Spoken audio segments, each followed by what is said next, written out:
Li Mei's Sword of Destiny. Martial Peak Chapter 5832. Joining the fight.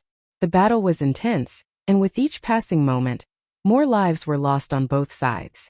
The other Eighth Order masters saw the predicament that Zuoqiu Yanghua and the others had fallen into, and they were beside themselves with worry, but they were all occupied with their own opponents and could not lend a hand. After just moments of clashing, Zuoqiu Yanghua and the others' frenzied strength was beginning to weaken.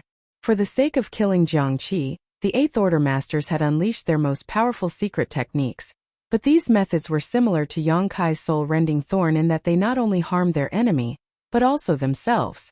Alas, they failed to kill Jiang Qi in time and were now injured themselves, so it was challenging for them to continue putting up a fight. Even so, the Eighth Order masters were determined to fight to the end. Jiang Qi and Hu Yu seemed to have noticed this as well, and were no longer in a rush. They remained defensive the whole time to prolong the fight as they were waiting for Zuoqiu Yanghua and the others to expend all their strength before dealing the final crushing blow. This was the safest way for them to proceed with this battle. After many years of clashing against the humans, they had garnered numerous experiences and learned the hard way to never underestimate their enemy, especially when they were desperate. Many a time, the humans who were on the verge of defeat were able to unleash startlingly powerful attacks at the very last breath, just before perishing. If the pseudo-royal lords were not careful, there was a high chance that they could end up with an unexpected failure instead of a complete victory. Such incidents had happened numerous times in the past. Thus, even Jiang Qi, who was heavily injured, was able to remain patient and quell his ferocious murderous intent. He did not allow his rage to overpower his reason. Amidst the devastation across the battlefield, an undetectable silhouette was rushing unnoticed towards Zuoqiu Yanghua and the others. Yang Kai, now a Ninth Order master, was using Thunder Shadow's innate divine ability to stealthily infiltrate the battlefield. It was highly unlikely that a true royal lord would be able to sense his approach, let alone these pseudo-royal lords. This innate divine ability was incredibly useful.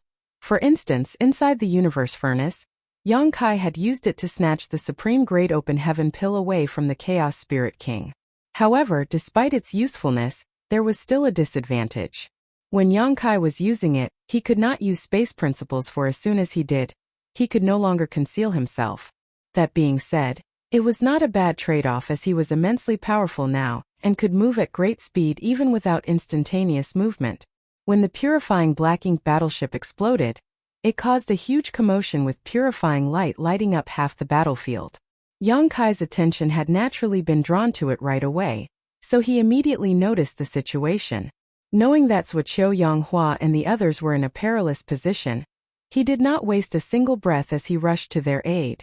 Yang Kai avoided all the fights between the two armies, and in just over a dozen breaths of time, he arrived at the part of the battlefield where Zuoqiu Yanghua and the others were clashing with the pseudo-royal lords. At the moment, the Eighth Order master's strength had greatly diminished.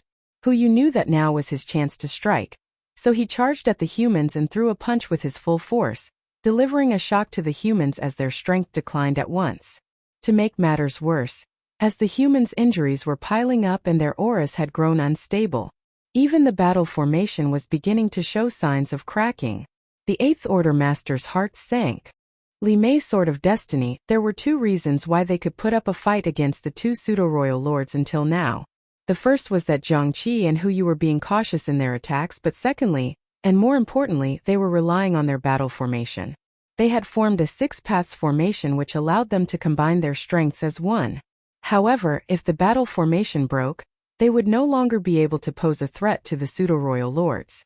Jiang Qi was already seething with rage because the humans had managed to severely injure him earlier, so when he saw the situation now, he knew he could not let this chance slip away from him. He stopped acting passively and instead followed up Hu Yu's attack with a powerful secret technique of his own that hurled straight towards the humans. Someone of his strength and power would certainly have enough discernment to strike at the most opportune moment. As black ink's strength loomed over them, Zuoqiu Yanghua and the others were now in an even more precarious situation. The battle formation that they tried so hard to maintain was on the verge of crumbling apart. They can't hold out any longer. Hu Yu noticed what was happening and growled, "Kill!" As soon as he finished speaking, he began charging towards Zuoqiu Yanghua and the others murderously. However, at that very moment, he had a strange feeling. His senses tingled with the warning of danger and alarm seemed to ring in his head. He then seemed to hear the churning of a river rushing towards him. What's that? Huyu was confused, but soon really saw a rampaging river appear out of nowhere and crash down on him. He instinctively tried to move away, but all at once space solidified around him and he could not escape. Once the river washed over him, Huyu disappeared. Jiangqi jumped in fright at the abrupt turn of events. He looked over to see what was happening, but all he saw was a massive river cutting through the void. As the current surged along the great river, he could vaguely see Huyu's figure struggling within, but once one of the waves came crashing down, the figure disappeared. All at once, Jiangqi's scalp grew numb and his hair raised on end as he spotted the figure standing in front of the great river. One look and he knew who this was. Yang Kai.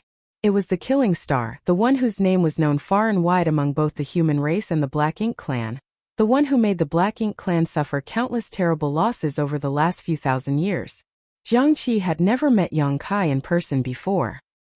He was one of the many innate territory lords who managed to sneak out of the primordial heaven's source grand restriction, and upon his arrival at the no-return pass, he hibernated in a black ink nest to recuperate from his injuries.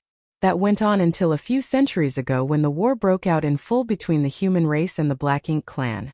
Under MOU's command, many of the innate territory lords used the source fusion technique to create a large group of pseudo-royal lords to deal with the Ninth Order masters. Jiangqi was fortunate enough to survive the process and become a pseudo-royal lord. Thus he had only heard of Yang Kai and how terrifying he was.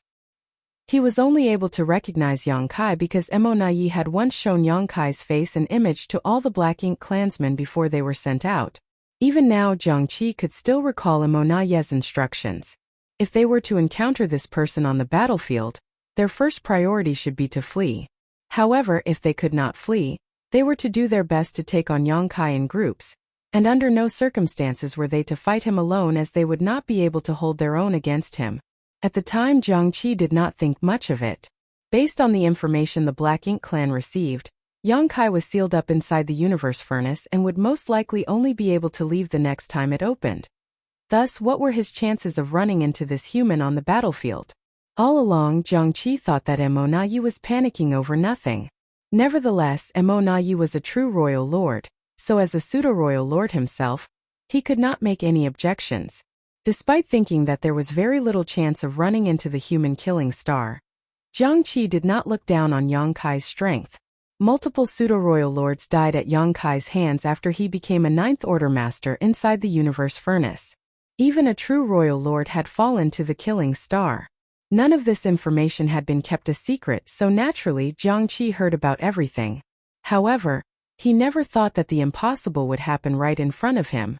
The Killing Star, who was supposed to be confined to the universe furnace, had appeared on the E5 territory battlefield, and as soon as he showed up, he used some kind of mysterious ability to incapacitate Huyu. He has his eyes on me now. Jiangqi felt chills running down his spine. The cold look in the eyes of his opponent made him feel as if death itself was staring at him. Just as the wheels in Jiangqi's mind finished spinning, Yang Kai hoisted the spear in his hand and thrust it out. A torrent of spear shadows instantly loomed over Jiangqi's head.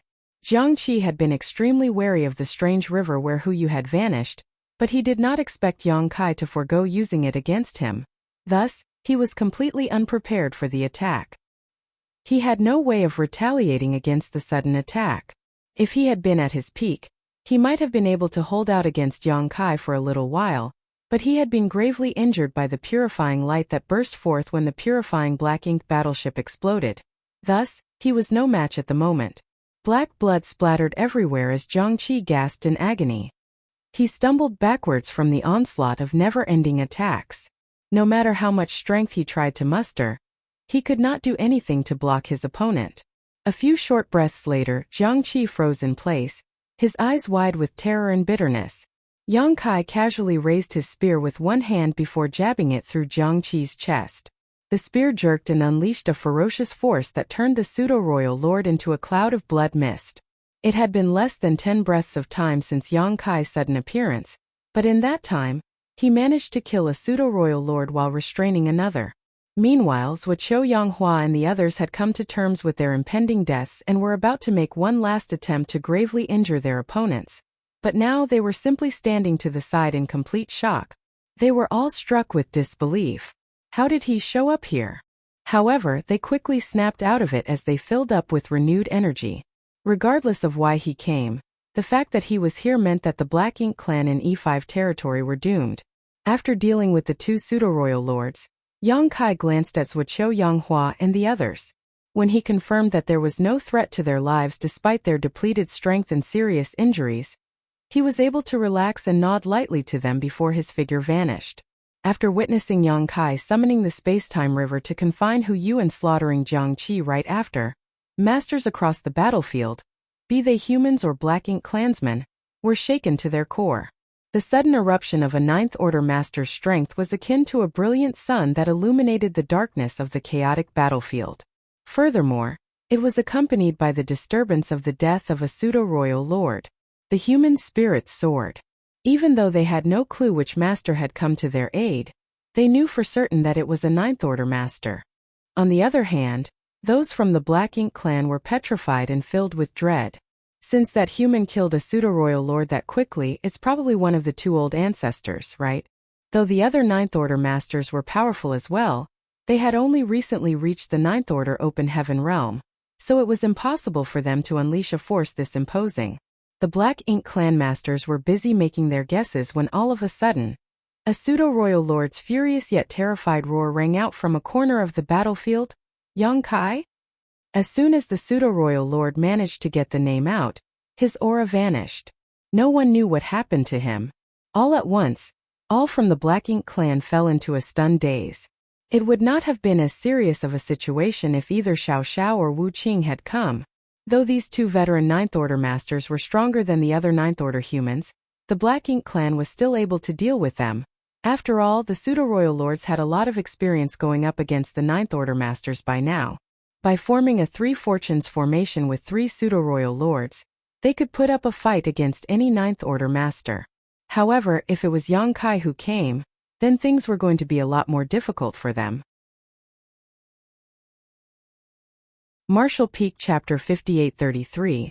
A Show of Strength. The roar of shock and bewilderment echoed across the void, startling the Black Ink clan. Yang Kai's fame preceded him, and out of all the Ninth Order masters, the Black Ink clan was most afraid of him, the one who should have been confined inside the universe furnace right now.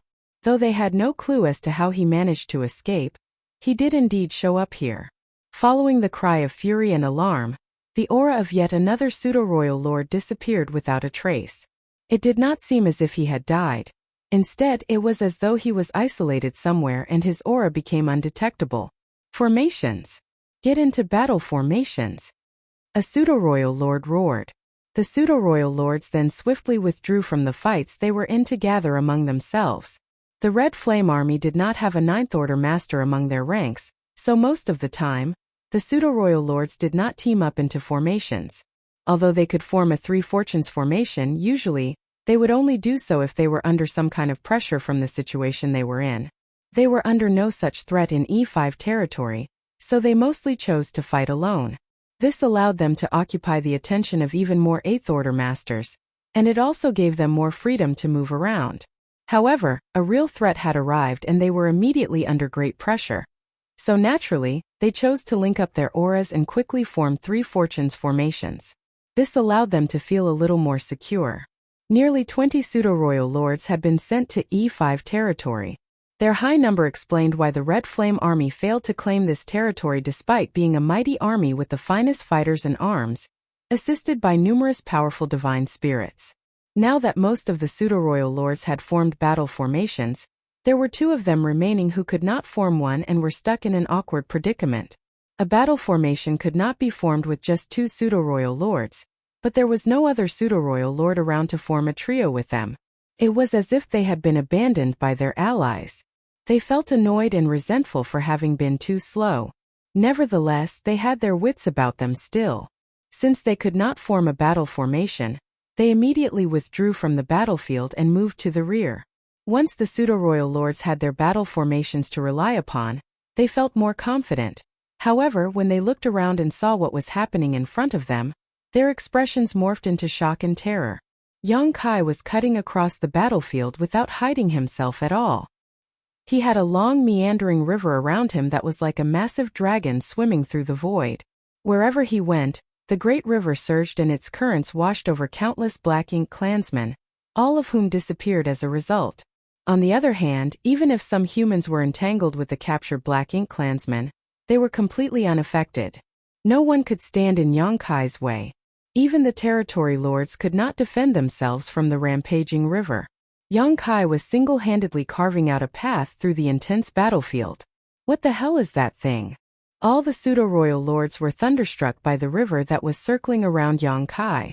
They were formidable masters in their own right, but even though they had such power, they did not have the confidence that they could cut through the battlefield this easily. After all, the humans were not pushovers. However, Yang Kai was doing what they could not. He did not stop moving and did not have to do anything else either. He simply relied on that strange river to accomplish this feat. The pseudo-royal lords could not help but recall the information Mo Na Yi had provided in the past. When Yang Kai was inside the universe furnace, he used a strange river to kill multiple pseudo-royal lords. It seemed to be a river that was formed by a multitude of Dao strengths. Falling into the river was essentially a death sentence. Yang Kai was rushing about, seemingly charging straight at the pseudo-royal lords, causing them to feel trepidatious. They knew that they could not defend themselves from Yang Kai's attacks, but as pseudo-royal lords, they could not allow themselves to flee at the mere sight of him either. After all, they should be able to put up a fight against him now. After composing themselves, the pseudo-royal lords began communicating with each other, and they soon came up with a strategy. Meanwhile, Yang Kai, who was flying across the battlefield, was feeling a little helpless.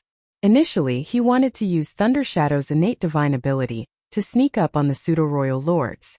With the difference in strength between him and a pseudo-royal lord, as well as the help of Thunder Shadow's innate divine ability, he would certainly be able to kill them off one by one. Anyone he had his eyes on would not be able to escape. He did not need to kill too many, just a third of them would do. However, he was forced to expose himself in order to save Zhuo Yanghua and the others, and now that he had summoned the space-time river, there was no way he could hide his presence any longer. That being said, the space-time river proved to be highly effective on this battlefield with massive numbers on both sides. Even though the size of his space-time river could not compare with the infinite river that flowed through the universe furnace world, it was still quite expansive.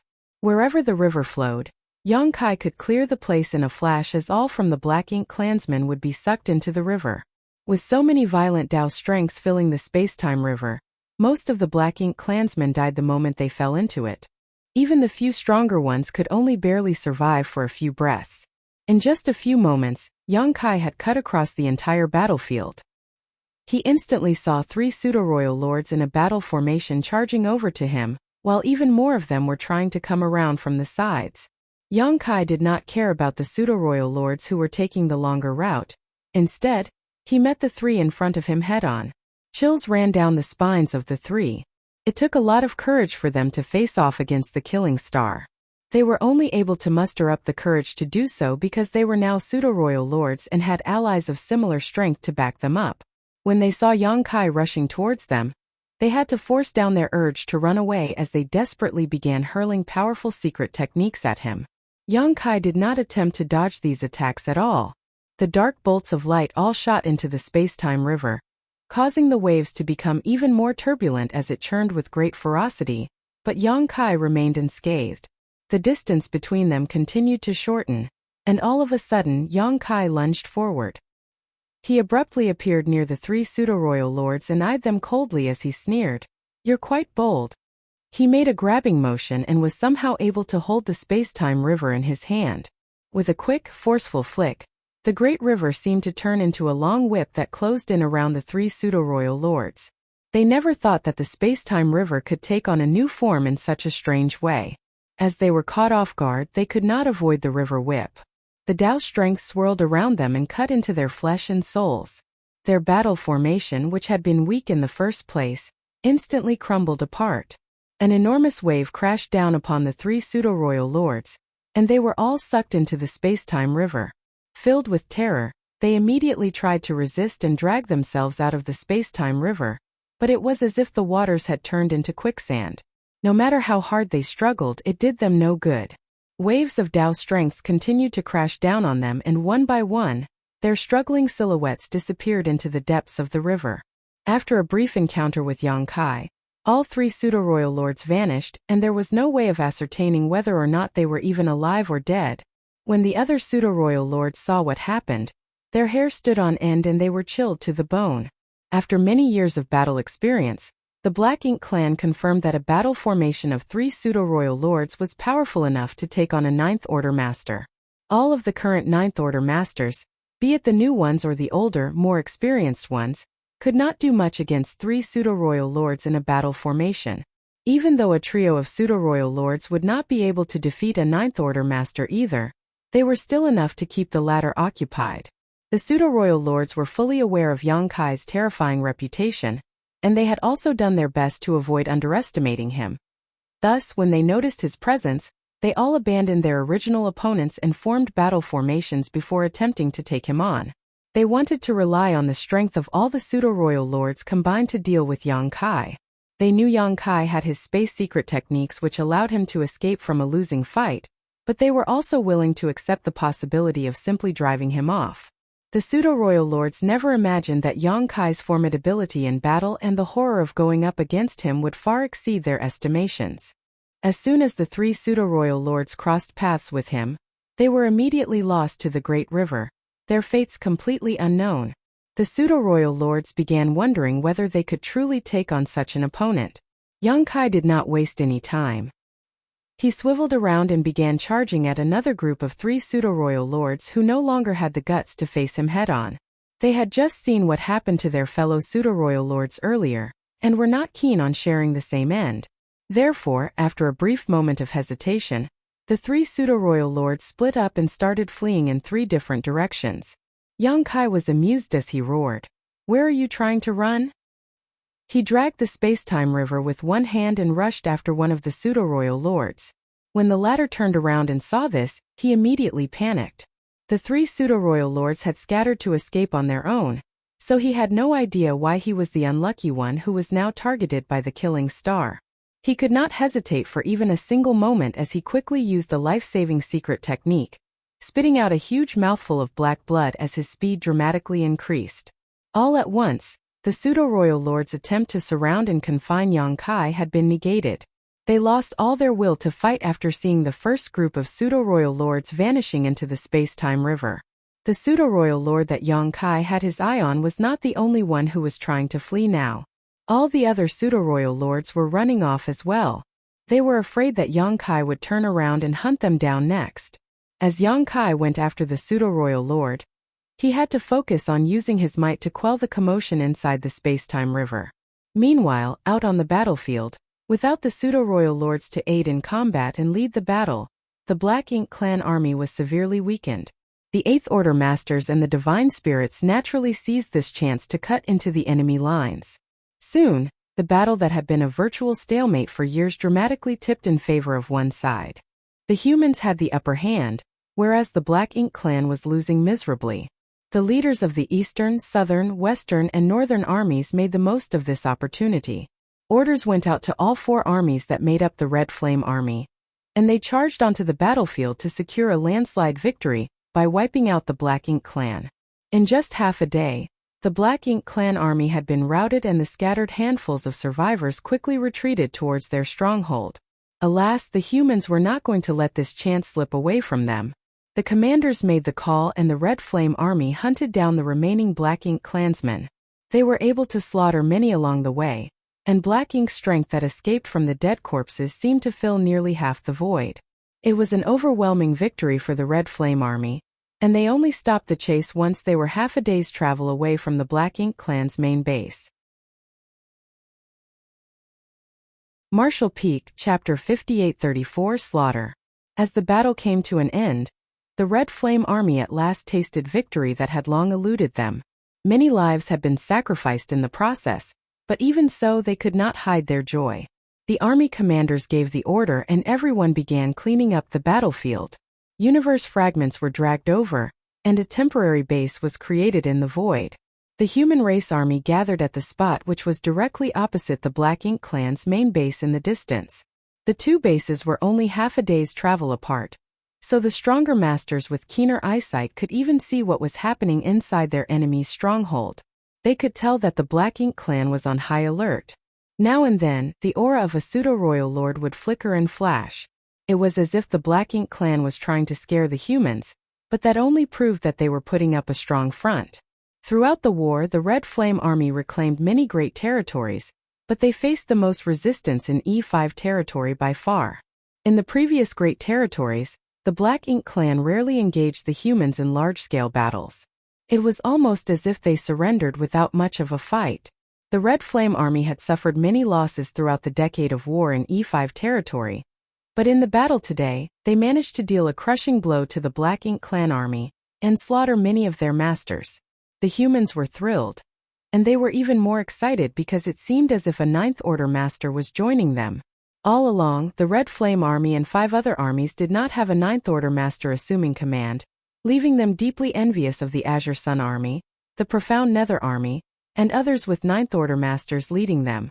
The presence or absence of a Ninth Order master made things feel entirely different. Having a Ninth Order master made them feel as if they were children who were well loved and cared for, and not having one made them feel like orphans that no one cared about. Nevertheless, they soon regrouped and prepared themselves for the next battle. On a universe fragment that was just 10,000 kilometers away from the temporary base, Yong-kai sat cross-legged with the space-time river weaving around him. The long river was churning with a violent undercurrent that sent tumultuous waves crashing all over. This could not be helped as the river was currently suppressing 5 pseudo-royal lords. Even with the power that Yong-kai had now, this was his limit. During the battle, he first used the space-time river to restrain Huyu before killing Zhang-Qi, who was already heavily injured. Then, he used the space-time river to suck up the 3 pseudo-royal lords who charged at him. He already felt the pressure when there were 4 of them inside there. The pseudo-royal lords would not just stand idly by and allow themselves to die inside the space-time river. They kept struggling relentlessly, and Yong-kai had to dedicate a large amount of his strength and focus to keep them suppressed. Witnessing Yong-kai suppress and capture 3 pseudo-royal lords who had been in a battle formation in one go, the rest of the pseudo-royal lords became terrified and began fleeing. In reality, if they had chosen to gang up on Yong-kai at that moment, he would have had to flee from them at once too. Approximately 2/3 of Yong-kai's strength was currently being used to quell the commotion inside the space-time river. Even he could not hold his own against that many formidable opponents. Still, the Black Ink clan had never witnessed such a bizarre method before. They were frightened by the way the 3 pseudo-royal lords disappeared after simply coming face to face with Yong-kai. Thus, knowing how fearsome Yong-kai was, they did not have the guts to stick around anymore, and they immediately ran off. The last pseudo-royal lord that Yong-kai targeted did not manage to escape either. Yong-kai had purposely delayed for a little while before swallowing that pseudo-royal lord up with the river, allowing the others to think they had gotten away on their own as opposed to him not being able to go after them. Therefore, there were 5 pseudo-royal lords sealed up inside the space-time river right now, and around 4/5 of Yong-kai's strength was tied up suppressing them. If that had not been the case, he would have charged straight into the Black Ink clan's stronghold by now rather than letting them delay the inevitable. Silhouettes began moving swiftly from the humans' temporary base towards Yong-kai's position. The 4 army commanders of the Red Flame Army's eastern, southern, western and northern armies were in the lead, and they were followed by over a dozen powerful divine spirits. When this group came over and saw Yong-kai with the space-time river around him, reverence colored their expressions. "Greetings, sir." Everyone bowed in greeting. Yong-kai smiled and raised his hand at ease. Suoqiu Yanghua was pale-faced as he and the other 8th Order masters had been injured during their earlier fight when Zhang-Qi and Huyu came to attack them. They would have surely met their doom if Yong-kai had not come to their rescue at the last moment. Now that Yong-kai had summoned the various army and division commanders, Suoqiu Yanghua did not waste any time recuperating from his injuries and immediately rushed over with everyone else. In terms of age and generational seniority, Suoqiu Yanghua was far above Yong-kai. However, in this chaotic world where many geniuses were born, a person's strength determined their authority. Suoqiu Yang thanked Yong-kai for saving his life before asking, Why did you call us over, sir? To kill the enemy. Yang Kai smiled faintly. Suoqiu Yanghua immediately turned his eyes to the space-time river. He already guessed as much when he came over and spotted the space-time river still flowing about, and Yang Kai's words confirmed it for him. He was not the only one who figured this out, as it was far too obvious. All of them could see that a struggling figure would occasionally be visible within the space-time river. It was clear that the pseudo-royal lords who were confined inside were not about to go down without a fight. It dawned on the crowd that though the strange river was useful when it came to restraining enemies, it was not strong enough to take the lives of pseudo-royal lords. There was no reason for them to hesitate, so the Eighth Order Masters and Divine Spirits immediately formed battle formations and prepared themselves. Once they were all in position, Yang Kai raised his hand, and in the very next breath, a figure stormed back out of the space-time river. It was Hu Yu, the first one who had been suppressed inside the river. As soon as he appeared, brutal attacks were launched at him from all directions before he could even grasp what was happening. Hu Yu was terrified and quickly tried to defend himself, but how could he react in time? Even though a pseudo-royal lord was immensely powerful, the combined strength of nearly 100 Eighth Order Masters and Divine Spirits was not something he was capable of resisting even at his peak. Thus, in the face of the avalanche of attacks, Hu Yu exploded into a cloud of blood before he could even cry out in agony. Many of the humans were stunned at this sight. After so many years of battling against the Black Ink clan, it was their first time killing a pseudo-royal lord, and they had done it so easily too. They could not help but feel as if they were dreaming. Then again, even a true Ninth Order Master would not necessarily be able to withstand the attacks of that many masters, let alone a pseudo-royal lord. Hu Yu was dead, but Yang Kai did not stop there. The space-time river rippled once more and another figure stumbled out. Similarly, he was greeted with a barrage of ferocious attacks from all directions. The Black Ink clan's base camp was situated on a large universe fragment that was covered in black ink nests. Their remaining forces had all gathered together and their hearts were heavy with dread. The Killing Star was back.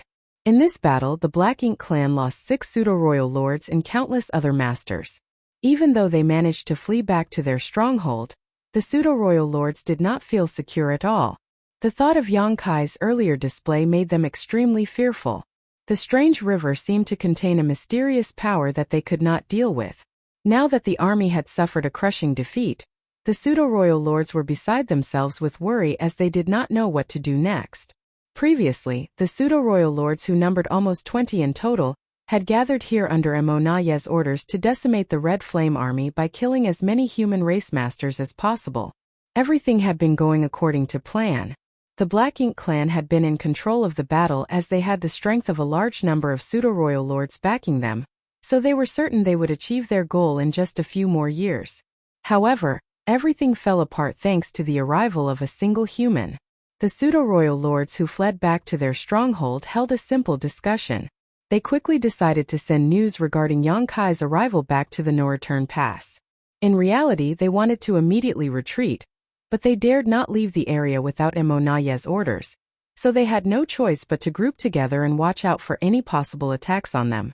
When Sir Emonaye came back from the universe furnace, he brought back some information regarding Yang Kai, including information about that peculiar river. Sir Emonaye said the river seems to be made out of Yang Kai's Tao strengths. It can be used to attack or defend, and is incredibly effective when used to restrain opponents. So, even though they were captured, they could still be alive. All was quiet and somber when a pseudo-royal lord suddenly spoke up. He had an ox head with 2 horns sticking out. It was as if he did not completely assume human form yet. They've fallen into the hands of the Killing Star. Does being dead or not make a difference? One of the pseudo-royal lords retorted darkly. What I meant is, since they're not dead, should we try to rescue them? The ox-head pseudo-royal lord asked. The pseudo-royal lords all turned towards the ox-head pseudo-royal lord at once. It was as if they were staring at a lunatic. We barely managed to escape from that Killing Star. It's good enough that he didn't chase us down, so how can you even think about trying to pick a fight with him? Do you have a death wish? They were all once innate territory lords who became pseudo-royal lords with the help of the source fusion technique. They had all experienced a narrow brush with death in the process, so they cherished their lives even more than the ordinary Black Ink clansmen. None of them dared to agree with the Oxhead Pseudo-Royal Lord's suggestion. The Oxhead Pseudo-Royal Lord frowned. Although Yong-kai is strong, if this many of us Pseudo-Royal Lords join hands, I don't think we need to fear him. I studied the situation earlier. Even though that river is strange, it's not impossible to get around it. Yong-kai should be at his limit, keeping 5 Pseudo-Royal Lords confined inside the river. Jiangqi was killed, but Hu Yu and the others are still alive. If we don't rescue them, how are we to explain ourselves to Suramo Yu and Suramo Na Yi if they question us about this? The Pseudo-Royal Lords felt exasperated by what he was saying, but they could not refute him either. Nevertheless, none of them felt willing to go up against the Killing Star. Furthermore, rescuing them is also a way for us to protect ourselves. By rescuing them, we will strengthen our side and stand a better chance if we must fight Yong-kai in the future, the Oxhead Pseudo-Royal Lord added. One of the Pseudo-Royal Lords agreed. He has a point. If we don't rescue them, we'll be in a disastrous situation the moment Yong-kai comes after us. Thus, the dozen or so Pseudo-Royal Lords were caught between two hard choices. On one hand, they did not dare to mount a rescue attempt. The bizarre tactics that Yong-kai had previously used were far too frightening. On the other hand, if they did not try to rescue the captured Pseudo-Royal Lords, those 5 were surely doomed, and once Yong-kai was freed up again, he would turn his attention back on the rest of them.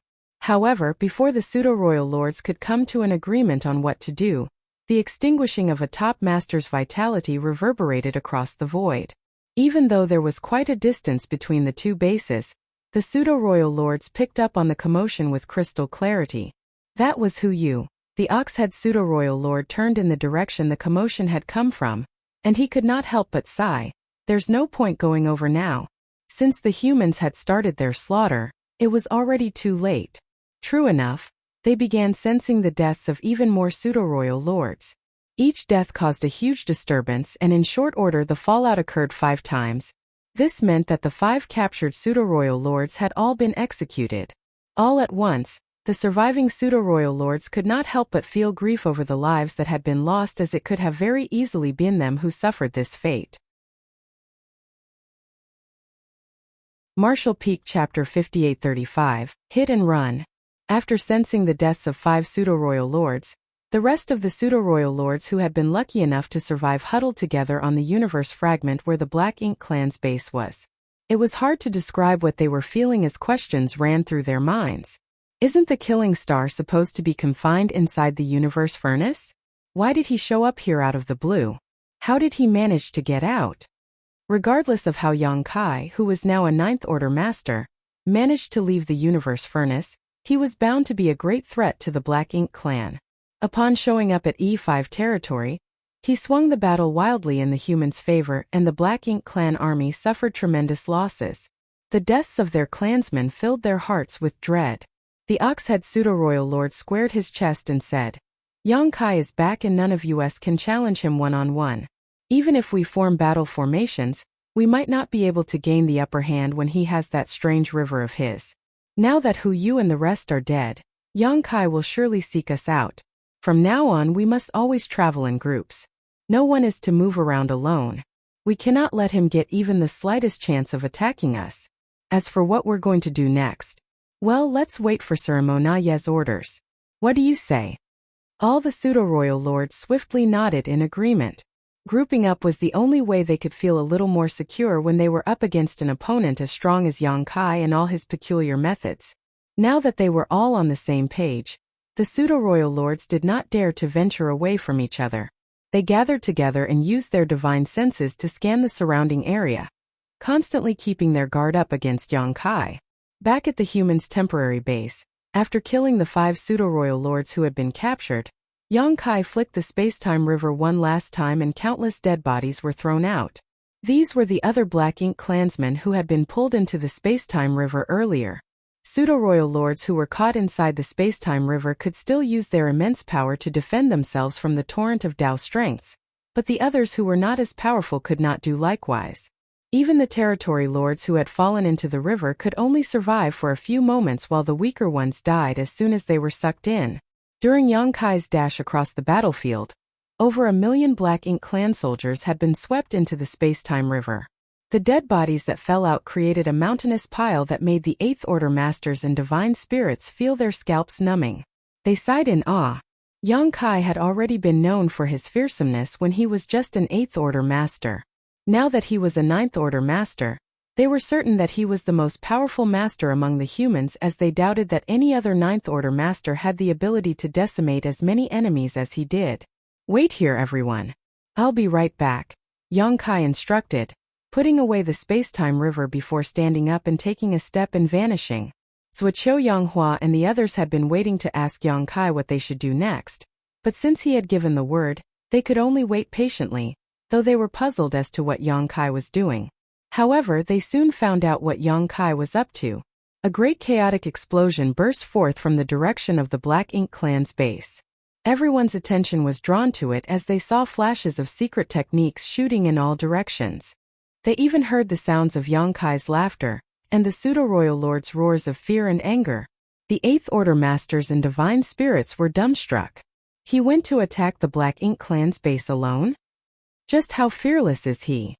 They could not help but feel nervous on Yang Kai's behalf. Even though Yang Kai had exhibited unparalleled strength in the earlier battle by killing a pseudo-royal lord and capturing 5 others, the Black Ink Clan still had over a dozen other pseudo-royal lords. Now that they had all gathered at their stronghold, they would surely be vigilant against any possible attacks. Would Yang Kai really be able to do something by charging over there alone? The pseudo-royal lords were not pushovers after all. The great success of the earlier battle could be largely attributed to the Black Ink Clan's lack of defense against Yang Kai. It was their first time dealing with Yang Kai as a Ninth Order Master, and they had no experience handling that strange river. However, now that the Black Ink Clan Masters were on guard against Yang Kai, he might not be able to attack them successfully. Even though the Eighth Order Masters and the Divine Spirits did not think Yang Kai's attempt would be fruitful, they still felt reverence and were motivated by his drive. It was unlikely that any other Ninth Order Master would be as bold and courageous as him. Meanwhile, the space-time river was whipping around the universe fragment where the Black Ink Clan's base was, causing a huge ruckus. Despite losing 6 pseudo-royal lords, the Black Ink Clan still had over a dozen of them who were now gathered in one place, banking on their strength and numbers. Furthermore, they were taking precautions against the possibility of a sneak attack from Yang Kai, so they were highly vigilant. Never would they have thought that even with such stringent defense measures, Yang Kai would still be able to pop up right next to them without them noticing his approach. The pseudo-royal lord's strict security measures had been entirely useless as no one noticed Yang Kai's before he showed himself. The pseudo-royal lords only noticed the killing star's presence when he suddenly showed up behind a pseudo-royal lord and summoned that strange river. Nevertheless, it was too late. The pseudo-royal lord was engulfed by the river, and as the waves crashed down on him, he could only struggle for a brief moment before disappearing into the water. All at once, amid the cries of fury and terror, attacks were launched at Yang Kai from all directions. It had been less than an hour since the Black Ink Clan army fled back to their base, but another fight was now breaking out right on their doorstep. However, the fight ended just as abruptly as it started. It had been less than 10 breaths of time in total since Yang Kai launched his sneak attack, but by now, he had already run off with that strange river of his, taking 2 pseudo-royal lords with him who had disappeared into the river. The remaining pseudo-royal lords were shocked and furious as they stared in the direction where Yang Kai had fled, but none of them dared to go after him as they were terrified they would share the same fate as their less fortunate comrades. The ox-head pseudo-royal lord had a look of lingering fear too.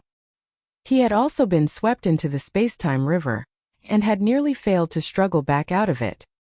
He had to thank his fellow pseudo-royal lords for attacking Yang Kai so fiercely that the killing star could not focus on keeping him suppressed inside the river, which enabled his escape. Otherwise, Yang Kai would have been able to capture 3 pseudo-royal lords instead of just 2. After experiencing this abrupt sneak attack, all of the pseudo-royal lords were grim-faced. They had all heard many stories about Yang Kai. When Yang Kai was an 8th Order Master, his biggest trump card was his space secret technique, allowing him to escape from any opponent he could not defeat. Now that he was a 9th Order Master, it was one thing for him to be able to both fight or flee as he wished, but what was most unnerving was the fact that he could move around so stealthily. Even now, none of the pseudo-royal lords could figure out how Yang Kai evaded their senses. None of them had picked up on the slightest hint of peculiarity before Yang Kai made his move. Not only was he adept at both fighting and fleeing, but he also had an even more mysterious and powerful secret technique that allowed him to conceal his movements. An opponent like him was far too terrifying. Thunder Shadow's innate divine ability was even able to evade the detection of royal lords and chaos spirit kings to a great extent. This divine ability in the hands of Yang Kai only served to make him even more formidable. It would be more surprising if the pseudo-royal lords could detect his presence. All of a sudden, the ox-head pseudo-royal lord said, "Let's withdraw our forces." It was not safe for them to stay any longer. No matter how many precautions they took, all of the pseudo-royal lords could very well die if Yang Kai launched a few more sneak attacks. Under these circumstances, their only choice was to evacuate, and the quicker the better. None of the remaining pseudo-royal lords dared to oppose his suggestion, as all of them quickly nodded in agreement. They had been planning on waiting for Imonaye's orders, but there was no point in waiting now. If they stuck around any longer, there was a high chance that the entire army would be massacred. Back on the other universe fragments would show Yang Hua, and the others were staring in shock at Yang Kai. Although he looked disheveled, they still felt nothing but respect for him. Even Yang Kai had a hard time fighting over a dozen pseudo-royal lords head-on. Fortunately, he was a divine dragon and had thick skin and strong flesh which could withstand quite a beating. He managed to endure the brunt of the attacks, though he was somewhat disappointed that one of the 3 pseudo-royal lords who had been drawn into the river managed to escape. "Sir." Zuoqiu Yang Hua and the others quickly went over to Yang Kai, keeping an eye on the space-time river as it circled around the latter. Yang Kai nodded, same as before. All were thrilled. He succeeded. Without even a moment of hesitation, they immediately gathered their strength and waited.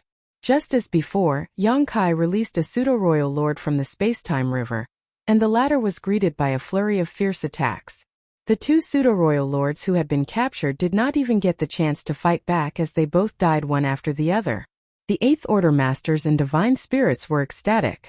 Including the 6 from earlier, the Black Ink clan lost a total of 8 pseudo-royal lords in E5 territory.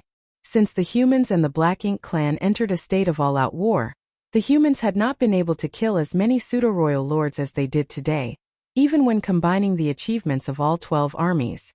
It was not because the other 9th Order Masters were weak, it was just that the pseudo-royal lords were formidable opponents too and could still stay alive even when they were up against the 9th Order Masters. Furthermore, the other 9th Order Masters did not have all the mysterious and profound means that Yang Kai had. If Yang Kai had gone off to hunt down pseudo-royal lords by himself, he would not have been able to kill this many of them in such a short span either. However, by relying on the space-time river, he could capture some pseudo-royal lords and bring them back to let everyone work together to finish them off. This made things much easier. Zuoqiu Yang Hua and the others still barely believed the situation happening before their eyes. They never thought there would come a time when they could kill off pseudo-royal lords this easily. Yang Kai sensed their eager gazes and knew what they were after. They wanted Yang Kai to make a few more trips to the Black Ink clan's base.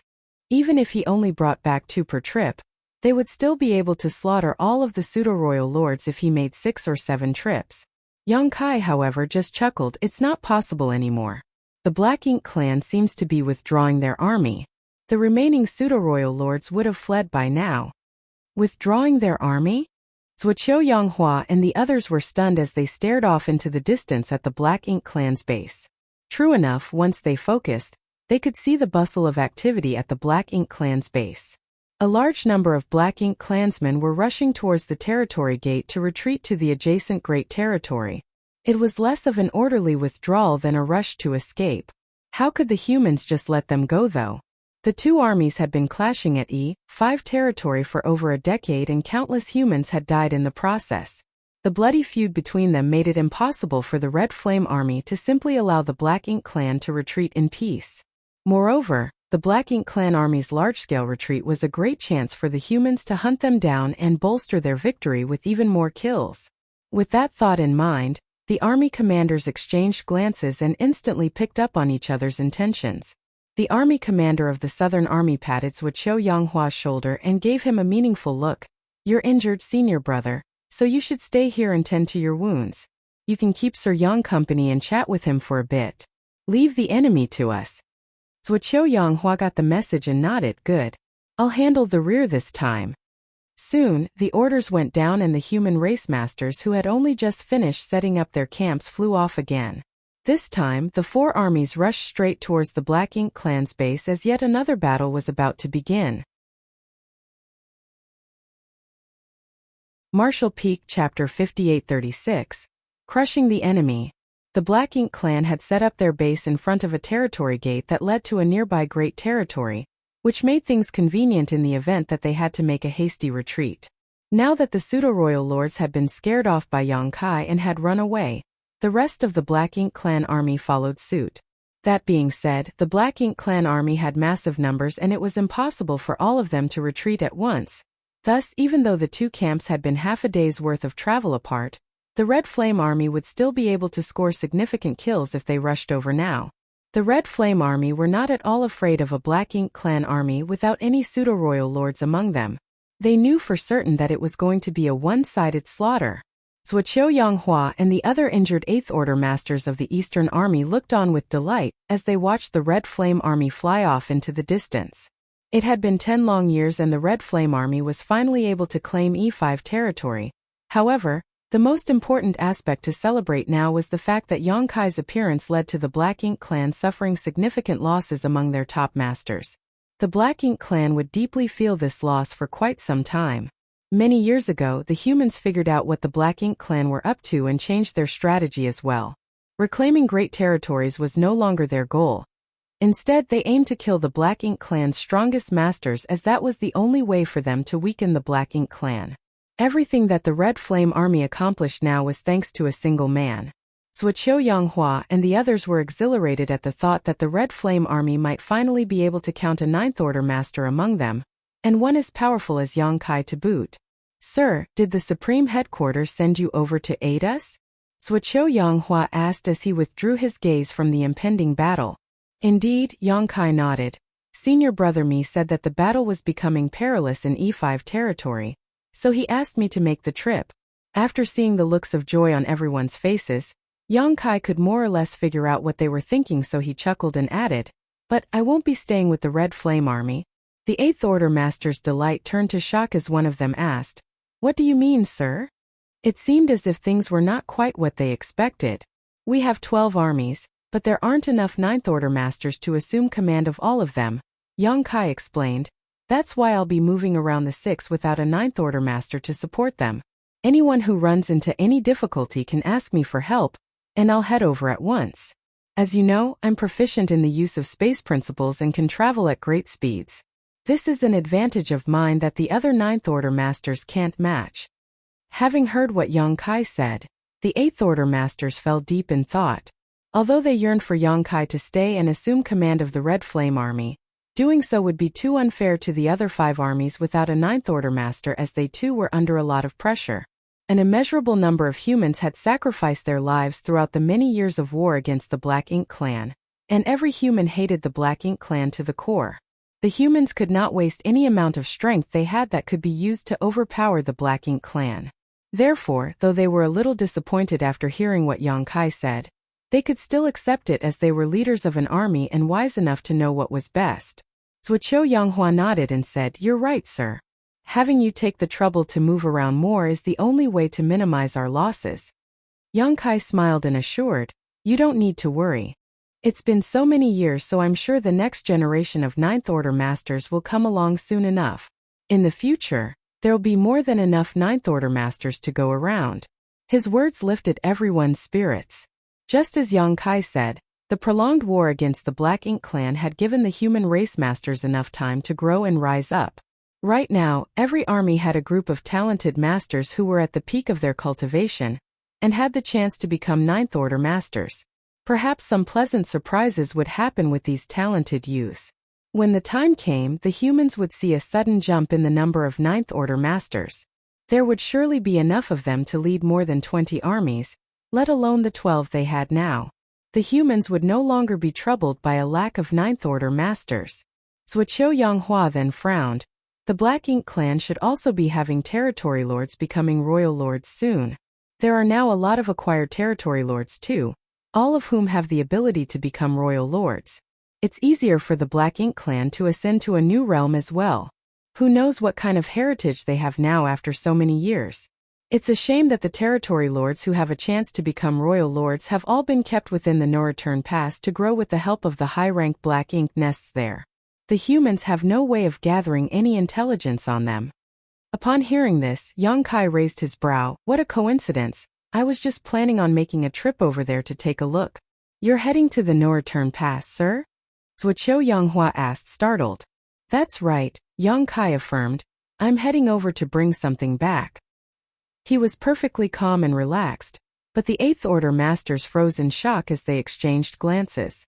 Deep down inside, they were all in awe of just how bold Yang Kai was. None of the other Ninth Order masters would ever think of doing something like that, but on second thought, even when Yang Kai was still an Eighth Order master, he had already gone to the no-return pass to cause trouble for the Black Ink clan. Now that he was a Ninth Order master, it would only be easier for him, and it was unlikely for him to get into any real danger.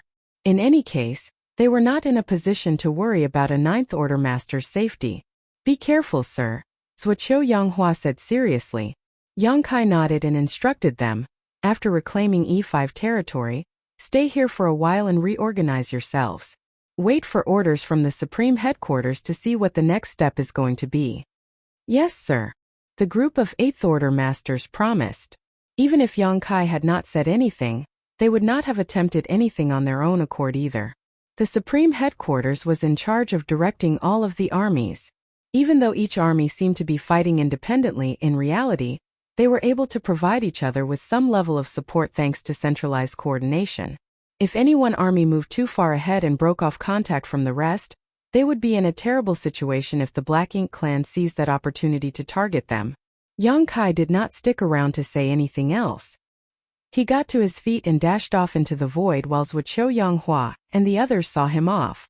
Over at the territory gate, the Black Ink clan army was hurriedly evacuating. The pseudo-royal lords had been the first to flee, and most of the territory lords sensed that things were not looking good for the Black Ink clan and had fled as well. The Black Ink clan army was akin to a headless chicken as they were without a clear leader. Even though a fair number of territory lords had stayed back to keep things in order, it was hard for them to maintain any semblance of it as the army was in a state of disarray. Moreover, when they realized that the Red Flame army was coming over to attack them, the situation became even more chaotic. Though the humans would have to travel for half a day, the territory gate was only so big, so there was a limit to how many could pass through at a time. Half a day was not nearly enough time for the Black Ink clan army to retreat as a whole. At least half of them would have to stay back to keep the humans occupied in order to give the rest a chance to escape. Thus, a few territory lords began organizing the troops, and most of the expendable Black Ink clansmen had been left behind to delay the enemy, while the stronger masters and those with more potential were allowed to leave first. Just as soon as they finished making their arrangements, though, a powerful aura began rapidly approaching them. The aura was accompanied by a brilliant light that seemed to leave a dazzling trail against the darkness of the void. It's Yang Kai! A territory lord screamed in terror. Every single Black Ink clansman feared the Killing Star, and just a while ago, he was able to sneak into their camp and capture 2 pseudo-royal lords alive. It had not been long since then, but he was already coming at them again. He was simply relentless. Upon noticing this, the territory lords who stayed back to keep the army in order could not hold still. They could not bother about anyone else anymore as they started fleeing towards the territory gate in a bid to escape as soon as possible. All at once, the already disorderly Black Ink clan army descended into utter chaos. The sound of rushing water was heard as Yang Kai summoned the space-time river. The many Dao strength surged with the waves and crashed down on the Black Ink clan army. None could stop it as entire swaths of Black Ink clansmen were instantly swept up and sunk into the space-time river, where they were immediately killed. Yang Kai kept pushing forward as his space-time river continued to rampage along. The Black Ink clansmen who were sucked into the river were instantly tossed out again. But they had all lost their vitality. There was no pseudo-royal lord around, and the Black Ink clan army did not even have innate territory lords leading them. It was impossible to imagine the damage and deaths that a single Ninth Order master could inflict on them now. Although some of the Black Ink clansmen tried to fight back, their efforts were meaningless. Their attacks did not even manage to reach Yang Kai. Some were absorbed by the space-time river, while others were deflected by the twisted spacetime around it. In just a few moments, Yang Kai arrived at the territory gate and rushed headlong into it. The moment he entered the territory gate, the once stable portal started shaking violently. It was as if the territory gate was about to shatter as void cracks weaved across its surface. Many of the fleeing Black Ink clansmen could not stop in time and crashed into the shattered space, only to be instantly slashed to pieces. Many more rushed in, but they fell dead the moment they touched the territory gate. Some of the territory lords finally realized what was happening. Yang Kai had done something to the territory gate so they could no longer use it. It would have been hard for anyone else to do such a thing. Territory gates had existed since ancient times and had always been an extremely stable passageway between great territories. However, for someone like Yang Kai, who was a master of the Tao of space, it was easy enough for him to turn the territory gate into a death trap. At this point, his mastery of the Tao of space far exceeded what he had before he entered the universe furnace. This allowed him to kill many enemies without even having to make a move personally. The territory lords who chose to hang back were sorely regretting their decision now. If they had known this would happen, they would have fled with the pseudo-royal lords. However, at the time they had been feeling lucky about their chances, and it took a lot of effort for them to gather the soldiers they had under their command, so they were reluctant to simply abandon them. None of them expected this cruel twist of fate. They could no longer use the territory gate, and the Red Flame Army was rapidly closing in. Those who had already gone through the territory gate had managed to escape, but the rest of the Black Ink clan army who remained behind did not have anywhere to run. Though they were still massive in numbers, without any pseudo-royal lords and only a few territory lords, they were not a match for the Red Flame Army that was hungry for slaughter. It was only a matter of time before they were all killed. Thus, they began to drown in their own sorrow. The Killing Star had used a simple trick to guarantee the deaths of millions of the Black Ink clansmen. They lamented his cruelty. In the distance, the leaders of the Red Flame Army had seen this scene playing out in front of them. Initially, they were rushing over as fast as they could as they were afraid that the Black Ink clan army would have left through the territory gate before they could arrive. However, the territory gate had been turned into a deathly trap now, and the Black Ink clan army had no way out. They were stuck here. Since that was the case, the humans no longer had to make a mad dash and instead began to form coherent formations as they proceeded steadily. Marshall Peak Chapter 5837. Head about to explode. The Black Ink clan had claimed the No-Return Pass for many years now. It had been thousands of years since the human race army withdrew, and after being in the Black Ink clan's possession all these years, this place that once belonged to the humans was now the Black Ink clan's stronghold and core base. All of the high-rank Black Ink nests had been gathered here, along with countless mid-rank Black Ink nests. A large number of Black Ink clansmen stood guard, including the only two true royal lords. Of the two royal lords, Mou did not take charge of things. Ever since he got Mou to help him deal with the Black Ink clan's matters, he spent nearly all of his time inside his Black Ink nest, strengthening himself. It had been ages since he last fought against a human, and no one knew just how strong he was now. News of the situation on each battlefield was transmitted back to the No-Return Pass through the Black Ink nests. Mou was inside a grand hall reading the reports sent in from all the different places. His long bout of gloominess finally eased when he saw the humans' casualties across all the fronts. Previously, he had mounted an attack on Xiao Xiao and Wu Qing to help the Black Ink giant spirit god regain its freedom. He thought it would have been an extremely easy task, but alas, the humans summoned a powerful weapon in the form of a real giant spirit god. Not only did he fail in his mission, but he also freed up the two veteran Ninth Order masters. As for the Black Ink giant spirit god that he had been banking his hopes on, the newly summoned giant spirit god kept it occupied. Thus, the plan backfired on him. Whenever Mou recalled this, his heart would throb in pain. It was as if anything he did would end in defeat if Yang Kai was involved. After returning from the failure of that incident, Mou had given Mou a harsh scolding. Thankfully, Mou was also a true royal lord now, and Mou could not actually do anything to him, but even so it was enough to make him depressed. In recent years, Mou did not get personally involved in the fighting. He simply stood guard at the No-Return Pass and watched over the Black Ink clan army that was fighting against the humans from afar, and he did manage to produce fairly good results. This was especially true for E5 territory, which he had been targeting. After all the battles over there thus far, the Red Flame Army had lost many of their masters, including a lot in the Eighth Order. If this continued, it would take less than a century for the Red Flame Army to be beaten half to death by the Black Ink clan. Emonayi did not dream of wiping out the humans in one fell swoop, as he knew that none of the human race's armies could be underestimated. Even if they did not have a Ninth Order master with them, there were still a lot of powerful masters, including the divine spirits who were especially tricky in a fight. Thus, if he wanted to decimate the Red Flame Army, he had to take things one step at a time. Although the humans continually added new rising stars to their ranks, as long as the Black Ink clan acted decisively enough, they could kill off more masters than what the humans could produce, and the time would eventually come when the Red Flame Army could no longer hold out. To carry out this strategy, the Black Ink clan had to make a lot of sacrifices too. Not a single innate territory lord was left behind at the No Return Pass, or the front lines of other battlefields. Under the command of both Emonayi and Mou, all of the innate territory lords who snuck out from the primordial heaven source grand restriction had been turned into pseudo-royal lords using the source fusion technique. A huge number of innate territory lords had been sacrificed to create a sizable number of pseudo-royal lords, which was the reason why the Black Ink clan could still hold out against the humans. Otherwise, how would they be able to maintain the fight on the battlefield when the humans had Ninth Order masters while they did not have any royal lords with them? Furthermore, after all the years of accumulation, the Black Ink clan was about to witness the birth of new royal lords.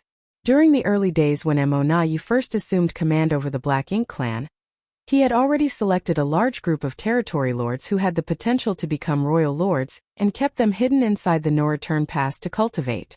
At long last, he was about to reap the fruits of his labor.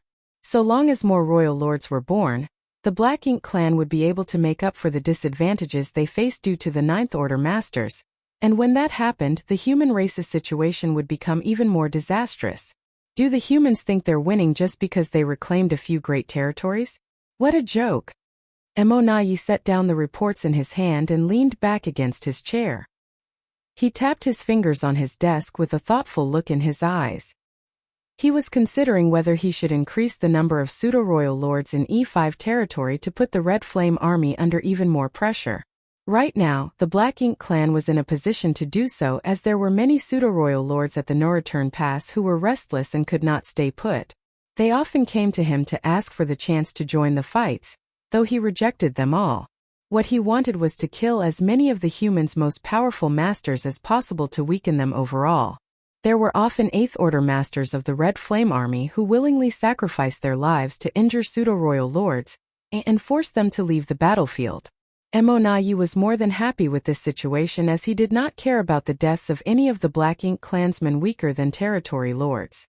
All that mattered was that the territory lords and pseudo-royal lords remained alive. Even if they were heavily injured, they just had to return to the No Return Pass and rest for some time where they would easily be able to make a full recovery. However, before he could make up his mind, a territory lord under his command came barging in. Emonayi looked at the territory lord and frowned. Judging by the look on the latter's face, he could tell that something bad must have happened. He was unperturbed by this though.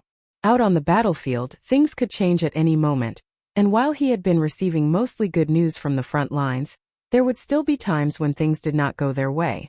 After all his years of commanding the Black Ink clan army, Emonayi had long since developed the ability to maintain his composure even in the face of the most devastating situations. His fingers stopped tapping as he asked coolly, "What is it?" The territory lord eyed Emonayi with a worried look and held out a jade slip with both hands. "It's a message from E5 territory. The situation on the battlefield has changed." E5 territory? Emonayi's eyes flashed with surprise. The reports he was reading just now had been from E5 territory, and according to them, everything was going swimmingly for the Black Ink clan. The pseudo-royal lords had prepared a strategy to target the Red Flame Army's leaders, and there was a high chance they would be able to kill one of the army commanders. Once they succeeded, the Red Flame Army would not only be losing a strong and experienced Eighth Order master, but the Eastern Army would be left leaderless as well. It would be a huge boost to the Black Ink clan's plan to destroy the Red Flame Army, so why would things change all of a sudden? Emonayi raised his hand and took the jade slip before using his divine sense to study it. The very next breath, Emonayi leapt out of his chair with his eyes the widest they could stretch. He was filled with shock and disbelief as he cried out, "That's impossible!" Even when Xiao Xiao used the world bead and let out the long-slumbering giant spirit god, Emonayi had not been as flustered as he was now, and it was all due to how unbelievable the battle report he received was. He could not believe his eyes and seemed to think he had misread it as he quickly took another look. Alas, his eyes were perfectly fine. The report stated that Yang Kai had suddenly appeared in E5 territory before slaughtering Jiang Qi and capturing Hu Yu, along with 4 other pseudo-royal lords. The Black Ink clan army had fled in defeat as they suffered massive casualties. They had gathered back at their main base and were on high alert for possible skirmishes. Yang Kai showed up at the E5 territory? This must be a bad joke. He's supposed to be confined inside the universe furnace. How could he show up at E5 territory? Emonayi did not want to believe this, but he scrutinized the report that clearly described everything Yang Kai had done. He was able to capture 5 pseudo-royal lords because he used a strange Dao Strength River. The so-called Dao Strength River was not at all unfamiliar to Emonayi. Back inside the universe furnace, he had gotten into a fight with Yang Kai and knew just how frightening that Dao Strength River was. During that fight, if Meng Ke had not sacrificed his own life to help Emonayi, the latter could very well have been killed by Yang Kai. However, even with Meng Ke's help, Emonayi was only able to prolong the fight for a little while longer before fleeing in defeat and narrowly managing to stay alive. Emonayi had never seen any other human using a Dao Strength River apart from Yang Kai. Is it really Yang Kai? Even Emonayi's heart was quaking. Why would it be him? How could it be him? Emonayi could not figure it out at all. Isn't that bastard supposed to be confined inside the universe furnace? Didn't he have to wait until the next time the universe furnace opened to have the chance to come back out? It has only been a few centuries and there has been no sign of the universe furnace opening up again, so how did he come out? Emonayi was uneasy and his mind was riddled with chaotic thoughts. It took quite a while before he was able to regain his composure. Based on the report, it had to have been Yang Kai who showed up at E5 territory. He was the only one with a Dao Strength River, and only he could capture 5 pseudo-royal lords alive. No other Ninth Order master could do such a thing. After giving it some more thought, Emonayi realized it was true that there had not been any proof to confirm that Yang Kai was confined inside the universe furnace. He had only thought so for 2 reasons. The first was that, when the universe furnace closed up again, he did not see Yang Kai who should have reappeared with him, and that had given him the chance to avoid disaster. Secondly, it was based on the news the Black Ink clan gleaned out of the Black Ink disciples. The humans also thought that Yang Kai was stuck inside the universe furnace. Otherwise, there was no reason why he did not show up after so many years since the universe furnace's closure. However, no one could be sure whether or not he was indeed confined inside the universe furnace as no one saw it for themselves. Moreover, even if Yang Kai had been stuck inside the universe furnace, it was not necessarily true that he had to wait for it to open up again before he could escape. That bastard always has some mysterious trick up his sleeve that allows him to do things no one else can.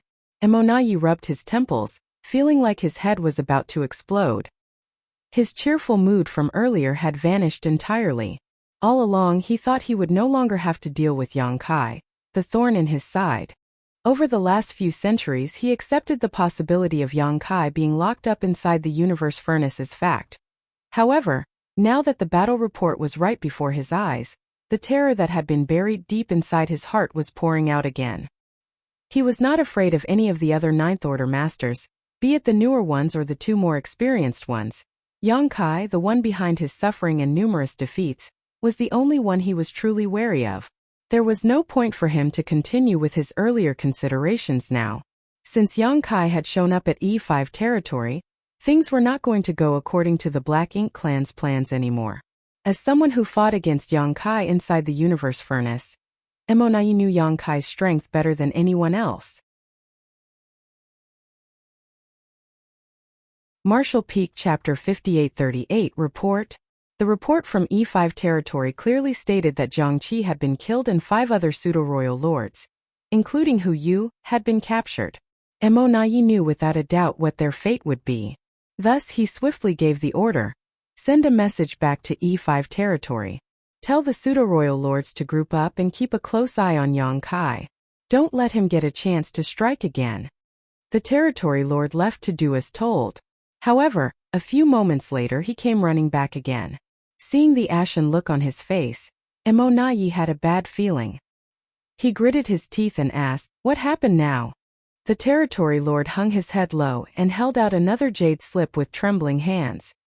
His voice quivered as he informed, "A second report came from E5 territory." Emonayi glanced at the jade slip but did not check it right away. First he took a deep breath.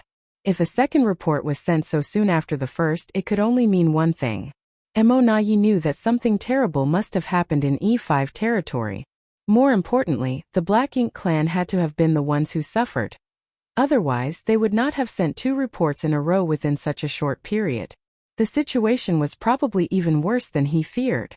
Emonayi slowly took a seat before taking the jade slip.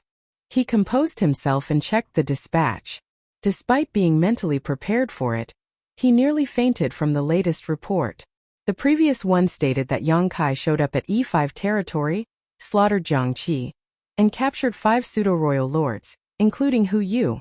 This second report said that Yang Kai had snuck up on the remaining pseudo-royal lords despite their vigilance.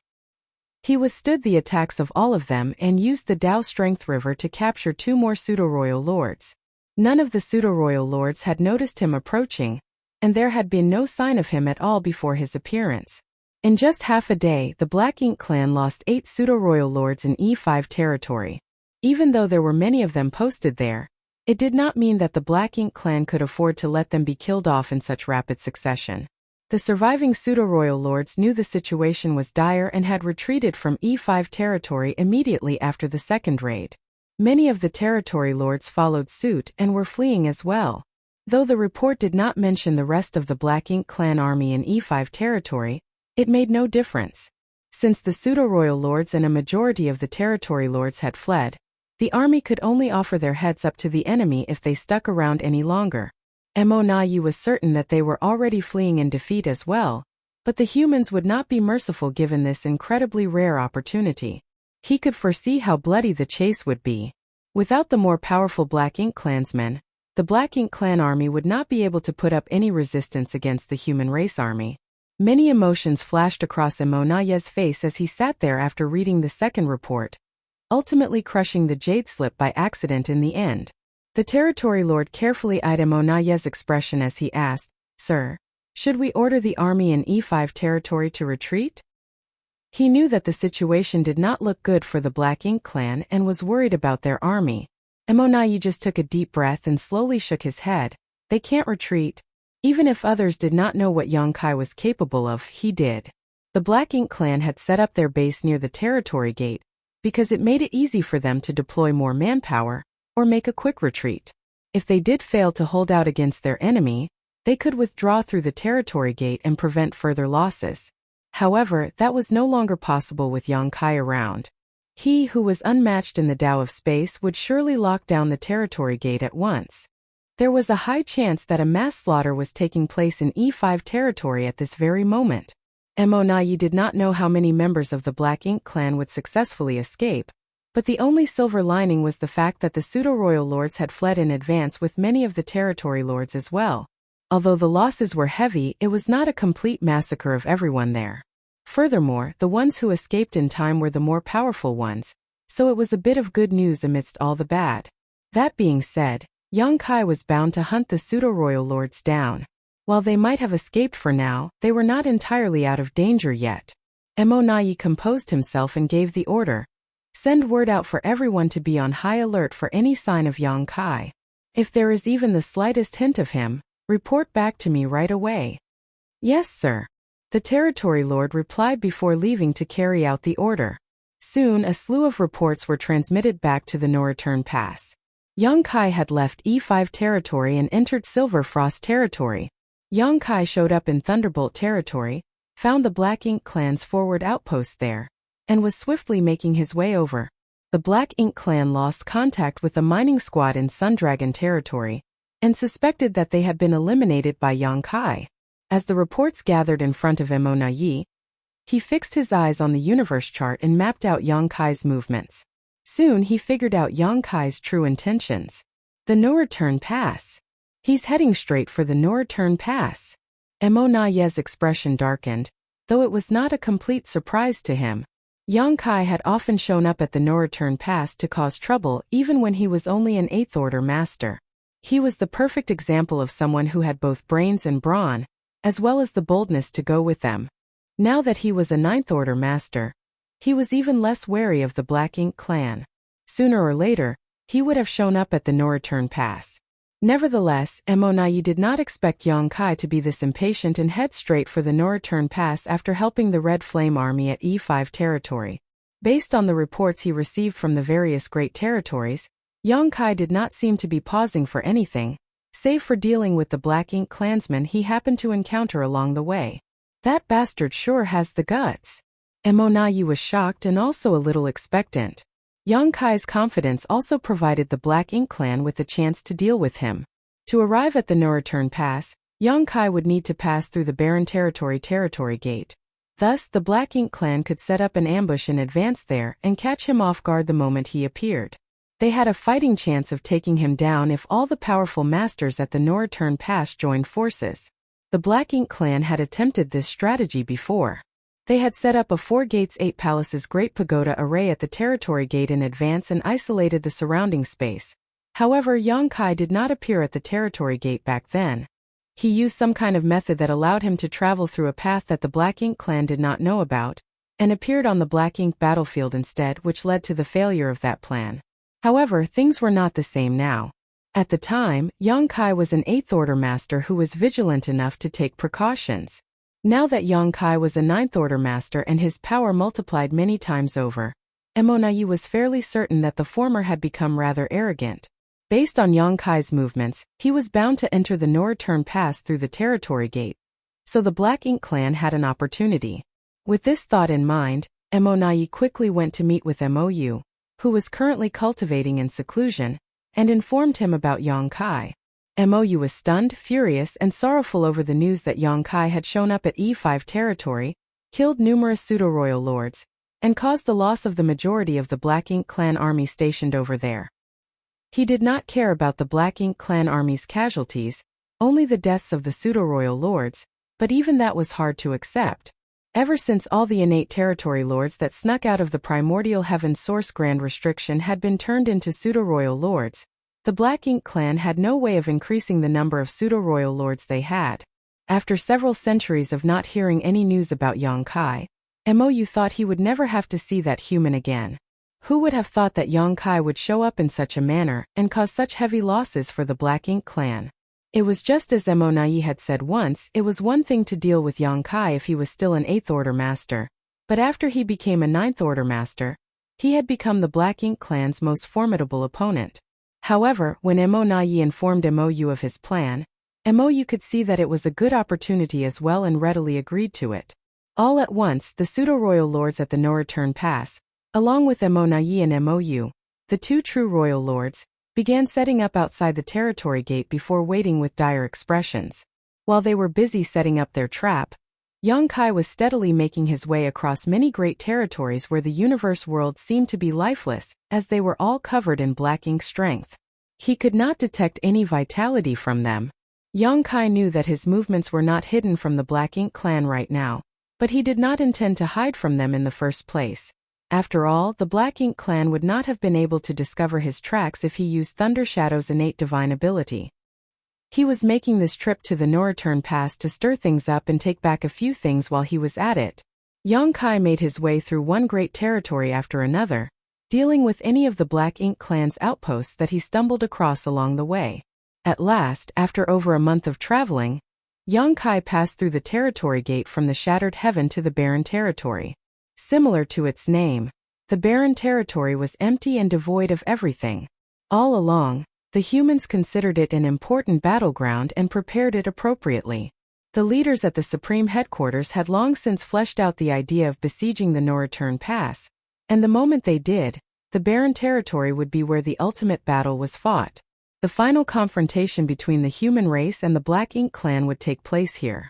Millennia ago, the human race army had achieved great results when the Black Ink clan first invaded this place, and if it had not been for the Black Ink giant spirit god's interference, breaking through the boundary wall between the Barren Territory and Wind Mist Territory, the Black Ink clan would not have been able to invade the 3000 world so easily. The bodies of countless masters from both sides littered the battlefield back then. It was also the final resting place of many top masters, including both Ninth Order Old Ancestors and Royal Lords. The moment Yang Kai stepped into the Barren Territory, he sensed alarming shockwaves coming from a place deep within the void. Though the waves were somewhat spaced out, each one was powerful enough to make his heart pound and the surrounding area shake. He focused his sight and stared into the distance, only to find 4 towering silhouettes clashing in the depths of the void. The fight was intense and space itself was crumbling around them. A fight between a giant spirit god and a Black Ink giant spirit god did not involve any kind of tactics or even any form of techniques. It was a completely physical fight with simple punches and slaps thrown around. However, as both parties possessed heaven-destroying and earth-shattering strength, even such a simple physical battle was enough to cause terrifying impact and fallout. It was not surprising that Mi Jingluan said the battle in the Barren Territory resulted in needless losses for the Black Ink clan. If the Black Ink clan at the No Return Pass wanted to send soldiers out as reinforcements to the various front lines, they would need to pass through the Barren Territory, and considering how strong the aftershocks of the fight were, weaker Black Ink clansmen would not be able to survive unless they had powerful masters protecting them. This was an unexpected but pleasant surprise. When Yang Kai gave that world bead to Old Ancestor Xiao Xiao, he had only done so as a means of countering the Black Ink clan's possible strategy. He did not expect it to result in such a boon for the humans. The 4 giant spirit gods were split up onto 2 different battlefields. Yang Kai spotted Ada, who was bald, and Aer, who had a lock of hair. As for the 2 Black Ink giant spirit gods, Yang Kai had to spend some time figuring out which was which. The one Ada was up against was most likely the one who was revived from the late ancient era battlefield, while the one fighting against Aer was the one from the divine spirit ancestral land. Though the 2 Black Ink giant spirit gods looked similar at first glance, upon closer inspection, there were still minor differences that one could pick up on. Initially, the Black Ink clan had a 3rd Black Ink giant spirit god, which was the one that escaped from the primordial heaven source grand restriction. Nevertheless, many human race masters had joined forces and defeated that one in the Barren Territory, which was something to celebrate. Otherwise, if the Black Ink clan had another Black Ink giant spirit god with them now, the human race would be in an extremely difficult predicament. Martial Peak, Chapter 5839. How about now? The clash between the giant spirit gods stirred up Yang Kai's urge to join the fight, but he had to force himself to quell that desire of his. He still had some self-awareness. Despite being a Ninth Order master now and possessing strength that seemed to touch the limits of martial Tao, it was still not enough for him to go up against a being as strong as a giant spirit god. If he did insert himself into the fight, he would only end up fleeing in defeat. Furthermore, if he was not mistaken, the Black Ink clan at the No Return Pass would have already set up the stage for him to put on a grand show. Thus, he decided to stay out of the battle between the 4 giant spirit gods. He cupped his hand around his mouth and hollered, "Adair, fight!" His voice rang like a dragon's roar and spread far and wide. Ada, who was in the middle of his battle, could not resist turning his head around to take a look, but he ended up being caught off guard as his opponent landed a punch against his face which caused him to stagger. Infuriated, Ada steadied himself and bent down before charging at his opponent and grabbing him by the waist. He landed a series of blows with his elbows and knees which caused the Black Ink giant spirit god to stumble. Then, Ada climbed on top of his opponent and began pounding the latter with his fists. The pummeling was so intense that every punch rang out like thunder across the entire Barren Territory. Yang Kai's eyes twitched at the sight. I better not disturb them. He then suppressed his aura and started rushing towards the territory gate to the No Return Pass. There were many Black Ink clansmen on guard at the territory gate all the time. This was not only to maintain control over the territory gate but also to keep an eye on the fight between the giant spirit gods.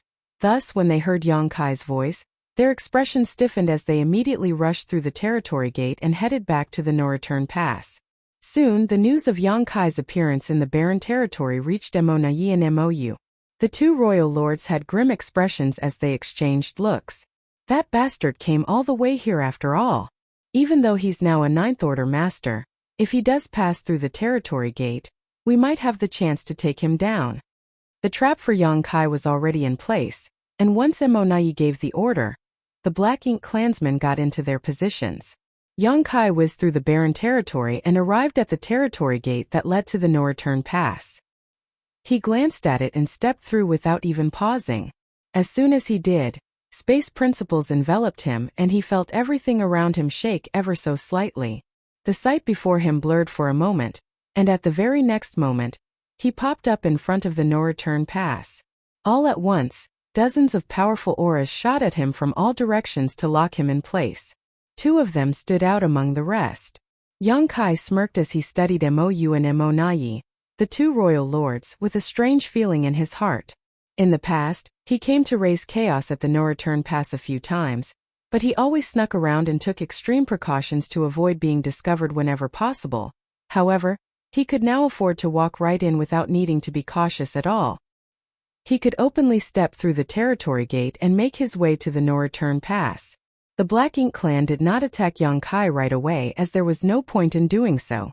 The territory gate was right behind him, and he could return to the barren territory at any time. Even though the Black Ink clan gathered every available master here, they did not feel confident about their ability to take him down immediately. They knew their best chance to strike was not when Yang Kai first showed up and had planned accordingly. Thus they patiently waited. The atmosphere was incredibly tense. Emonai's expression was the grimmest it could be. Even though he could tell from the various dispatches that it was indeed Yang Kai who showed up in E5 territory and all the other great territories along the way, he still harbored the barest glimmer of hope that the reports had been mistaken as he had not seen Yang Kai himself. However, now that Yang Kai was before his very eyes, even that glimmer of hope was dashed. He's really back. As someone who suffered multiple miserable losses at Yang Kai's hands, Emonai was more cautious of him than anyone else. That's it. Yang Kai abruptly chuckled in the middle of the standoff. He thought the Black Ink clan would attack him the moment he appeared, and had not thought they would be able to hold themselves back so well.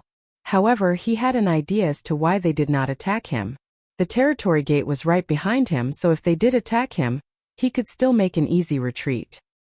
His taunting smile aggravated many from the Black Ink clan, and most of the auras that had honed in on him grew aggressive.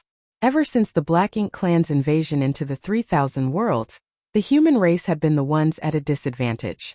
No human had ever been this arrogant when standing right on the doorstep of the Black Ink clan's greatest stronghold. The Black Ink clan naturally felt deeply humiliated. "You've got quite the nerve, Yang Kai." Emonai coldly snorted. Yang Kai studied Emonai for a moment as if it were his first time seeing the latter before remarking, "And you're quite lucky." Emonai frowned and soon he realized what Yang Kai meant. When the universe furnace closed up, Emonai thought that he was doomed to die. He had been badly injured at the time, so if Yang Kai had returned to the same spot as him, he would not have been able to put up a fight. Yang Kai would have killed him off at once. He was indeed rather lucky to be able to stand here now. Emonai did not know what Yang Kai had gone through and why he was only returning after all these years, but either way, he had barely managed to escape from Yang Kai with his life the last time they met. "You're quite lucky yourself." Emonai snapped back coolly. He looked into Yang Kai's cultivation journey, and realized that the latter was what the humans considered someone blessed by destiny. Yang Kai had stumbled across many opportunities throughout his cultivation journey. Otherwise, he would not have been able to rise as quickly as he did. Yang Kai grinned. Luck is also a form of strength. Then his eyes flitted around him as he taunted, "What's wrong? Weren't all of you waiting for me? I'm here now. Aren't you going to attack? What's the point of attacking you now?" Emonai growled to himself, "Take a few steps forward if you dare." To ensure that their plan could be executed flawlessly, they had to find a way to get Yang Kai away from the territory gate first. Otherwise, if Yang Kai was unwilling to engage in battle with them, the trap that they set up would go to waste. "Oh, I get it now," Yang Kai commented seemingly to himself. "You're afraid I'll run off, right?" As soon as he said that, he waved his hand, and as space principles vibrated, the territory gate behind him suddenly started shaking. At the very next moment, the territory gate began freezing up like a lake in winter. In the blink of an eye, the territory gate that had remained stable for countless years was completely frozen, the swirling ripples on its surface now completely locked in place. Oh! Mo-Na-Yi and Mo-Yu were stupefied, and all the other pseudo-royal lords were agape as well. What the hell is he doing? How about now? Yang Kai smirked at the Black Ink clan. Begin! Mo-Na-Yi roared at once. Though they were boggled by Yang Kai's actions, they believed that he was still too arrogant for cutting off his only path of retreat. Their original plan involved luring Yang Kai away from the territory gate to avoid letting him escape at any given moment, but since they no longer had to worry about that, Mo-Na-Yi did not hesitate anymore. Since Yang Kai had voluntarily made the situation work in the Black Ink clan's favor, Mo-Na-Yi was not going to disappoint him. As soon as his roar rang out, a series of powerful attacks shot out from all directions as nearly 20 silhouettes dashed towards Yang Kai. These were all pseudo-royal lords. Furthermore, they were not the only ones around, as 12 more pseudo-royal lords were tasked with powering the grand array. They quickly moved with the intention of setting up a heaven-sealing earth-locking grand array. Once they got into position, with the help of the array boards and banners they held, they could lock up the local space, making it impossible for Yang Kai to escape. Mo-Na-Yi and Mo-Yu attacked as well. Since they were up against an opponent as formidable as Yang Kai, neither of the royal lords held back as they unleashed their full strength. Instantly, Black Ink strength flooded over from all directions as a myriad of secret techniques showered down on Yang Kai. A loud dragon roar rang out as golden light shot out.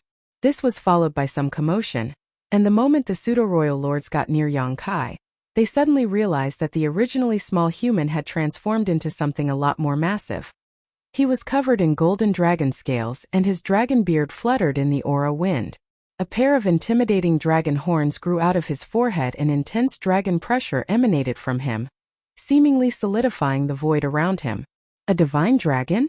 Mo-Yu, who was launching off a secret technique at Yang Kai, was completely taken aback and his face twitched at the sight. He did know that Yang Kai was a Ninth Order master and could take a dragon form, but when did he become a divine dragon? Mo-Yu had taken part in the first battle at the No-Return Pass and could still remember the power of the divine dragons from back then, both of whom were even stronger than the average Ninth Order human master. He had once suffered at the hands of the previous head of the dragon clan. He's both a Ninth Order master and a divine dragon? Just how strong is he now? Let me see what you can do, Yang Kai roared. After switching into his dragon form, his thirst for battle intensified. After becoming a Ninth Order master, he had only had an all-out fight once against Mo-Na-Yi, and even though he won that battle, his enemy was not in peak condition. Yang Kai was already heavily injured at the time. Furthermore, he had just used the 3-self source reconstitution art to combine with his 2 other selves. Thus, he did not have the time to stabilize his cultivation and could not wield his full power. Centuries had passed since then and his cultivation realm had been solidified. Yang Kai was at his peak right now, and the only way he could test his limits, apart from doing it here at the No-Return Pass, was to challenge a Black Ink giant spirit god. However, a Black Ink giant spirit god was too powerful and Yang Kai figured he would not be able to take one on, so it was best for him to target the No-Return Pass instead. That was the reason why Yang Kai chose not to travel stealthily. He wanted to know what his current limits were. Furthermore, for certain reasons, this fight was unavoidable for him as well. Yang Kai roared as he stretched out in a grabbing motion. Considering Yang Kai's size right now, even just a dragon claw of his was enough to cover half the sky. The pseudo-royal lords who were in that direction immediately saw the world darkening around them, as the gigantic shadow loomed over their heads. It was accompanied by an immense sense of pressure that made them quake. It was the dragon pressure of a divine dragon, and it weighed down on them so heavily that their knees nearly buckled. Space-time Tao strength began surging as time was thrown into disarray and space warped. The pseudo-royal lord's senses were thrown completely off and they could not dodge in time. Thus Yang Kai caught them with his dragon claw. Yang Kai tightened his dragon claw with a powerful squeeze that resulted in the sound of bones cracking, followed by a litany of pained cries. Martial Peak, Chapter 5840, Are You Sleep-Talking?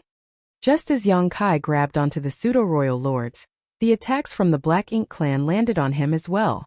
Even though Yang Kai had thick skin and strong flesh, the attacks still managed to make him shake and tremble. The pseudo-royal lords were not to be underestimated. Furthermore, the attacks from 2 royal lords were also in the mix. All in all, it was an avalanche of formidable attacks that blasted off his dragon scales.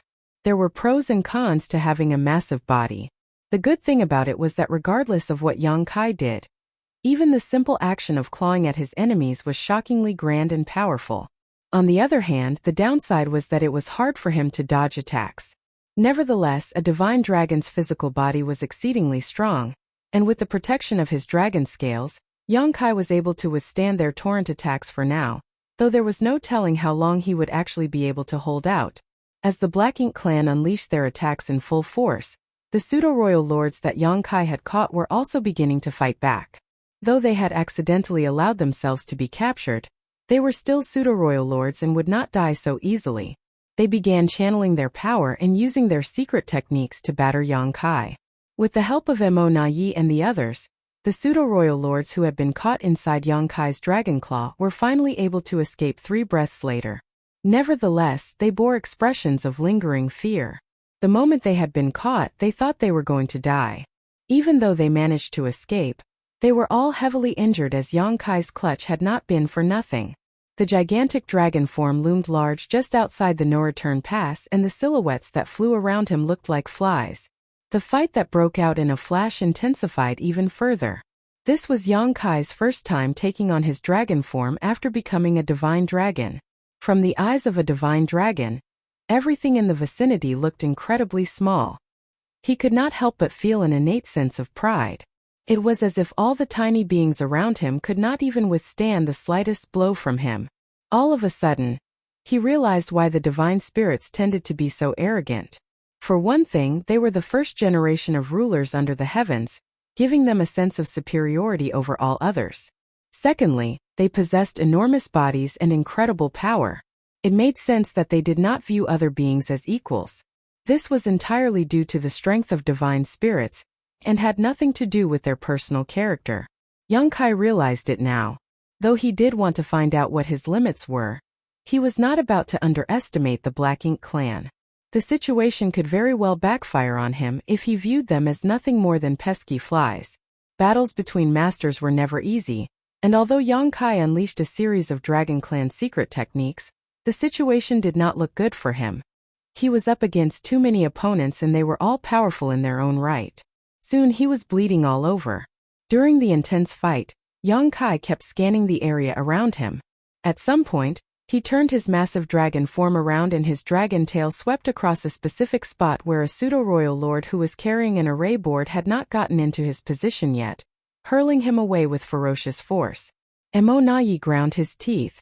They needed the 4 Gates 8 Palaces Great Pagoda array to deal with Yang Kai. Even though it looked as if Yang Kai was suffering under their relentless attacks, without the grand array to seal the local space, he would be able to leave whenever he wished and no one would be able to stop him. Thus, as soon as the fight broke out, the pseudo-royal lords who were in charge of arranging the grand array had begun moving. They only had 1 array board left to put in place before activating it, but they failed to do so at the last moment. He sensed it a long time ago and had his guard up the whole time. Mo Na Yi deduced. That was indeed the case. Yang Kai had detected the 4 Gates 8 Palaces Great Pagoda array the moment he appeared at the territory gate. He did not seal the territory gate out of foolish overconfidence, however. Instead, he wanted to use it to make the fight break out on his terms. If he did not seal the territory gate, the Black Ink clan would not have made their move this quickly, despite how many of them there were. They would wait until he entered the grand array first. By sealing the territory gate, Yang Kai had cut off his path of retreat, but at the same time he forced the Black Ink clan's hand. Thus, the spirit array that the Black Ink clan had set up beforehand was no longer of any use, and they had to reposition themselves before trying again. All Yang Kai needed to do now was to keep his guard up against the grand array, and prevent them from activating it. As long as he did that, it was basically impossible for him to be defeated here. Dragon roars echoed across the void as secret techniques flew in all directions. Numerous silhouettes flitted about as the pseudo-royal lords fought with great caution. They dared not give Yang Kai the chance to strike them dead on. While their attacks did land on Yang Kai, they did not seem to do much harm to him. On the other hand, if Yang Kai found the right opportunity to hit them, just a simple attack from him could very well leave them heavily injured. Only Mo Na Yi and Mo Yu, the two true royal lords, posed any real threat to Yang Kai on their own. That being said, the longer these two fought, the more frightened they became. Yang Kai looked as if he was injured and bedraggled, but he remained as spirited as ever. In fact, it felt as if the longer he fought, the more powerful he became. Mo Na Yi had fought against Yang Kai back inside the universe furnace and had suffered badly at the latter's hands at the time, but even he knew that Yang Kai was not at his best back then and could not wield his full strength. Thus, Mo Na Yi had done his best to avoid underestimating Yang Kai's power. However, at this moment, he realized that Yang Kai was much stronger than even he imagined. No one had ever possessed the combined power of a ninth order cultivation and a divine dragon physique before. Furthermore, when Yang Kai ascended to the ninth order open heaven realm, he also absorbed the small universe that belonged to Feng Tian Ci. On top of all that, what Yang Kai found inside the universe furnace allowed him to enhance his proficiency over many grand das, greatly bolstering his strength.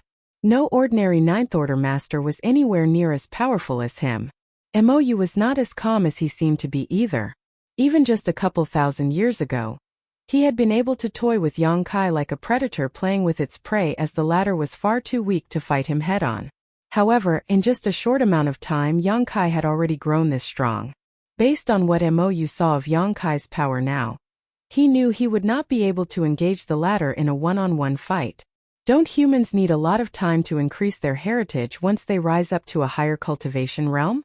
This bastard became a ninth order master inside the universe furnace just a few centuries ago. He's still a newly promoted ninth order master, yet he's already this strong.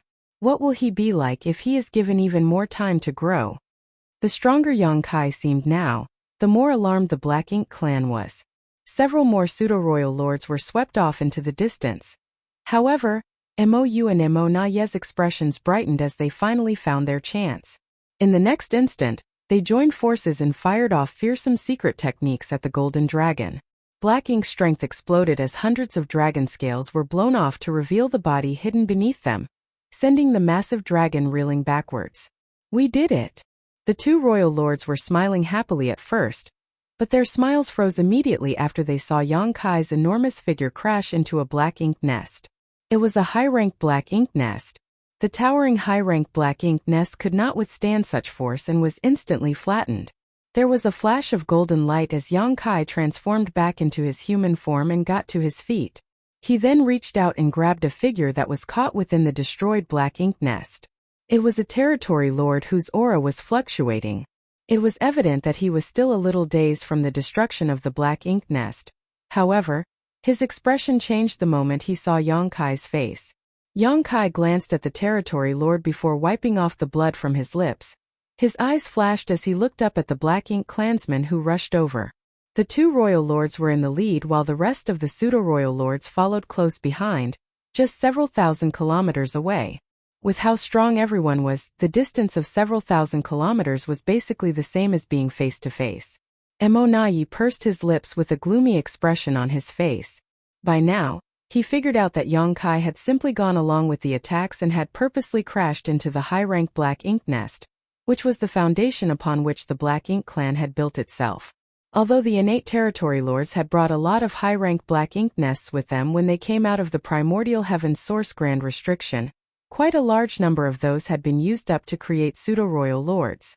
Every remaining high-rank Black Ink nest right now was incredibly precious, as they had no way of replacing them once they were lost. This time the Black Ink clan did not attack Yang Kai. Mo Na Yi and Mo Yu both knew that their plan to kill Yang Kai had failed.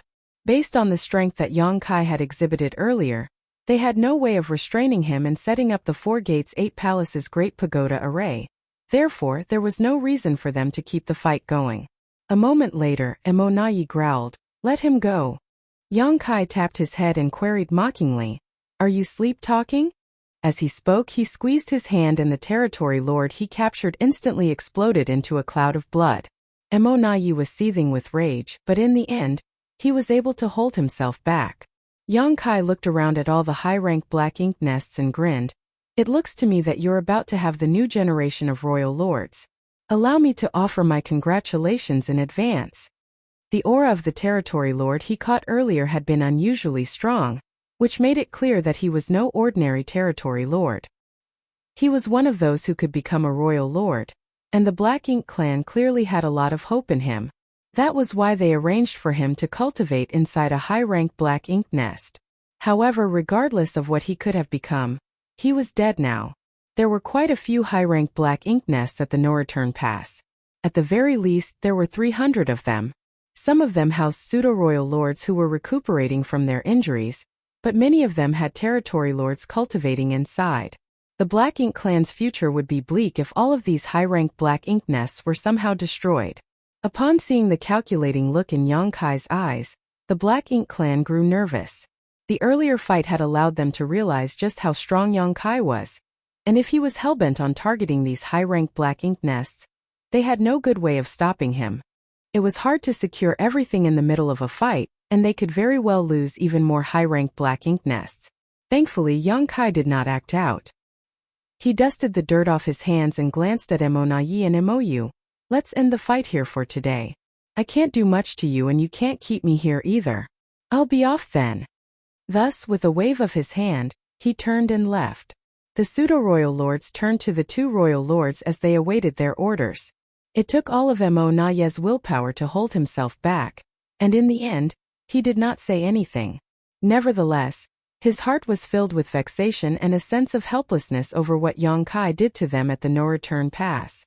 One man alone barged into their home, destroyed a high-rank black ink nest and killed a fine candidate who could have become a royal lord, then left without so much as a care. Martial Peak Chapter 5841 Waiting.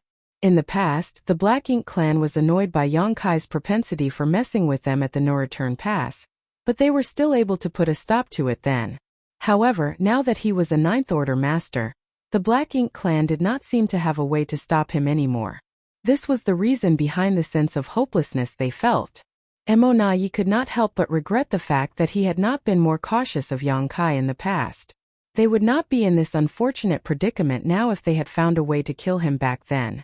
However, based on the information they gleaned from the Black Ink disciples in the past, the Eighth Order was supposed to be Yang Kai's limit.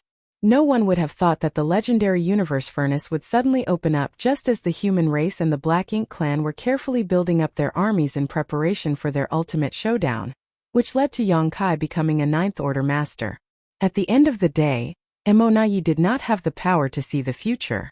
At the time, he was entirely focused on creating more royal lords, which meant that the threat of an Eighth Order master such as Yang Kai would naturally diminish, and he would not have to specifically target this human menace. When the universe furnace appeared, the Black Ink clan did attempt to target Yang Kai and put in a lot of effort to do so, but they ended up failing and being the ones who suffered a great loss instead. Did he come here just to take a beating? Mou stared off in the direction Yang Kai had left with his brow tightly knitted as he commented in confusion. Why is he heading deeper into the Black Ink battlefield? Emonayi could not figure out what Yang Kai was up to either. He considered all of the things Yang Kai had done so far and thought to himself, that bastard's always so hard to decipher. Damn it! All of a sudden, Emonayi whipped his head around and growled, the territory gate. Emonayi had been too caught up in the fight with Yang Kai that he did not spare much thought for anything else, but now that things had settled down, it dawned on him that they had a grave problem on their hands. Yang Kai had used his space secret technique to seal off the territory gate. He had done this before when he returned from the Great Sea Celestial Phenomenon, and gathered the remnants of what was left of the human race army outside the No Return Pass before leading them to charge through the No Return Pass and into the barren territory. Back then, Yang Kai wheeled around after accomplishing his goal, and invaded the No Return Pass once more to save Ji Lao San, who had been captured. When Yang Kai made his way back from the barren territory, he used some secret technique to seal up the territory gate. At the time, he had only just become an Eighth Order master, so both his abilities and his mastery over the Tao of space were nowhere near what they were now, so it had taken him some significant effort. After rescuing Ji Lao San, Yang Kai brought the former to the depths of the Black Ink battlefield, and used a secret passageway in the Blue Sky Theater to return to Black territory. When that happened, the Black Ink clan had to put in a lot of effort to reopen the territory gate. Yongkai had not done anything like that until now. The No Return Pass was the Black Ink clan's main base and largest spawning ground. Many from the Black Ink clan were being born here at any given moment, and they constantly sent out reinforcements to the front lines. The injured pseudo-royal lords would also return to the No Return Pass to slumber and recover when they were injured. Now that the territory gate was sealed, it meant that the No Return Pass had been cut off from the rest of the 3,000 worlds. This greatly threatened the Black Ink clan army, which was still out fighting in the 3,000 worlds. Even though the Black Ink clan had an exceedingly high number of masters and could muster up enough force to break open the territory gate once more, it would take time for them to do so. The situation out on the battlefield could change at any moment, so they could not afford to waste any time at all. In the blink of an eye, all manner of thoughts raced through Mo Naye's mind. All at once, he realized that this could have been Yongkai's main reason for coming over to the No Return Pass. Nevertheless, even if he figured this out now, nothing changed. The territory gate was still sealed and the Black Ink clan had to find a way to break it open again as soon as possible. And so, under the command of Mo Naye and Mou, the Black Ink clan began attacking the territory gate. Immense force surged as the Black Ink clan felt as if they had swallowed a fly.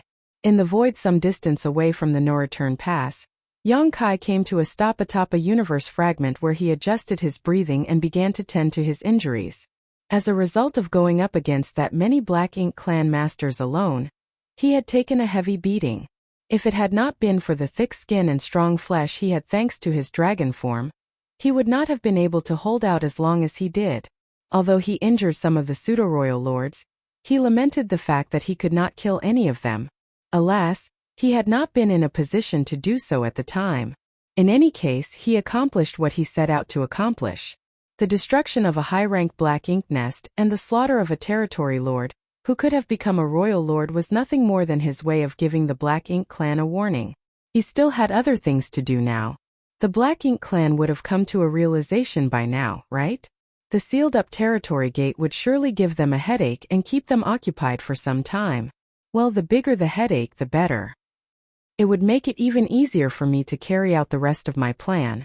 Several days later, Yongkai rose to his feet as mighty as a dragon and as fierce as a tiger once more.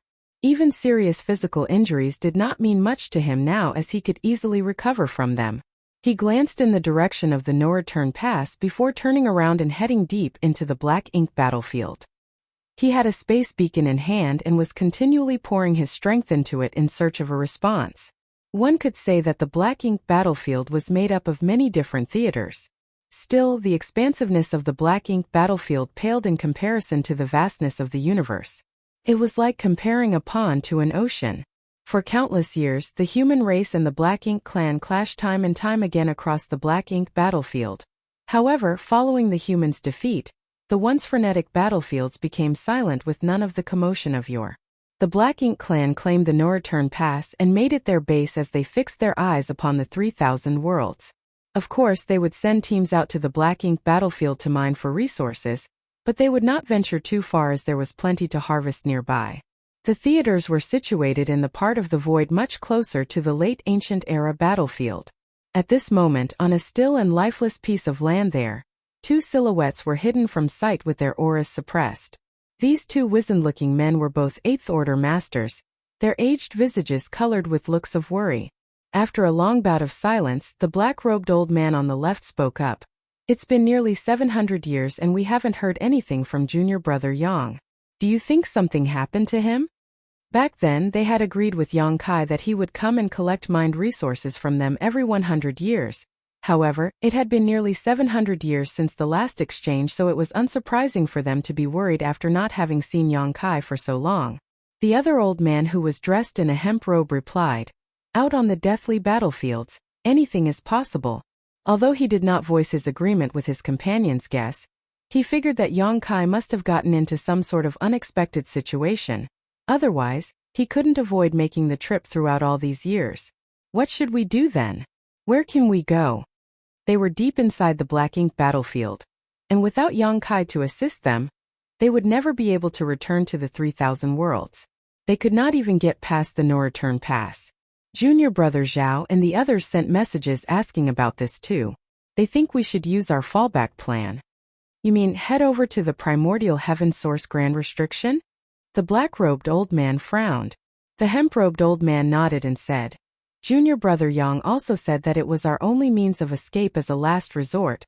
The primordial heaven source grand restriction is quite some distance away. It would take at least 2 or 3 decades for our group to get there. We are 8th order masters, so it would be fine for us, but considering how dangerous the journey would be, the little ones who are in the 4th order and 5th order might not be able to make it. We would end up losing a lot of them. That's indeed a problem, which is why Junior brother Zhao didn't suggest we leave for the primordial heaven source grand restriction right away.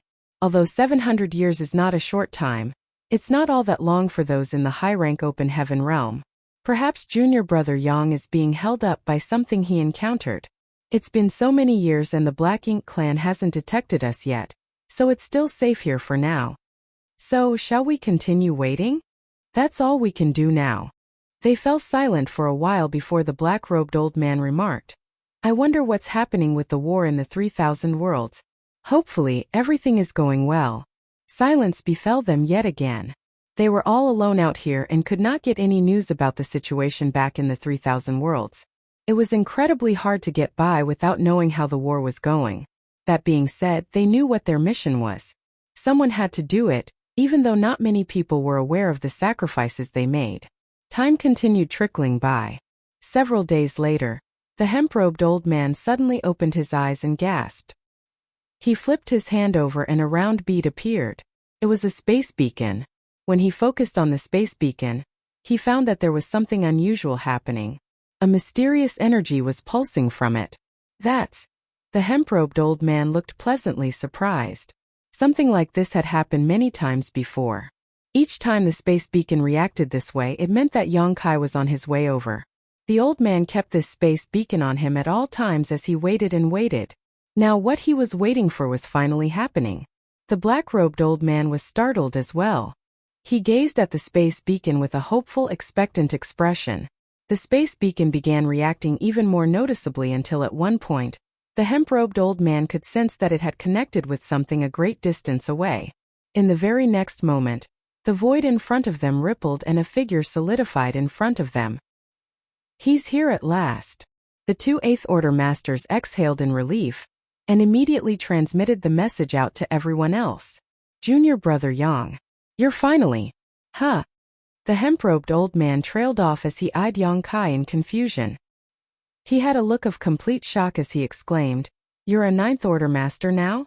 The black-robed old man beside him also noticed that something was different, but as Yang Kai did not exhibit his power clearly, the former could not be certain about it. Greetings, senior brothers. I've kept you waiting. Yang Kai greeted them with a bow. You broke through to the 9th order? The hemp-robed old man pressed again. Yang Kai nodded. You have good eyes, senior brother. I am indeed a 9th order master now. The 2 8th order masters could not help but exchange looks. They felt both stunned and glad as they cheered. Good. Very good. While they were busy with their conversation, the space around them quivered as more figures began popping up. These were the other 8th order masters who were gathering here after receiving the message. The moment they laid eyes on Yang Kai, the one they spent several centuries waiting for, they could not resist exhaling in relief. If Yang Kai did not show up soon, they would have to follow his instructions and head towards the primordial heaven source grand restriction to convene with the suppressing Black Ink army over there. However, if they chose to make that journey, it would be a long and perilous one, with many of them falling along the way. Thus, it was an extremely dangerous path of retreat that had to be avoided unless absolutely necessary. But now that Yang Kai was here, they would not need to head over to the primordial heaven source grand restriction. When these older, more experienced 8th order masters heard the hemp-robed old man saying that Yang Kai was now a 9th order master, they were just as shocked and felt a tinge of suspicion that the old man had made a mistake. However, upon closer inspection, they realized that Yang Kai was indeed a 9th order master. Though they were no longer suspicious, they could not figure out how Yang Kai managed to do it.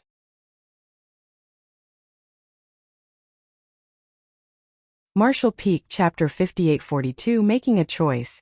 Several millennia had passed since the Black Ink Clan's invasion of the 3,000 worlds. Before the universe furnace appeared, the humans had been stuck guarding the dozen or so Great Territory battlefields. Apart from those Great Territories as well as High Heaven Territory and the New Great Territory, the rest of the other Great Territories largely fell into the Black Ink Clan's hands. Thus, the humans had been facing a very difficult conundrum all this while. It was the issue of resources.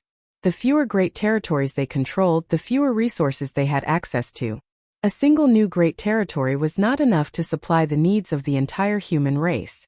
During the Great Evacuation back then, all the sects, including the cave heavens and paradises, brought along everything they could carry from their storehouses and treasuries.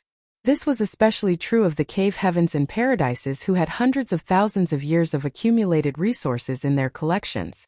Nevertheless, in the thousands of years that passed since then, they had used up most of what they brought with them, and their resources were nearly drained as well.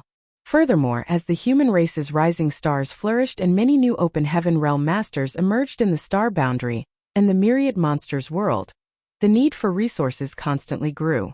In the past, the human race's many great forces were spread throughout thousands of great territories across the 3,000 worlds and were basically self-sufficient, but that could no longer be the case now.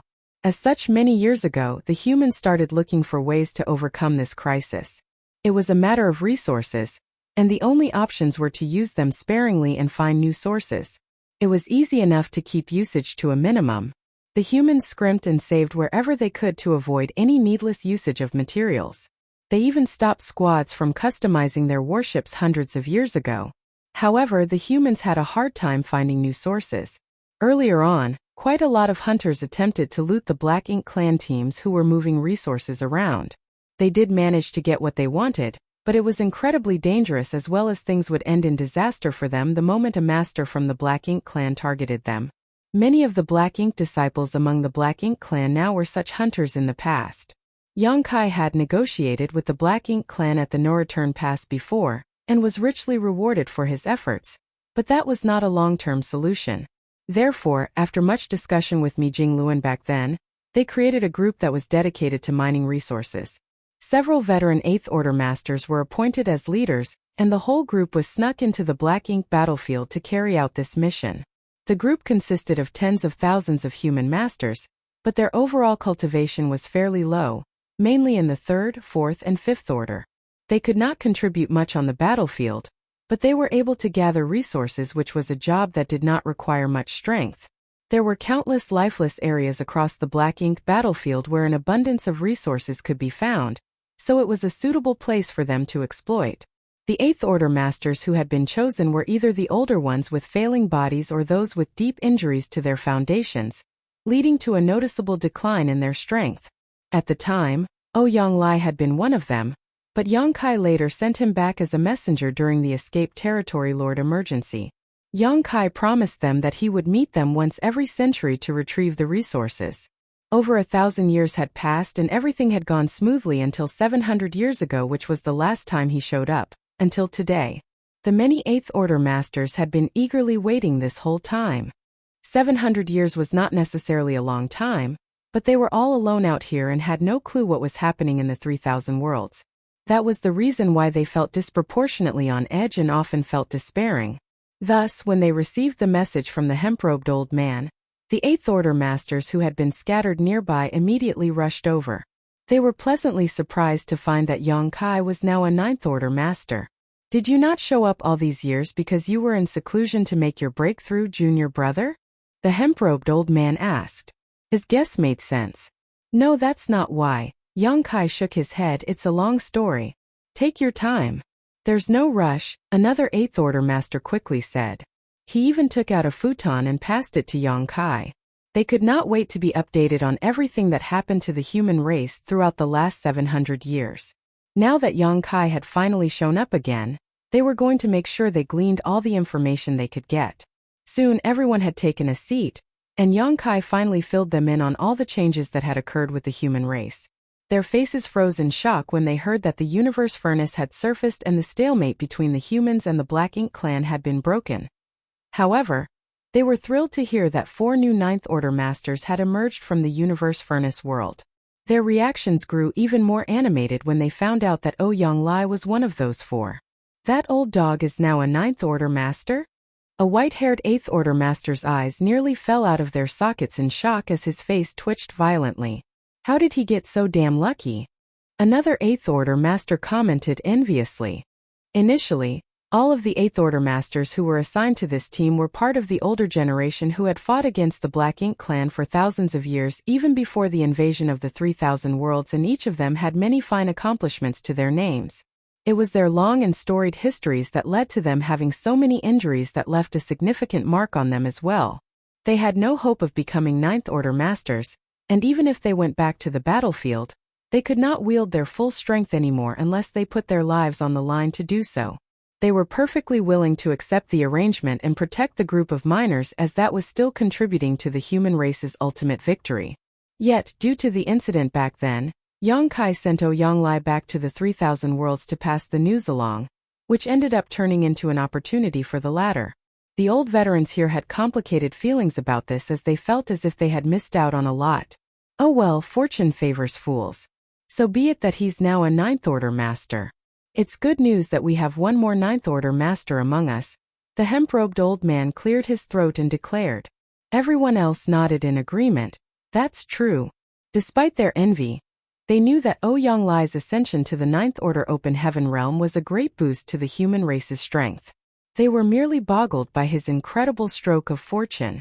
They had been assigned here together to contribute what little they could, and yet Ouyang Lai was fortunate enough to make a huge leap in his cultivation. Seems to me that the Black Ink clan suffered significant losses inside the universe furnace. Yang Kai nodded. They lost a few pseudo-royal lords and a royal lord too. But Emonayi became a royal lord and narrowly avoided meeting his doom. Apart from the four Ninth Order Masters who ascended inside the universe furnace, senior brother Wei Junyang and senior sister Luo Ting, he also successfully broke through beforehand. Right now, Xiao Xiao and Wu Qing have been freed up as well, so they're each leading an army. Someone silently made the calculations. Does that mean we have 8 Ninth Order Masters now? We have 9. Yang Kai turned to the person who spoke. There's one more that all of you aren't familiar with. He's in charge of guarding the primordial heaven's source grand restriction, and is the reincarnation of martial ancestor Shi. Yang Kai was referring to Wu Kuang, but Wu Kuang did not interact much with the masters from cave heavens and paradises. His name was not known to the masses and few even knew of his existence. Wu Kuang had only been a 7th Order Master when Yang Kai brought him to the primordial heaven source grand restriction, but he was able to cultivate and reach the Ninth Order Open Heaven realm thanks to the heaven-devouring battle law. Still, everyone was greatly heartened by this news. During the Great War in the Barren Territory all those years ago, nearly all of the Ninth Order Masters sacrificed their lives in the fight.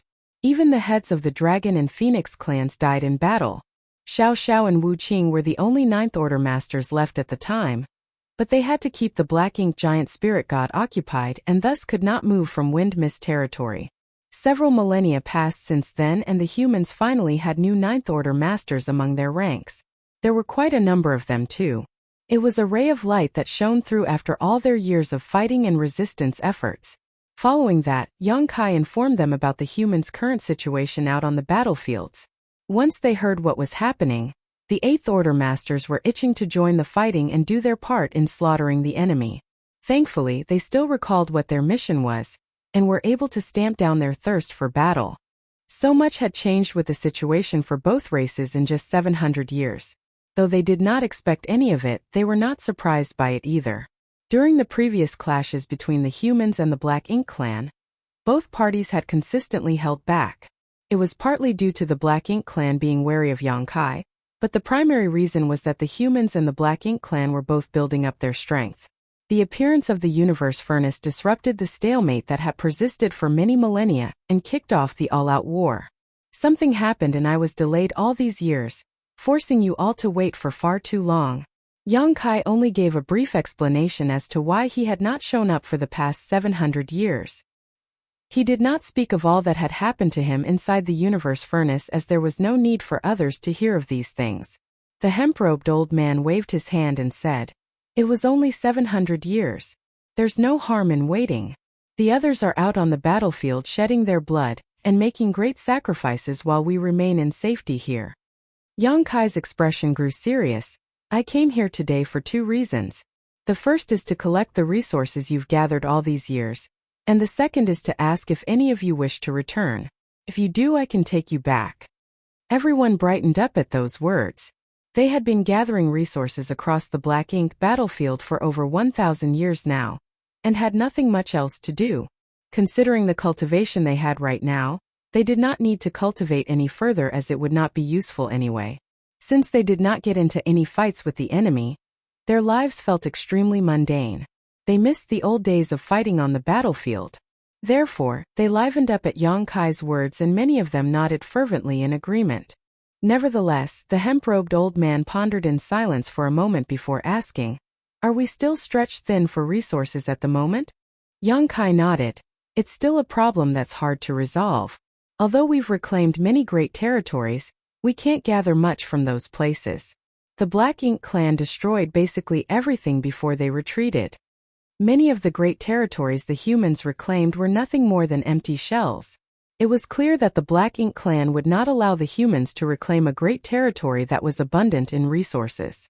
Furthermore, after being under the control of the Black Ink clan for all those years, all of the valuable areas had been almost completely stripped of resources as well. Naturally, the Black Ink clan took the resources with them when they evacuated. They were not going to leave them behind and allow their enemy to reap the benefits. Everyone went quiet as their expressions fell. "You don't need to worry about resources," Yang Kai said. "I will think of something." "What's your idea?" the hemp-robed old man asked. Yang Kai chuckled and said, "We lack resources, but the Black Ink clan doesn't. They've never had to fret over the lack of resources. Well, since they have more than enough, I'll just borrow some from them." He had spoken in such a calm and relaxed manner that it was almost as if the Black Ink clan would truly lend their resources to the humans. Nevertheless, the 8th Order Masters knew better. Even though Yang Kai was a 9th Order Master, it would not be easy for him to target the Black Ink clan, especially since they were not the same as they once were. Just as the humans had grown stronger, the Black Ink clan's heritage had increased as well. The hemp-robed old man remained silent in thought for a moment before saying, "All humans are one, sharing glory and downfall together. We must gather resources, and even though we're not doing so at a speedy rate, we're still able to make some gains. Moreover, we've stayed well hidden all these years and the Black Ink clan has never discovered our presence. Let's stay here and continue gathering the resources we need. As for the battlefield, let's leave it to the younger generation. What do you think, everyone?" This question of his was addressed to the other 8th Order Masters as he could not represent them all.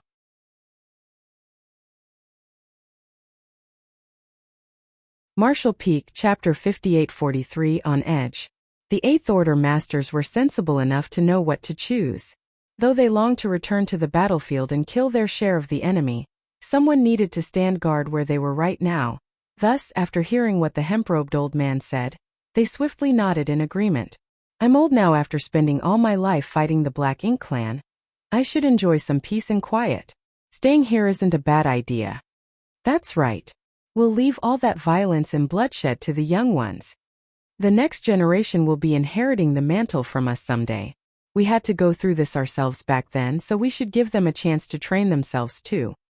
Everyone voiced their support.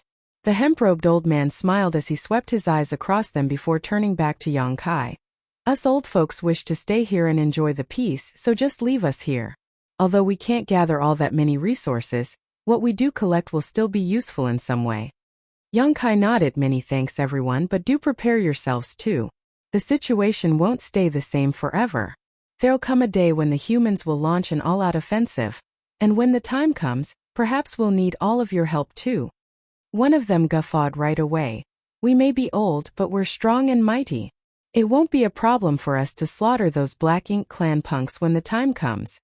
After a brief chat, everyone started pulling out the resources they had gathered and passing everything over to Yang Kai. They managed to gather quite a lot, and as there was the danger of being detected by the Black Ink clan, they did not store everything together. Instead, the resources were kept separately in over a dozen space rings. Thus, even if something bad happened, they would not lose everything that they gathered at once. Fortunately, even after all these years, The Black Ink Clan had yet to discover their presence, and had no idea that a team of humans was secretly mining resources deep inside the Black Ink battlefield. This was mainly due to the humans being hidden so deep that they were nearly at the late Ancient Era battlefield, and the Black Ink Clan never ventured this far from the no-return pass. After collecting the space rings, Yang Kai bade them farewell and the Eighth Order Masters watched as he left. Their many centuries of waiting had finally come to an end, and they found out that the human race's situation was not as dire as they thought. Therefore, they were all in a good mood. Yang Kai took his leave of them and began his journey back. It took him quite some time to find them, but it was far easier for him to head back now. With the help of some space beacons, he went back down the route he had used to come over, and in less than half a day, he arrived on the outskirts of the no-return pass. He looked over and saw that the territory gate he sealed up earlier had already been opened, but he wasn't surprised by that. There were quite a number of powerful Black Ink clansmen now, with 2 royal lords and several dozen pseudo-royal lords at the no-return pass alone. Even if Yang Kai did seal up the territory gate, it would be easy for that many masters to force it open again. It was just a matter of time. But, considering how shrewd Mo Nai is, he should have realized the severity of the situation, right? It was a simple matter for Yang Kai to seal up the territory gate, but to the Black Ink Clan it was a grave predicament. This was especially true for the Black Ink Clan army which was still out there fighting. Yang Kai carefully sensed his surroundings and picked up on the many strong auras that were scattered across the no-return pass. The auras were not hidden in any way. It was almost as if they were bright lights shining in the middle of darkness. Now and then, Black Ink Clan teams would move around as they did their patrols. Everyone at the no-return pass was clearly on edge. Could not be helped. 2 months ago, Yang Kai had suddenly shown up at the no-return pass and transformed into a divine dragon to engage the Black Ink Clan masters in a battle. Though they managed to give Yang Kai a fierce beating before forcing him to leave, they also suffered losses of their own. Even if they ignored the injuries the pseudo-royal lords received during the fight, there was also the loss of a high-rank Black Ink nest, which had been destroyed by Yang Kai, and the death of a territory lord who had the potential to become a royal lord. Yang Kai did head towards the Black Ink battlefield, but Mo Nai understood him well enough to know that he would surely be back. As the Black Ink Clan had no way of ascertaining when Yang Kai would return, they could only be as vigilant as possible, and keep the entire no-return pass on constant alert. Although Yang Kai was just a single human, his existence was enough to make all the Black Ink clansmen at the no-return pass feel discomfited, vexed, and overwrought. After a moment of observation, Yang Kai used Thunder Shadow's innate divine ability to conceal himself, hiding his physical form and aura. Then, he headed straight towards the no-return pass. At a certain moment, a pseudo-royal lord positioned somewhere inside the no-return pass felt a flicker of danger. If this had been at any other time, he would not have paid much attention to such an insignificant sensation. However, Mo Nai had given clear orders beforehand, so the pseudo-royal lord's eyes flew open as he immediately made his presence even more imposing. Mo Nai came over in a flash and glanced at the pseudo-royal lord who grimly nodded. Thus Mo Nai began scanning all around with his divine sense, but his search came up empty. Meanwhile, Yang Kai could not help but frown. He was still some distance away from them and had thought that he could use Thunder Shadow's innate divine ability to sneak over there and kill that pseudo-royal lord, but he did not expect the latter to be on such high alert. At the very least, he knew for certain that the pseudo-royal lord did not discover his whereabouts. That being said, a being as strong as pseudo-royal lord would still be able to instinctively sense danger. If Yang Kai wanted to attack the pseudo-royal lord and prepared himself to do so, the latter would surely detect something.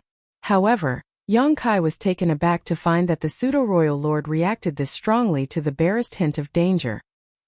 He's being far too cautious. Yang Kai was speechless.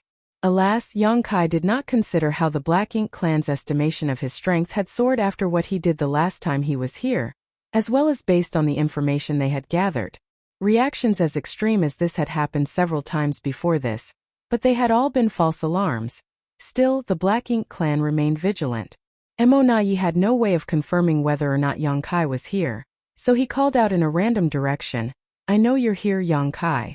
Why are you hiding like a coward? Why don't you show yourself?"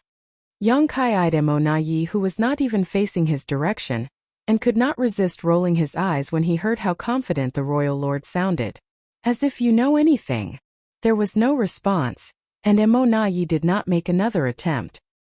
He moved back to his previous spot and began scanning the area around him once more while the pseudo-royal lord exhaled in relief. Yang Kai could not resist scoffing from his hiding spot. It would be difficult for him to get anything done with the Black Ink clan fiercely guarding against him like this. Still, though the situation made it tough for Yang Kai to strike at the Black Ink clan, the situation was even harder on them as they had to be on guard at all times in case he launched a surprise attack. The pseudo-royal lords were under a lot of pressure, and even Emonayi and Mou were feeling extremely tense. Right now, Yang Kai was the one who had the upper hand as all the possibility of danger stemmed from him. The Black Ink clan could only react based on what he did.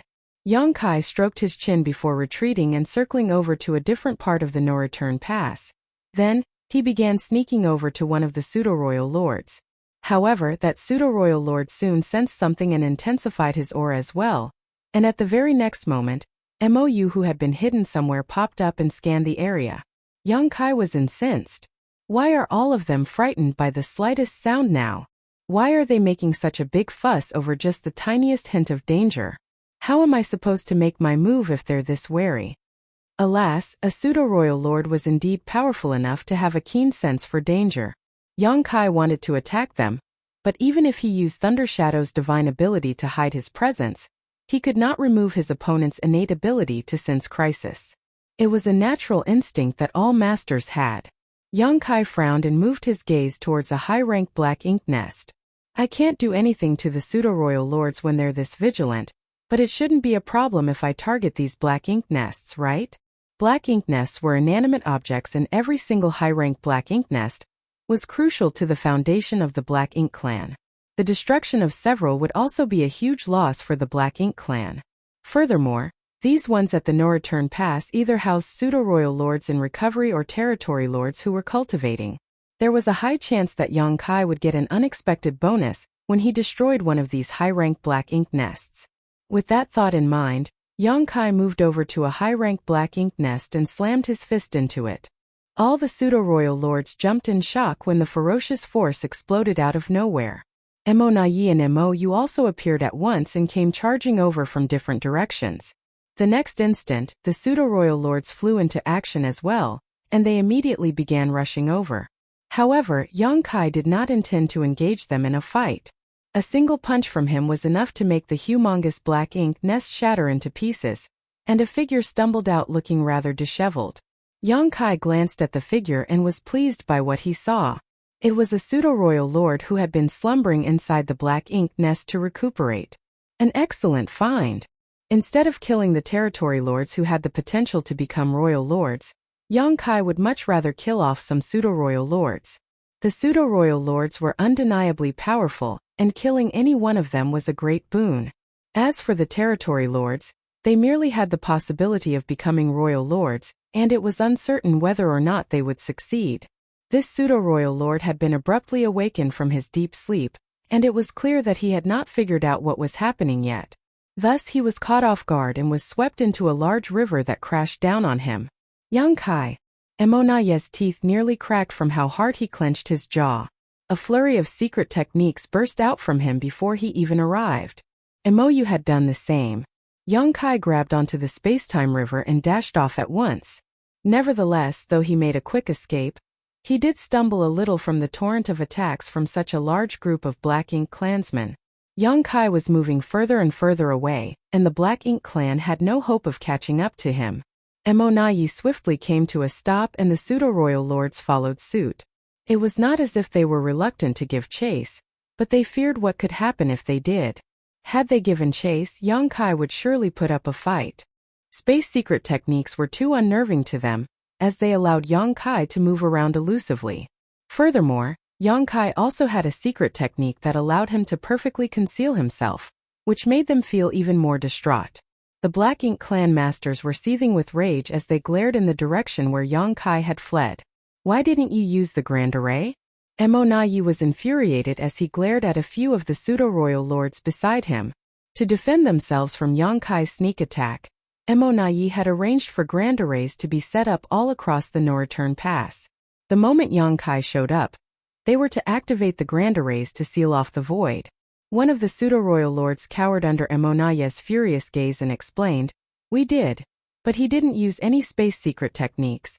Emonayi's expression froze.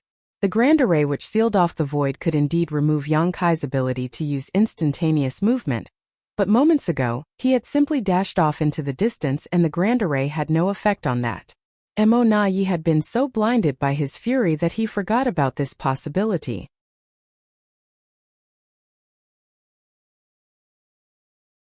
Marshall Peak Chapter 5844. Know what's good for you. All of a sudden Emoyu spoke up. He stopped. Emonayi looked over and saw that Yongkai had indeed come to a stop just barely within his view. Even though Yongkai did not say anything, it looked as if he was silently taunting them and daring them to come after him. Emonayi's eyes dimmed and he was so infuriated that he nearly passed out. The space-time river was churning with ferocious waves and it was clear that the pseudo-royal lord stuck inside it was struggling to get out. However, considering the power Yongkai had right now, the pseudo-royal lord was not going to succeed when he was the only one Yongkai had to suppress. "Not coming after me, huh?" Yongkai eyed the Black Ink clan with flashing eyes. "They're all so cautious. I guess they're scared that I'll turn around and attack them again. In that case..." A thought flashed through Yongkai's mind and his silhouette rippled as he dashed into the space-time river. All at once, the already choppy water of the space-time river began swirling even more fiercely. Emonayi's expression changed as he viewed this from a distance. He nearly rushed over, but before he could do anything, the churning river quietened down as Yongkai reappeared. He was holding on to the pseudo-royal lord, who was barely breathing and whose vitality was weak. The pseudo-royal had returned to the no-return pass to recuperate inside the Black Ink nest after being heavily injured during a fight with the 8th Order Masters out on the battlefield. He had not fully recovered yet and was not at the peak of his strength. Furthermore, he had been trapped inside the space-time river, so it took Yongkai no effort to subdue him. With the pseudo-royal lord in hand, Yongkai gazed coldly at the powerful masters from the Black Ink clan who stood in a group some distance away from him and his grip began tightening. The pseudo-royal lord sensed what was happening and tried to struggle with the last of his strength, but it was to no avail. He could only look up at Emonayi and the others as he cried out, "Save!" Before he could finish, he burst into a cloud of blood as Black Ink's strength exploded and turned into a huge Black Ink cloud. Yongkai scoffed and flicked his hand a few times. The pseudo-royal lords opposite him were beside themselves with rage while Emonayi and Emoyu were livid as well. They could not stay calm in the face of Yongkai's repeated taunts, but they could not do anything about it either. The previous fight proved just how powerful Yongkai was. Even with the combined strength of 2 royal lords and several dozen pseudo-royal lords, they failed to kill him and could only chase him off. Even if they started a fight now, it was unlikely that they would benefit from it. It could be said that Yongkai, who was now a 9th Order Master and a divine dragon at the same time, was entirely capable of freely moving about among the Black Ink clan. Yongkai did not leave right away after killing the pseudo-royal lord though. Instead, he eyed Emonayi and Emoyu with interest and asked, "Between you two, who's in charge now?" Emonayi and Emoyu stayed silent. Their gazes were dark and they appeared to be uninterested in entertaining Yongkai. Yongkai snorted. "The feud between the human race and the Black Ink clan runs deeper than the ocean of blood that has been spilt. The relationship between us is absolutely irreconcilable, and we will forever be at each other's throats trying to kill each other. Have the humans not lost countless lives to your Black Ink clan as well? All I did was kill a pseudo-royal lord, so why are you reacting in this manner? What's wrong? Are you just sore losers? Just one? 8 pseudo-royal lords died at your hands when you showed up at E5 territory." The thought of this made Emonayi's blood boil. You would have killed the rest of them there if it had not been for the fact that they fled the moment they realized the situation didn't look good for them. Emonayi took a deep breath to quell his anger before gritting his teeth and spitting out, "What do you want? Just spit it out." At last, he deduced from Yonkai's game of cat and mouse that the latter must want something from them. So instead of wasting time staring each other down, Emonayi figured it was better to just address things head-on. Yongkai looked at him with a startled expression. "Are you the one in control of the Black Ink clan now? Did you manage to overthrow Emoyu's rule?" He turned to Moyu. You're the senior royal lord, you know? Even if Monayi has become a royal lord, he's still your junior.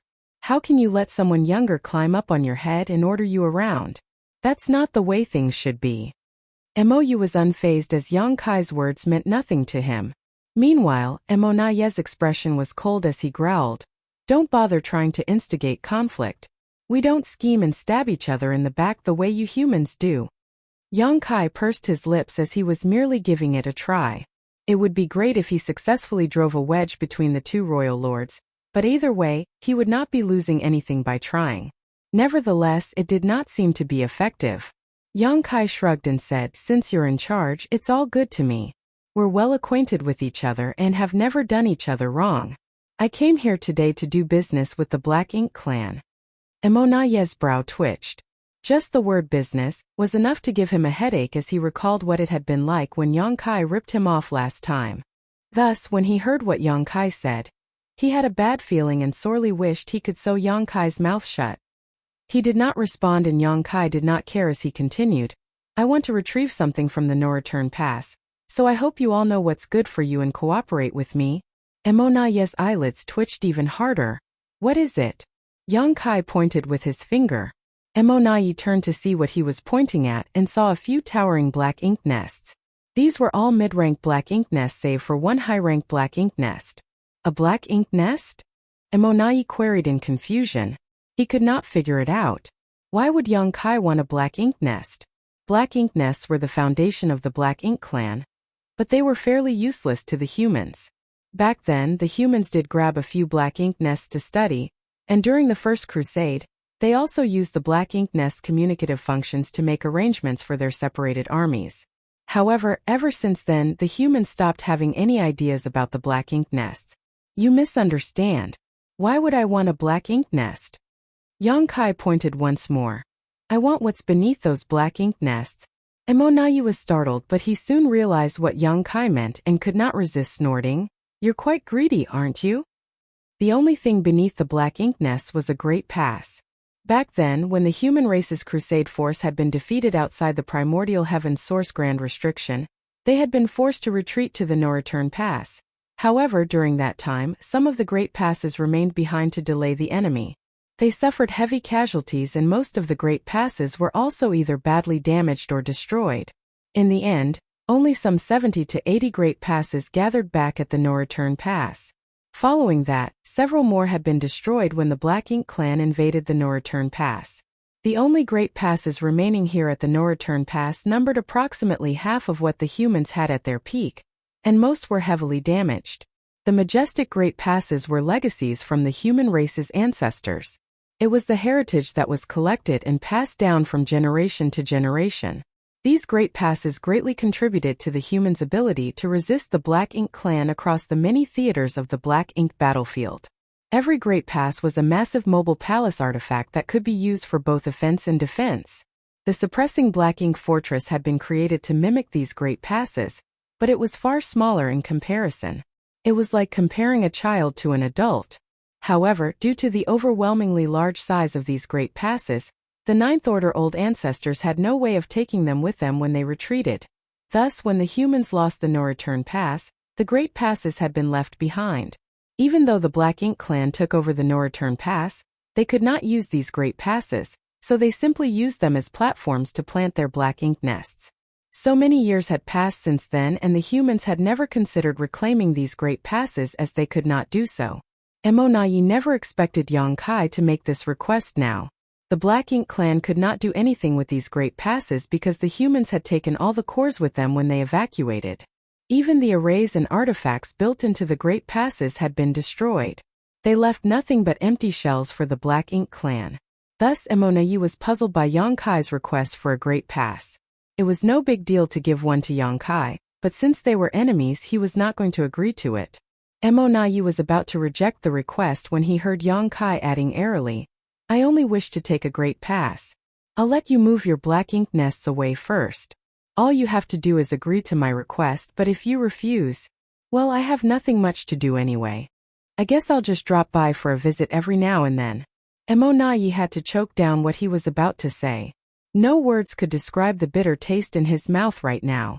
If Yongkai had made this request 2 months ago when he first showed up, there was no way Emonayi would have agreed. However, the fight 2 months ago allowed the Black Ink clan to witness Yongkai's might. Furthermore, his sneak attack earlier resulted in the loss of a high-ranked Black Ink nest and a pseudo-royal lord.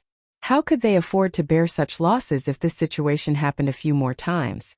The pseudo-royal lords did have the ability to sense danger approaching, but the Black Ink nests were inanimate objects. If Yongkai focused on attacking the Black Ink nests, then no matter how many high-ranked Black Ink nests they had at the No Return Pass, the number would eventually drop to 0 someday. Yongkai had proven himself capable of doing such a thing. Therefore, after taking everything into account, Emonayi realized he had no way of rejecting the request. He could not resist glancing at Mou. Although Mou trusted him and allowed him to be in charge of all military matters, he could not decide such a thing by himself, so he had to discuss it with Mou first. The two royal lords communicated with their divine sense and Yongkai did not rush them. Moments later, Emonayi gritted his teeth and declared, "We can give you the Great Pass, but I want something from you as well." Yongkai chuckled, "Well, this is a business transaction. As always, the price starts off sky high before coming back down to close the deal. Go ahead and say what you want. Once we give you the Great Pass, you are not to come back to the No Return Pass ever again," Emonayi declared. "Do you want to go back to sleep and carry on with your dreams?" Yongkai eyed Emonayi as if he were staring at a fool. Emonayi shrugged. "You're the one who said the asking price should start off high. Who knows? Maybe you might have agreed to it." Yongkai's mood soured. "Do I look like a fool to you? 1,000 years then. Don't come back to the No Return Pass for 1,000 years. The veins along Yongkai's forehead started to pulse. "I said the price starts off high, but I didn't say it should be ridiculous. I learned from you."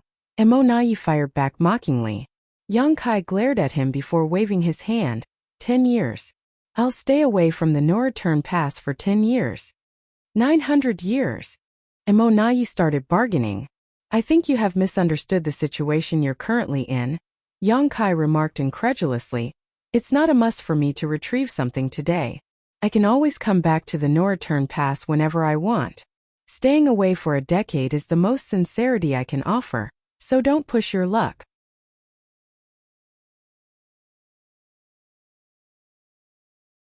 Marshall Peak Chapter 5845 Retrieving a Great Pass.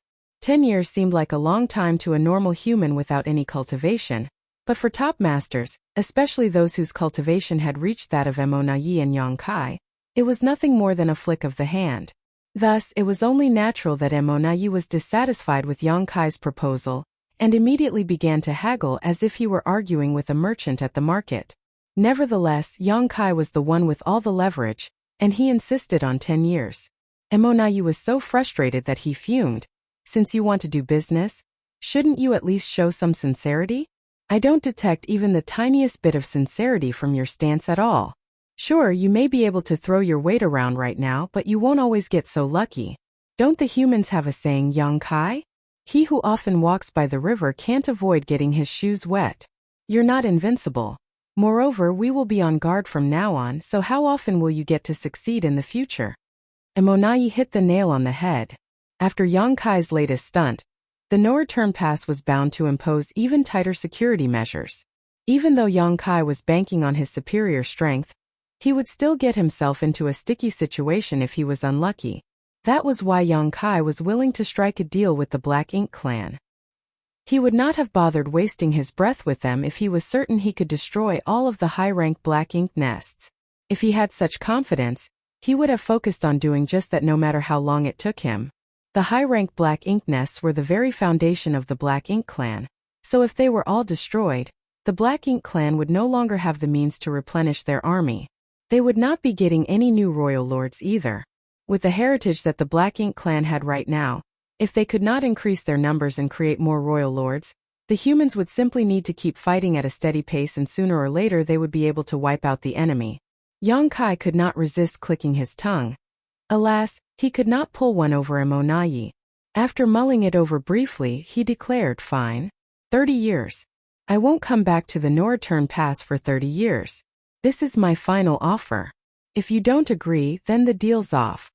Mo Nai opened his mouth to speak, but Yang Kai gave him a hard look and swiftly added, "Think carefully before you speak. If you so much as utter the word no, I will turn around and leave at once." Mo Nai's mouth remained open, but he could not say anything. He glared at Yang Kai before communicating with Mou with his divine sense. Yang Kai calmly waited for their decision, but his eyes swept over all the pseudo-royal lords, his sinister gaze making them tremble in fear. A moment later, Mo Nai spoke up, "It's a deal. You can take one great pass in exchange for staying away from the no-return pass for 30 years. I hope you'll honor your end of the deal." Yang Kai grinned, "You can rest assured that I'll do just that. We've dealt with each other many times, but have I ever broken my word?" Mo Nai did not respond. It was true that Yang Kai had never broken his promise before, but the situation at this point was a far cry from what it had been back then. In the past, though they were on opposing sides, both races were busy building up their strength and thus acted with restraint. That was the reason why Yang Kai did not do anything reckless back then. However, the situation was different now. A full-scale war had broken out between the two sides and they were constantly at each other's throats. In all honesty, Mo Nai had little faith in Yang Kai's likelihood of keeping his promise. Even if Yang Kai had no intention of following through though, the Black Ink clan could not do anything about it. Mo Nai agreed to the deal for two reasons. The first was that he could not do anything anyway, but secondly, it was also his way of sounding out Yang Kai. The humans left a total of 49 great passes here. Which one do you want? Mo Nai asked. I'll take a look first, Yang Kai replied. Naturally, he wanted to take the one that was the least damaged. Otherwise, even if he did retrieve one, the humans would have to use a hefty amount of their resources to repair it, and resources were exactly what they currently had the least of. Thus, Yang Kai flew towards the no-return pass while the Black Ink clan instinctually backed away. Once Yang Kai got close to the no-return pass, he stopped and carefully studied the great passes. Although he had made trips to the no-return pass numerous times, he was always busy trying to cause damage to the Black Ink clan and had not paid much attention to the condition of the great passes that had been left here. Now that he was scrutinizing them, he could sense just how intense the war back then had been. During the great battle at the no-return pass, Yang Kai was still inside the Great Sea Celestial Phenomenon, and by the time he managed to escape and return to the fight, the humans had lost the no-return pass and retreated to the barren territory. Therefore, he had not been a part of that battle and only knew that the humans suffered terrible casualties, including the deaths of over a dozen Ninth Order old ancestors. The Black Ink clan did not come out unscathed either, of course. One of the Black Ink giant spirit gods had been heavily wounded by the humans during the Black Ink clan siege of the no-return pass. It was that Black Ink giant spirit god that was killed in the barren territory without Air's assistance. If it had not been for that, there would not be just two Black Ink giant spirit gods remaining. None of the many great passes left here at the no-return pass was in perfect condition. All of them were littered with traces from that battle, including blood stains from both races. In the end, Yang Kai's eyes fell on one of the great passes and he pointed at it. I'll take that one. He could vaguely see two characters on one of the walls, but it was hard to decipher them, possibly due to the passage of time as well as the damage sustained during the battle. However, Yang Kai could just barely make out their meaning. That should be Pure Yang Pass. The old ancestor of Pure Yang Cave Heaven was the one who was in charge of Pure Yang Pass, and among all of the old ancestors back then, he was one of the oldest and most powerful. Yang Kai had long admired the old ancestor, but he never got the chance to meet the latter. He heard it was that very old ancestor who rallied all the others and led the final charge during the waning moments of the Barren Territory War where they took on the Black Ink giant spirit god and all the royal lords. He and the other old ancestors had chosen to sacrifice their lives for the future of the human race. After being reminded of the valiant old ancestor, Yang Kai became emotional and leveled a cold glare at Mo Nai. Move your Black Ink nests away. There were 4 Black Ink nests on Pure Yang Pass. One was a high-rank Black Ink nest while the other 3 were mid-rank Black Ink nests. Quite a number of Black Ink clansmen were also stationed there. It had been agreed upon earlier that Yang Kai would allow the Black Ink clan to move their Black Ink nests away beforehand. Even though a murderous feeling rose in his heart, he did not want to get into a conflict with Mo Nai right now. Emonayi flicked his hand and over a dozen territory lords swiftly came over in a group. They kept a wary eye on Yongkai as they began moving their black ink nests. During this process, Emonayi and Mou kept their auras locked on Yongkai. It was clear they were heavily guarding against him. Fortunately, Yongkai did not do anything. Once all the black ink nests had been moved and the black ink clansmen left, Yongkai moved over to Pure Yang Pass in a flash. Can he take it with him? Mou secretly asked Emonayi. Emonayi shook his head, I don't know. But since he proposed this deal, it's obvious that he's confident about it. Yongkai would not have made such a proposition if he did not feel confident. What a frightening enemy, Mou remarked with a complicated expression. These great passes had been left behind at the no-return pass because they were too massive. Even the old ancestors back then could not easily store them inside their small universes. The pure young old ancestor, who was one of the mightiest Ninth Order masters, could probably accomplish this, but at the time, the humans had to make a hasty retreat from the no-return pass as the situation had been fairly dire for them, and he did not have the time to do something like that. Furthermore, if he did move Pure Yang Pass into his small universe, it would have had a huge effect on his combat strength. Under those circumstances, he had to ensure he was at his strongest and could not jeopardize the situation just for the sake of a great pass. If Yongkai manages to store a great pass inside his small universe, doesn't that mean his heritage is even stronger than the previous generation's top Ninth Order masters? He hasn't even been a Ninth Order master for long. He still has the potential to grow stronger. Mou was secretly horrified at the thought of Yongkai's terrifying talent and potential. Stick to the plan, Emonayi secretly communicated to everyone. He had no choice but to compromise and agree to let Yongkai retrieve a great pass. But at the same time he wanted to use this chance to see Yongkai's limits. After all these years of battling the humans, the Black Ink clan was familiar enough with the mysteries of the Open Heaven Realm Master's small universe. Even if Yongkai had the ability to take such an enormous great pass with him, it would surely affect his strength. If Yongkai so much as showed signs of weakness, the Black Ink clan would not hesitate to gang up on him and try to get rid of him once and for all. The deal would not have been struck so easily if this had not been what the Black Ink clan was hoping for.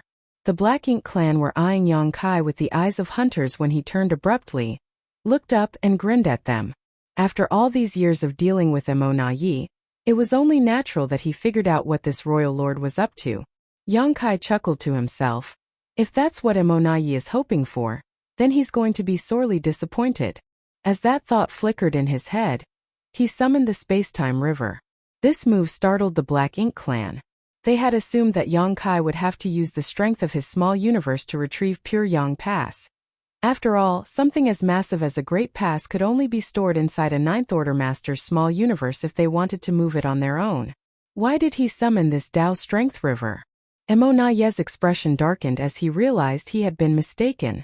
The sound of flowing water rang in their ears as the space-time river slowly unfurled, and under Yongkai's control, it looped around Pure Yang Pass until the entire Great Pass was completely engulfed by it. Inside the river, space-time Tao strength pulsed, and the water suddenly started churning as a highly concentrated amount of the space Tao strength was released, and the space covered by the river began to ripple. Yongkai made a grabbing motion at the space-time river and carelessly clutched it before turning to Emonayi. If you don't make a move now, it's going to be too late. Emonayi stared right back at him with a neutral expression. I don't know what you're talking about. Yongkai snorted and paid him no mind as he began channeling his strength through his hand. Space quivered as cracks began to appear. All at once, the void where Pure Yang Pass was looked as if it was a block of tofu that had been sliced out by something sharp. The area that was enveloped by the space-time river broke off from the rest of the surrounding space. All Black Ink clansmen were stunned while disbelief flashed in the eyes of the two royal lords. They were powerful and experienced masters, but even to them, the power Yongkai exhibited was far too unimaginable. The space-time river began surging even more. It seemed as if the space Tao strength was about to explode and send thunderous waves crashing out of the great river. Yongkai slowly curled his fist, and as he did that, the piece of the void that had been cut out began shrinking as if something was squeezing it. Each time the water of the space-time river made a full circle, the chunk of void grew a little smaller. From the looks of it, the entire piece of space was going to be compressed by the pressure from the great river.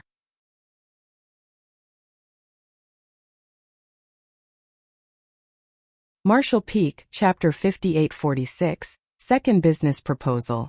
Yang Kai's mysterious power was far beyond the realm of what the Black Ink clan thought possible. A quarter hour later, the dust cleared. Yang Kai raised his hand and a ball the size of his fist shot into it. In the distance, those from the Black Ink clan were looking on with widened eyes and gaping mouths. Emonayi sighed to himself. I was mistaken. He assumed that Yang Kai would use his small universe to retrieve Pure Yang Pass, and never thought the latter would exhibit such an ability instead. Meanwhile, Yang Kai fiddled with the space-time river ball in his hand as he secretly smirked. He was able to turn a universe world into a world bead, so how difficult would it be to do the same to Pure Yang Pass? Of course, there was a difference between refining a universe world into a world bead and what he just did. He had been able to refine those universe worlds because their world principles had not perished yet. In other words, the universe worlds were still alive, so in a sense they were cooperating with him, which allowed him to refine each one of them before leaving them with the world tree. That was also how he managed to build a strange connection with the world tree, and use the power of the old tree to traverse the void. However, Pure Yang Pass was completely inanimate and could not be communicated with in any way, so Yang Kai could not refine it in the same way. He could only wrap the space-time river around Pure Yang Pass, and slice away the local space where it was before using the power of his space-time river to compress everything. With his present command over the Tao of space, it was well within his means to do such a thing. Furthermore, after encountering those tiny celestial phenomena inside the universe furnace's infinite river, he had gained much inspiration from them. It could be said that his space-time river was the most crucial part of this whole plan. Without the space-time river, Yang Kai would have a hard time cutting out such a huge piece of the void. Yang Kai played with the space-time river ball in his hand before looking over at Emonayi. Why don't I take another great pass in exchange for staying away from the no-return pass for 60 years? Get lost. Emonayi was incensed as he had abruptly realized that the more powerful Yang Kai was, the more outrageous he became. How dare he make such a shameless request? The human's great passes were extremely lethal weapons of war. It was bad enough to let Yang Kai take one with him, so why would they let him take two? What's more, there was barely a difference between 30 years and 60 years. Stingy. Yang Kai pursed his lips, but he had only made this remark offhandedly as he knew for certain that the Black Ink clan would not agree to it. Even if they did, he would not be able to do it anyway. He only had one space-time river and could not pull out another one. You've gotten what you wanted, so hurry up and leave, Emonayi could not resist urging. In a single trip to the no-return pass, Yang Kai managed to cause the loss of a pseudo-royal lord and a high-ranked Black Ink nest. He even took the Pure Yang Pass with him. All in all, the Black Ink clan lost quite a fair bit. Fortunately, if Yang Kai kept his word, they would not have to see him for another 30 years, and in that time they could hopefully find a way to deal with such situations. Otherwise, if Yang Kai returned once the 30 years were up, they would still be unable to do anything about him. There's no rush. Yang Kai smiled faintly as he eyed Emonayi and said, I'd like to discuss a second business proposal with you. Emonayi's head was throbbing by now and immediately raised his hand and said, No thanks. You said it yourself, the human race and the Black Ink clan are irreconcilable enemies, and the bloodshed between us is enough to fill even the deepest oceans. There's nothing we need to discuss. Leave at once with what you've taken. Nothing good came out of anything that was related to Yang Kai. Emonayi was on his guard and did not want to waste any more time on this human. He did not expect Yang Kai to ignore what he said entirely and carry on speaking anyway. The battlefields between both sides are similar to what it was back then. Right now, 12 great territories are being fought over with quite a number of pseudo-royal lords standing guard at each one, along with massive armies. Even if you don't care about the lives of those in your army, you'd still have to care about the lives of the pseudo-royal lords, right? Emonayi's heart skipped a beat and his expression darkened. What do you mean by that? Yang Kai chuckled and took a step forward. With the use of space principles, he reappeared in front of the territory gate and looked down upon the Black Ink clan masters beneath him as he taunted. Don't tell me you have no idea what I meant by that. Do you insist on forcing me to spell it out for you? Mou's expression was as dark as night and Emonayi's was not any better, but the latter stubbornly refuted. I don't know what you're talking about. Yang Kai scoffed. Seems to me you won't admit it until I force your hand. Then he continued, why don't I make a guess? When I left the no-return pass and all of you began prying open the territory gate, you must have gotten the word out at once for all the pseudo-royal lords to retreat from the battlefields, right? Oh wait, it won't just be them. The territory lords and many of the feudal lords too, right? After all, you went through all that effort building them up, so it won't be good if too many died. Based on the timing, the ones nearest to the no-return pass should arrive at the barren territory soon. Maybe I should head over there and greet them. Emonaye's eyes were flaming as murderous intent swelled up. He clenched his jaw and spat out, "You've known all along." Initially, he hoped that Yongkai would not be able to figure this out, but the moment Yongkai said it aloud, he knew he had been far too hopeful. After all, with how shrewd Yongkai was, it was impossible for him to not have thought of this possibility. Nevertheless, the fact that he did not show any signs of having thought about it earlier gave the Black Ink clan a trace of hope. That being said, the moment Yongkai brought it up, Emonaye knew that the situation was heading down the worst possible path for them. Emonaye instantly realized the severity of the situation when Yongkai left the no-return pass and headed for the depths of the Black Ink battlefield. The fact that Yongkai could cause even more trouble at the no-return pass now was not the most serious issue. Although the Black Ink clan could not be pleased by the way he messed around at the no-return pass, destroyed a Black Ink nest, and killed a recovering pseudo-royal lord, it did not have much of an effect on the fights out on the various battlefields. On the contrary, Yongkai's ability to seal up the territory gate whenever he pleased was his biggest trump card. The no-return pass was the foundation of the Black Ink clan. They had 2 royal lords here and all of their high-rank Black Ink nests as well. Around 80% of the reinforcements sent to the battlefield came from the no-return pass. Even the injured pseudo-royal lords had to return to the no-return pass to heal. Therefore, the territory gate between the no-return pass and the barren territory was critical to their war effort. If it was sealed up, the Black Ink clan would not be able to send reinforcements to the various battlefields, and the pseudo-royal lords who were on their way back could not return either. Yongkai could even seal up the territory gates across the various battlefields to keep all of the Black Ink clan armies caged up, then slowly eliminate them. Considering how powerful he was now, no one would be able to challenge him out on the battlefields as there was not a single true royal lord overseeing them. Yongkai had also sealed up the territory gate at the no-return pass in the past, but at the time he was only an 8th Order Open Heaven Realm Master. Even though he managed to seal up the territory gate, he did not have the power to kill off royal lords and pseudo-royal lords, and he would not be able to accomplish much if he relied solely on his soul-rending thorns. However, the situation was different now. Yongkai was a 9th Order Master and a Divine Dragon as well.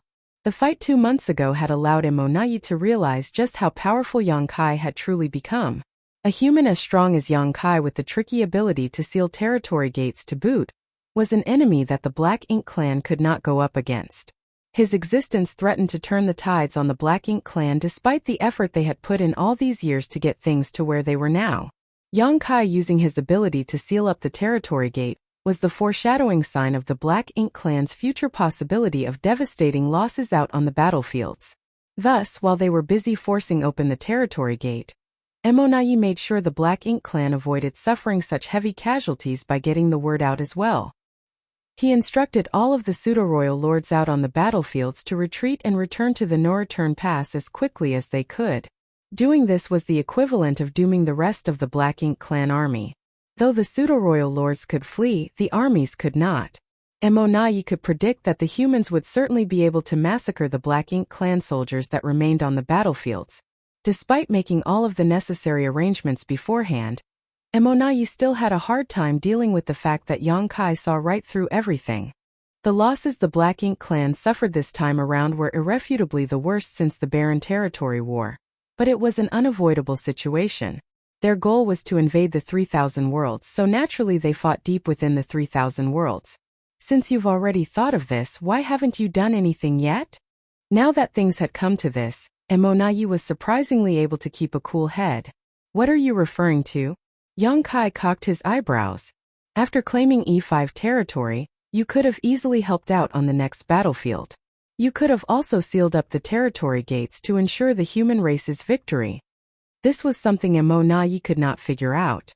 Yongkai had made his move at E5 territory and helped the Red Flame army slaughter a total of 8 pseudo-royal lords, But after having done that, he ran straight over to the no-return pass instead of lingering on the battlefield. Mo Nai believed that Yang Kai could have simply continued his efforts in the next great territory. The Black Ink clan there would surely be defeated, and at least a few of the pseudo-royal lords would have died in the process. Yang Kai chuckled and said, "Even though I could have taken over another battlefield by doing so, when word got back to you, you would have made the same arrangements as now. That means I'll only get to kill a few more pseudo-royal lords. There's not much point in that."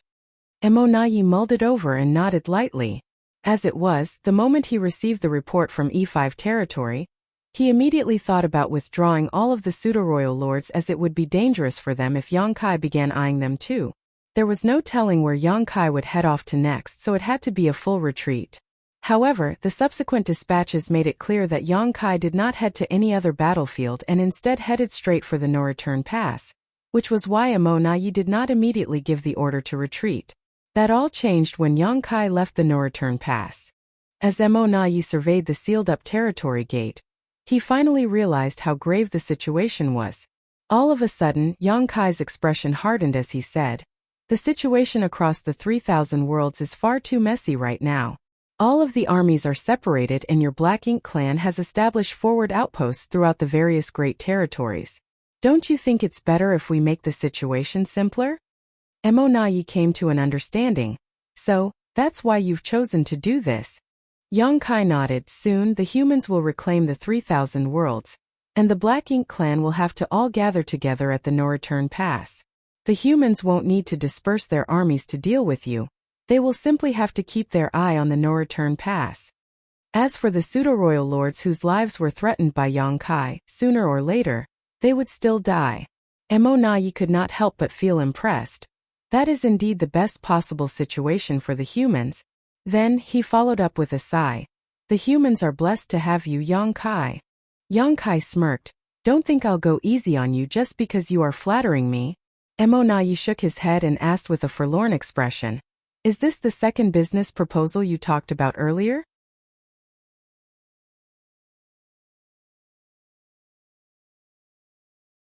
Marshall Peak, Chapter 5847, Is it too late to ask for more?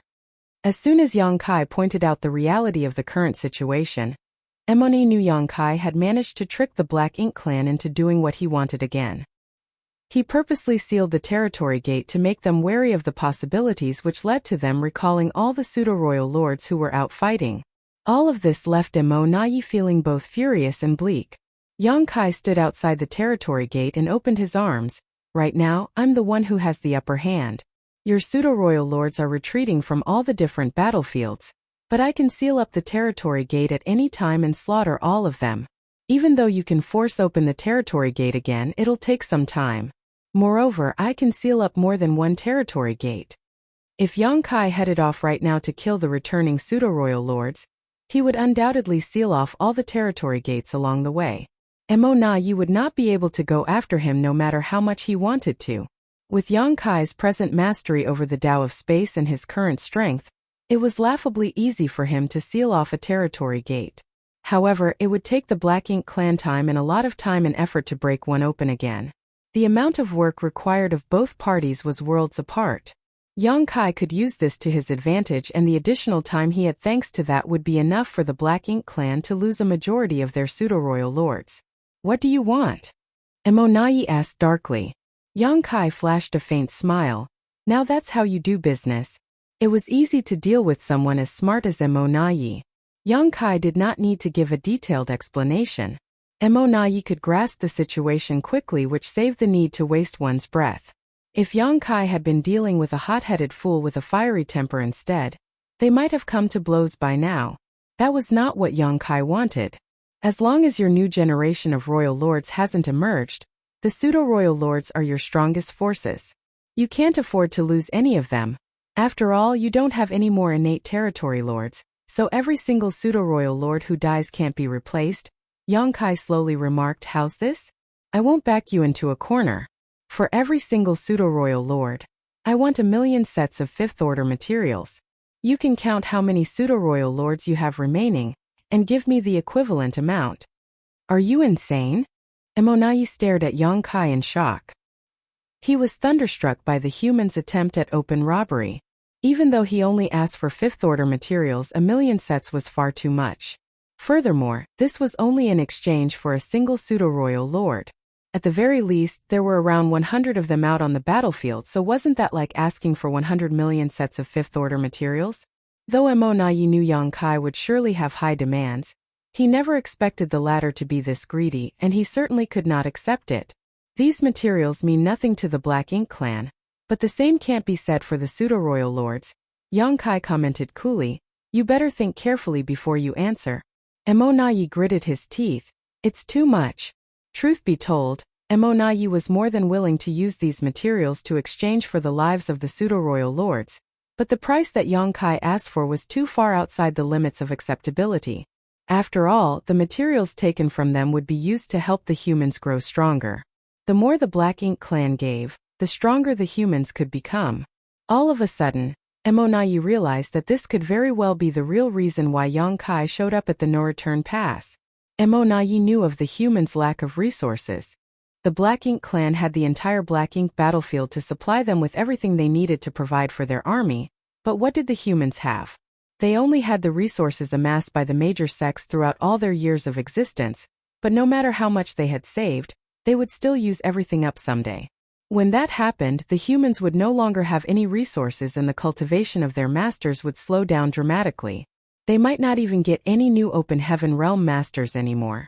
Therefore, the humans had to find a way to overcome their dwindling supplies. This explained why Yang Kai named such an exorbitant price.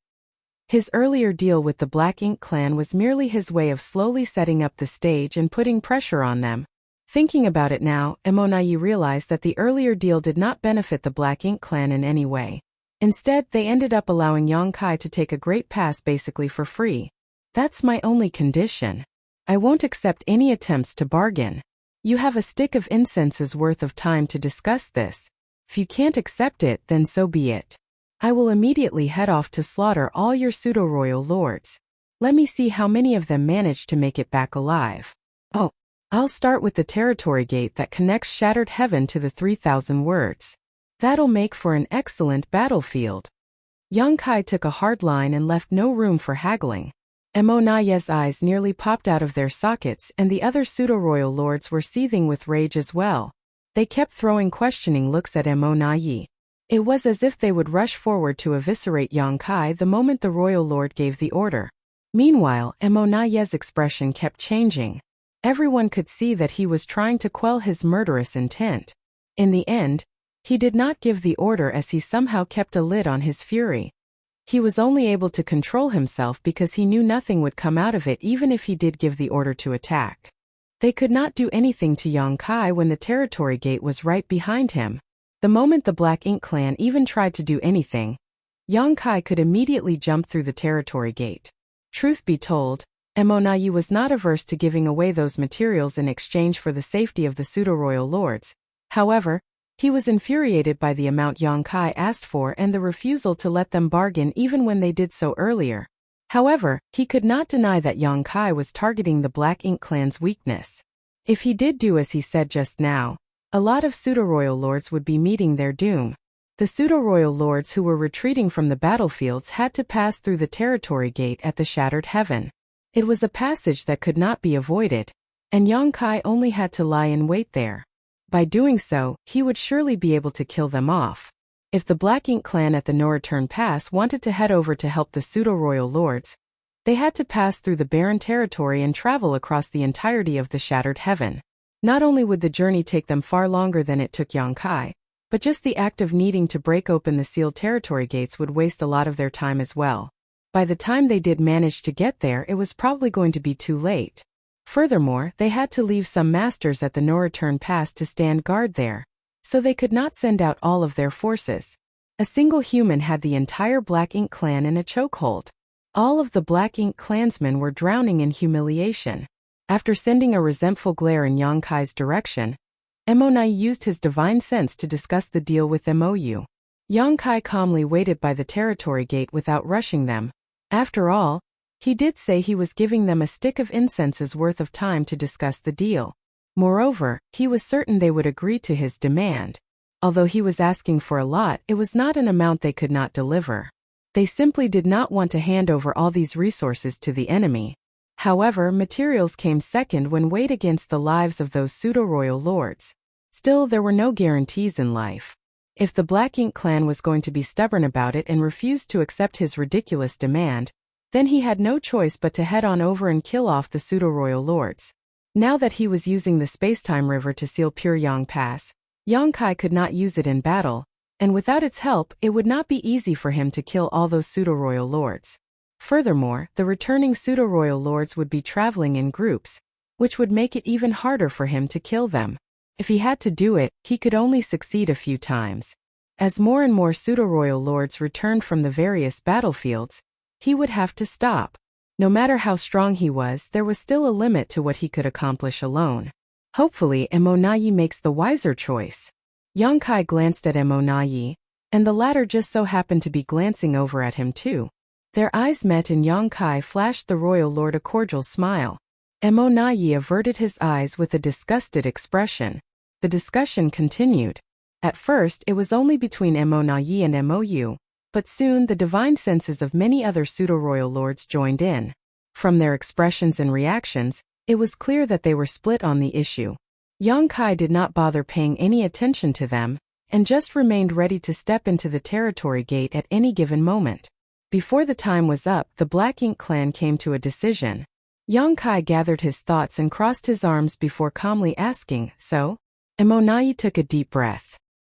He looked like someone who was weighed down by abject humiliation as he growled lowly, "We accept the trade you've asked for." Yongkai's brow twitched a little. Is it too late for me to ask for more now? He had clearly underestimated the amount of resources the Black Ink clan had. As it was, he thought he was already asking for the lion's share of what they had.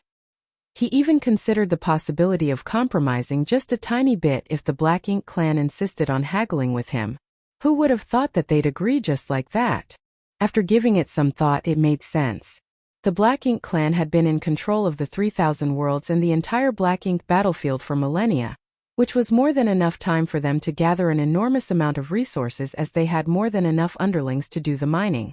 Yongkai felt an inexplicable sense of regret, like he had somehow suffered a great loss. "Yongkai," Emonayi roared, "don't go too far." Yongkai waved his hand. "I was joking. Just a joke. Don't get all worked up." Emonayi threw him a baleful glare. It took quite some time before he could calm himself down again. "We need time to gather everything." 3 days. Yongkai had already considered this. He was not going to let the Black Ink clan drag things out for too long. "I want to see everything in 3 days. Also, let me warn you right now. Don't even bother trying to trick me. I know full well how many pseudo-royal lords you have out there. 3 days isn't enough time. You're asking for a lot," Emonayi countered with a frown. Yongkai snorted, "All of your resources are right here. You just need to sort through them. You can do that in 3 days. But of course I don't mind if you wish to drag it out even longer. However, if any of the pseudo-royal lords return before I get what I want, don't blame me for not showing any mercy." He was standing right outside the territory gate, so if the pseudo-royal lords returned, they would surely pop up in front of him. How could any of them survive if he attacked them the moment they came through? Emonayi's face twitched as he growled, "Fine. 3 days. You're a decisive one." Yongkai complimented. "We don't have that many fifth-order materials, so we'll make up for it with others. Naturally, we'll make sure we meet the necessary amount," Emonayi added. After all, even the Black Ink clan could not bring out nearly 100 million sets of fifth-order materials. It made sense that they had to replace some of them with other kinds of materials. Yongkai was not going to make things difficult for them on this account, so he nodded before replying, "Sure, but nothing less than fourth-order materials. I won't accept anything below that."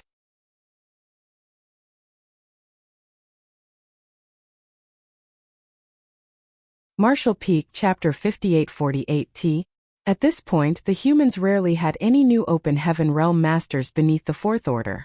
The star boundary and the myriad monsters world, the 2 open heaven realm cradles, had boosted the floor of the human race greatly, and allowed the open heaven realm masters to have a far better start than they did in the past. Therefore, materials beneath fourth order were not of much use to the humans. On the other hand, the Black Ink clan did not have the same requirements when it came to the order of materials. Everything would be tossed inside the Black Ink nest anyway, so it did not matter to them how low the quality was. Emonayi briefly mulled over Yang Kai's demand before agreeing to it. He gave the pseudo-royal lords a look, and over a dozen of them returned to the no-return pass to start organizing their resources. Meanwhile, the other Black Ink clansmen kept staring at Yang Kai from a distance. Since there was nothing else to do, Yang Kai took out a table and a few chairs from his small universe, as well as a tea set. As he began preparing a pot of tea, he looked over at Emonayi and Mou. "Why don't the two of you come over and have a seat?" Emonayi and Mou exchanged glances and scoffed under their breaths before heading over in a flash and taking their seats in front of Yang Kai. The pseudo-royal lords who were still watching on from a distance could not resist circulating their power just in case they needed to provide some form of aid. However, the three most powerful masters simply sat there in silence. No one showed any sign of wanting to start a fight. It was a strange sight to behold, and the pseudo-royal lords nursed complicated feelings seeing it. In just a few moments the tea was ready. Yang Kai filled the cups in front of the two royal lords before pouring himself some tea as well. After taking a sip, he set his cup down and said, "I'm not much of a tea connoisseur. After all, I haven't had the luxury of time to spare on such things. But a lot of humans are passionate about tea, many even considering it an art form. Ever since the Black Ink clan's invasion into the 3,000 worlds, countless humans were displaced from their homes, and many of the great territories are now empty and lifeless. Perhaps many traditions such as this will die out as a result. What a pity." Emonayi took a sip of the tea and responded curtly, "I prefer the taste of the humans' wines and liqueurs. Tea is a little bland." Yang Kai cocked his eyebrows. "You're quite picky, aren't you? Doesn't matter to me whether you drink it or not.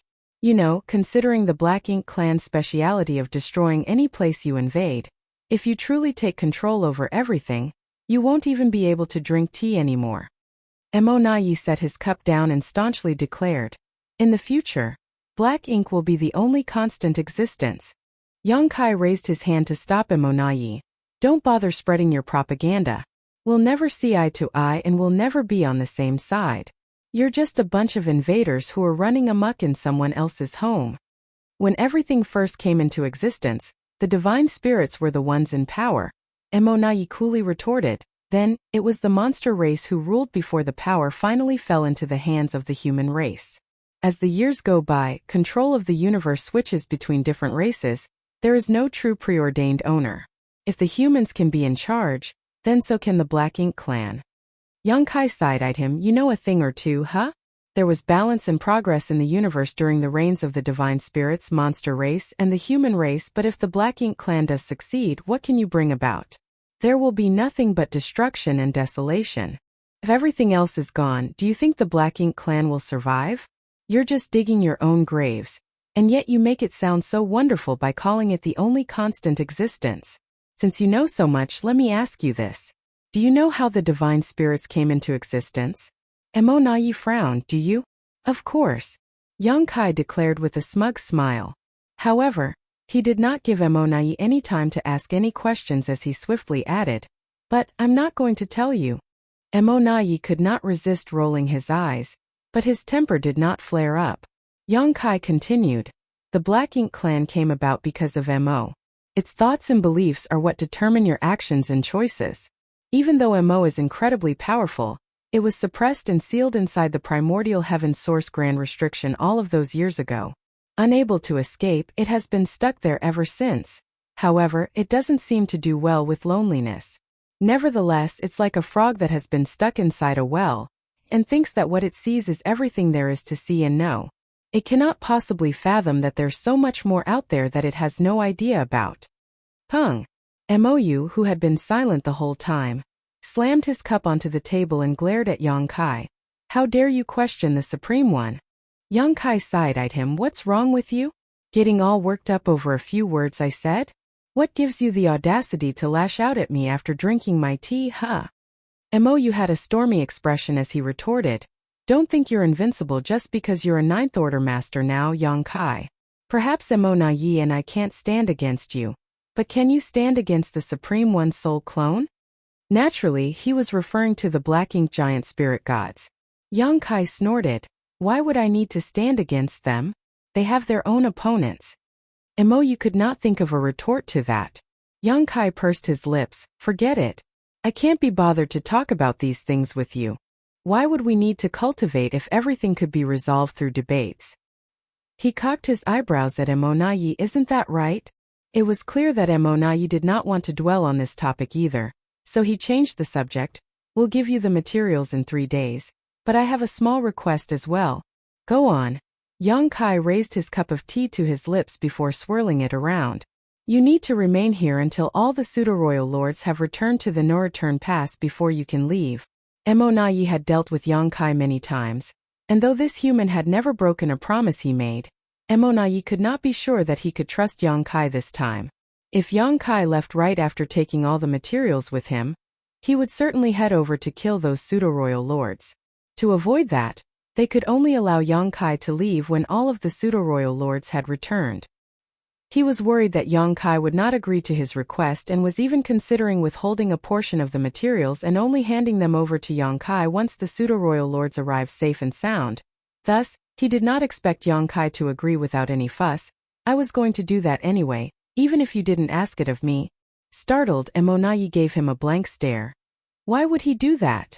With a faint smile, Yang Kai explained, I have to see whether the number of materials you give matches the number of pseudo-royal lords who come back.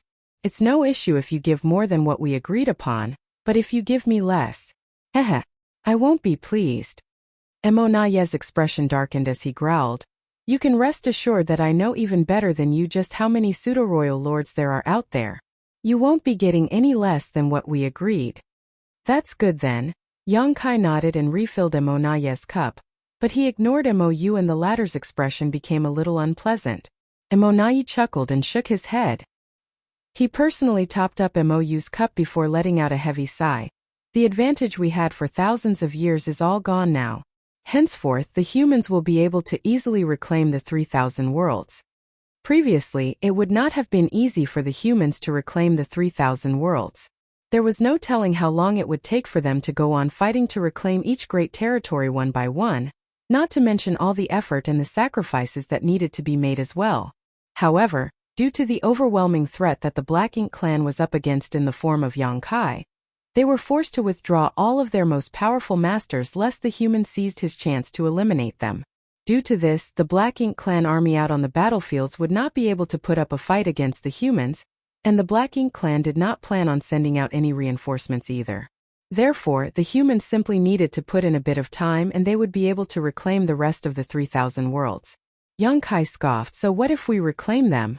The 3,000 worlds are nothing but tattered ruins left behind by the Black Ink clan. It's merely a symbolic victory for us as the 3,000 worlds won't be of any help to us. After many millennia of damage caused by the Black Ink clan's occupation, all of the universe worlds in all the great territories had died out a long time ago. All the resources had been stripped and the 3,000 worlds were nothing more than empty ruins. Even if the humans reclaimed them, they would be of much use. That's true, but the humans would not be forfeiting an easy victory. Yang Kai nodded. I assume that in the future, the humans will have control over the 3,000 worlds while the Black Ink clan continues to hold the no-return pass. Now that the subject came up, Yang Kai grew curious. Back when the Black Ink clan invaded the no-return pass, how did you manage to enter the barren territory? There was only one territory gate, and when the humans retreated to the barren territory, they would have already set up an ambush at the territory gate. It would not have been easy for the Black Ink clan to invade the barren territory. Even if they kept sending their army through, the humans would still decimate them with ease. Yang Kai did not take part in that battle, and he did not seek out much information after the fact.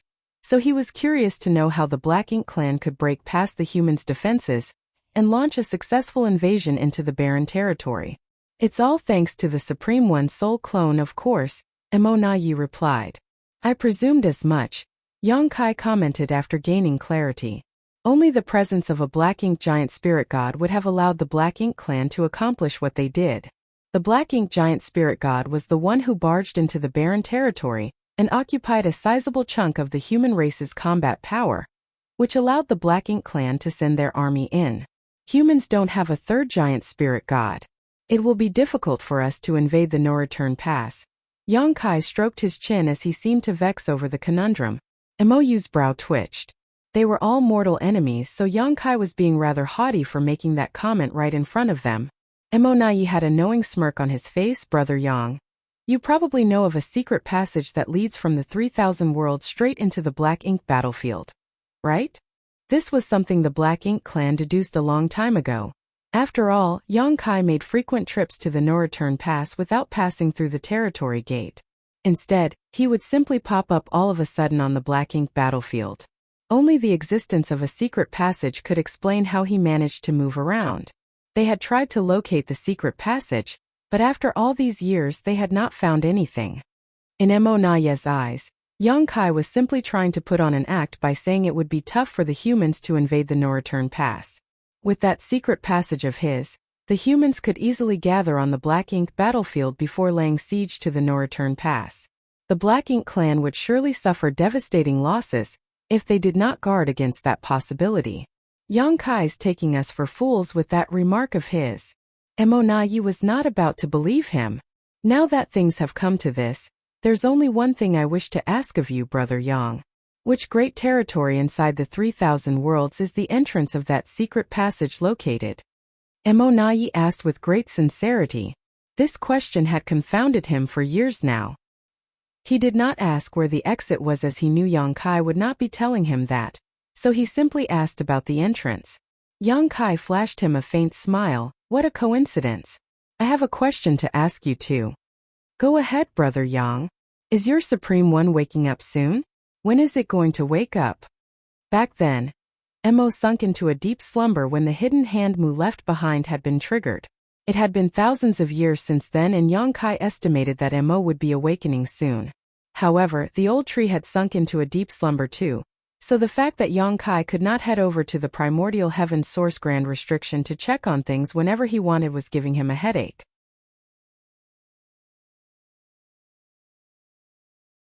Martial Peak Chapter 5849 All done.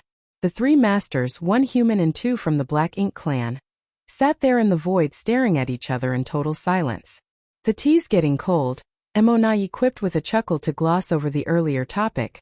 Obviously, he did not wish to answer Yongkai's question.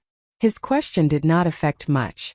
Even if Yongkai exposed where the entrance to the secret passage was, the Black Ink clan could not do anything about it anymore. On the other hand, Yongkai was asking about highly confidential information of absolute importance to the Black Ink clan. Naye was not going to answer that question. However, Naye did not expect Yongkai to snatch the cup out of his hands and even stuff the table back inside his small universe. Yongkai got up and made it clear their presence was no longer welcome. You've had your tea, so you can scram now. Naye was dumbstruck. You're the one who invited us over for tea, and yet you're chasing us off now? How can your attitude change faster than flipping the pages of a book? Nevertheless, despite being displeased, Naye did not want to trifle with Yongkai over such inconsequential matters. He glanced at Mou, and the two royal lords went back to the no-return pass, leaving Yongkai alone by the territory gate. 3 days later, they were done gathering the materials, and Naye personally handed over the space rings to Yongkai. They were giving over so much that they had to use over 100 space rings. Yongkai checked every single one of the space rings as Naye reminded him, "Don't forget about our agreement, Brother Yang. Don't worry. I'm someone who keeps my word. In all our years of dealings, have I ever reneged on something I said?" Yongkai replied, "That's true, but things are no longer the same now." Naye was still a little uneasy. After seeing the expression on Naye's face, Yongkai suggested, "How's this? I'll step aside and you can stand guard at the territory gate. That way I won't be able to leave through it." Naye solemnly nodded. "That's exactly what I was thinking too." He came over because he wanted Yongkai to do just that. Yongkai pursed his lips. "At the end of the day, you still don't trust me. Don't we have a relationship that includes surviving a narrow brush with death? I'm sorely disappointed by the attitude you're taking right now. How can you call it a relationship when it includes surviving a narrow brush with death? You were the one who nearly killed me." Emonai griped to himself. He could not avoid recalling his embarrassing past. His head was throbbing as he replied, "It's not that I don't trust you. It's just that I have to consider the bigger." Yeah, I get it."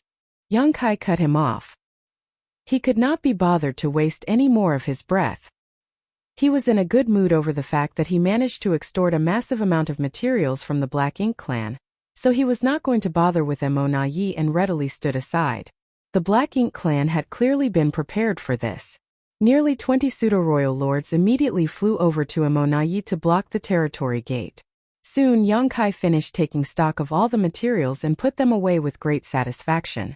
This time the Black Ink clan did not try to shortchange Yongkai. It was quite the contrary, as they gave him more than what he expected. He assumed it was because they did not want to give him an excuse to find fault with them. Meanwhile, Emonai let out a small exhale of relief when he saw that Yongkai did not leave the moment he was done checking. Even though Yongkai had allowed Emonai and a group of pseudo-royal lords to stand guard at the territory gate, there was still the secret passage between the 3,000 worlds and the Black Ink battlefield. Yongkai did not need to use the territory gate to leave, and if he had chosen to do just that, the Black Ink clan would not be able to stop him. Though it was a pain to deal with Yongkai, there was one thing that Emonai was glad about. As long as the situation wasn't harmful to the human race, Yongkai never went back on his word. Time passed, and several days later, the territory gate began rippling with the surge of space principles. The numerous pseudo-royal lords who had been standing around waiting grew alert as they checked the territory gate and saw silhouettes popping out. There were a total of 11 of them with imposing auras, which made it clear they were all pseudo-royal lords. Yongkai glanced at them as well and spotted a few familiar faces. He immediately figured out where they had just come from. These were the pseudo-royal lords who fled E5 territory. The Black Ink clan had chosen the battlefield at E5 territory to be the place where they were going to prove their strength. They wanted to crush the Red Flame army that was fighting there, so prior to Yongkai's appearance, E5 territory had the most pseudo-royal lords, and it had been too many for the Red Flame army to handle. However, Yongkai came to the Red Flame army's aid, and they managed to kill 8 pseudo-royal lords. The rest of them knew the situation did not look good for them, so they fled at once, and after nearly 3 months of traveling, they finally got back to the no-return pass. Truth be told, they were quite fortunate.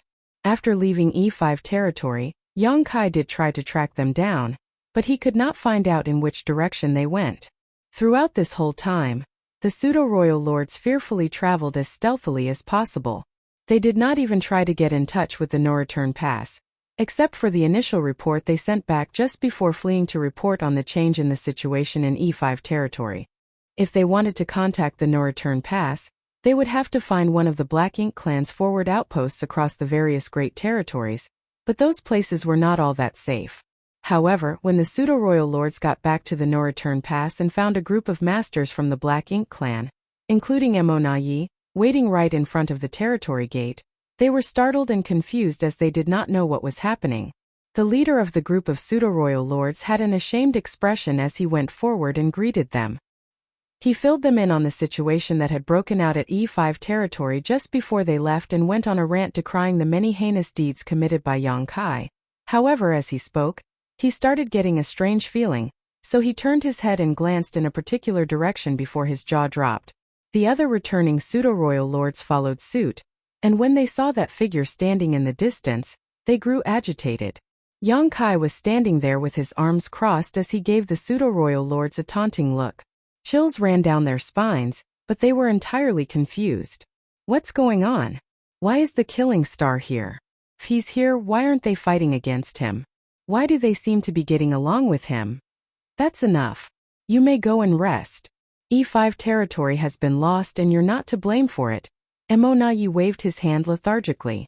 The returning pseudo-royal lord stood down, eyeing Yongkai with strange expressions now and then. They had to check with a pseudo-royal lord they were acquainted with before they found out what had recently taken place here. In less than 3 months, Yongkai attacked the no-return pass twice and exhibited his staggering strength before forcing the Black Ink clan to comply with some of his demands. However, he was still here now because they had an agreement with him. He was not here to cause trouble. Upon hearing this, The pseudo-royal lords who just came back reacted with contorted expressions that reflected their complicated emotions.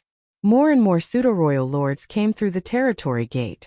These were the ones who had received the order to retreat from all the great territory battlefields.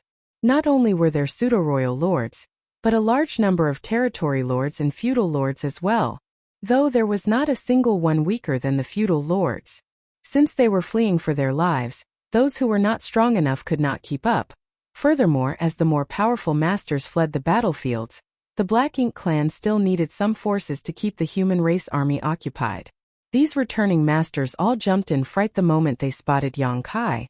But after finding out what happened, they were filled with humiliation and discontent.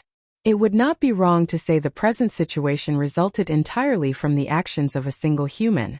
It was Yang Kai who forced the Black Ink clan to give up on the 3,000 worlds. Just as Mo Nai had lamented earlier, everything the Black Ink clan accomplished throughout several millennia had vanished in an instant. This continued for 2 months, and once the final group arrived back at the no-return pass, Mo Nai finally exhaled and turned to Yang Kai, who had been waiting the whole time. All done, brother Yang. Yang Kai eyed him coldly. You're done, but I'm not. What do you mean, brother Yang? Mo Nai pretended to exclaim in shock. Yang Kai gritted his teeth and said, the resources you gave me were only in exchange for the lives of the pseudo-royal lords. It did not include this many territory lords and feudal lords. Though he had known that some of the territory lords and feudal lords would have fled alongside the pseudo-royal lords, he did not think there would be this many of them. This meant that even if the humans emerged victorious across the 12 battlefields and wiped out all of the Black Ink clan armies, it was still not enough to deal a severe blow to the Black Ink clan's overall combat power. Mo Nai chuckled. What do you want to do then? The price needs to go up. Yang Kai spat out word by word. Mo Nai shrugged. Can't help you there. He showed no fear. After all masters of the Black Ink clan had returned and Yang Kai could not blackmail him with anything now, so he did not need to comply with Yang Kai's demands. Yang Kai glared at Mo Nai, and after a while he scoffed, you better watch your back. Don't let me get my hands on you.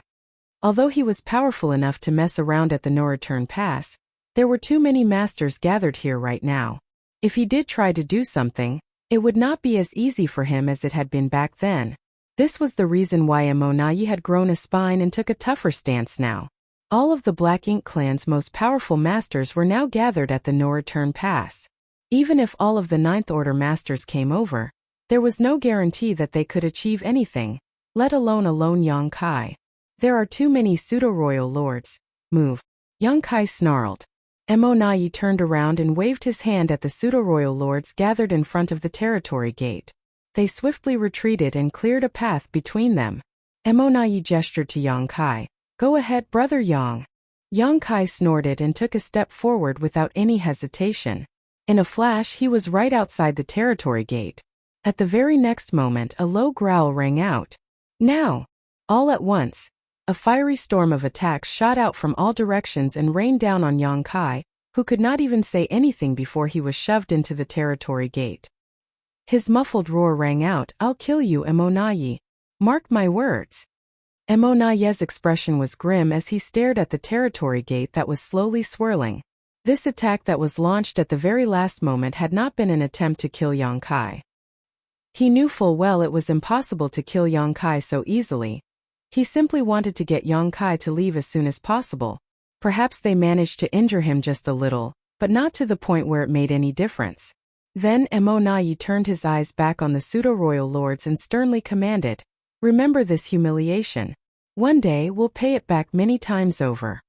The pseudo-royal lords agreed in unison. The humiliation and fury that colored their expressions made them look rather grotesque. Mo Nai looked back at the territory gate again. Just moments ago it was still slowly swirling as usual, but now it was as frozen as a lake in winter. He knew it meant that Yang Kai had used his power to seal up the territory gate from the other side.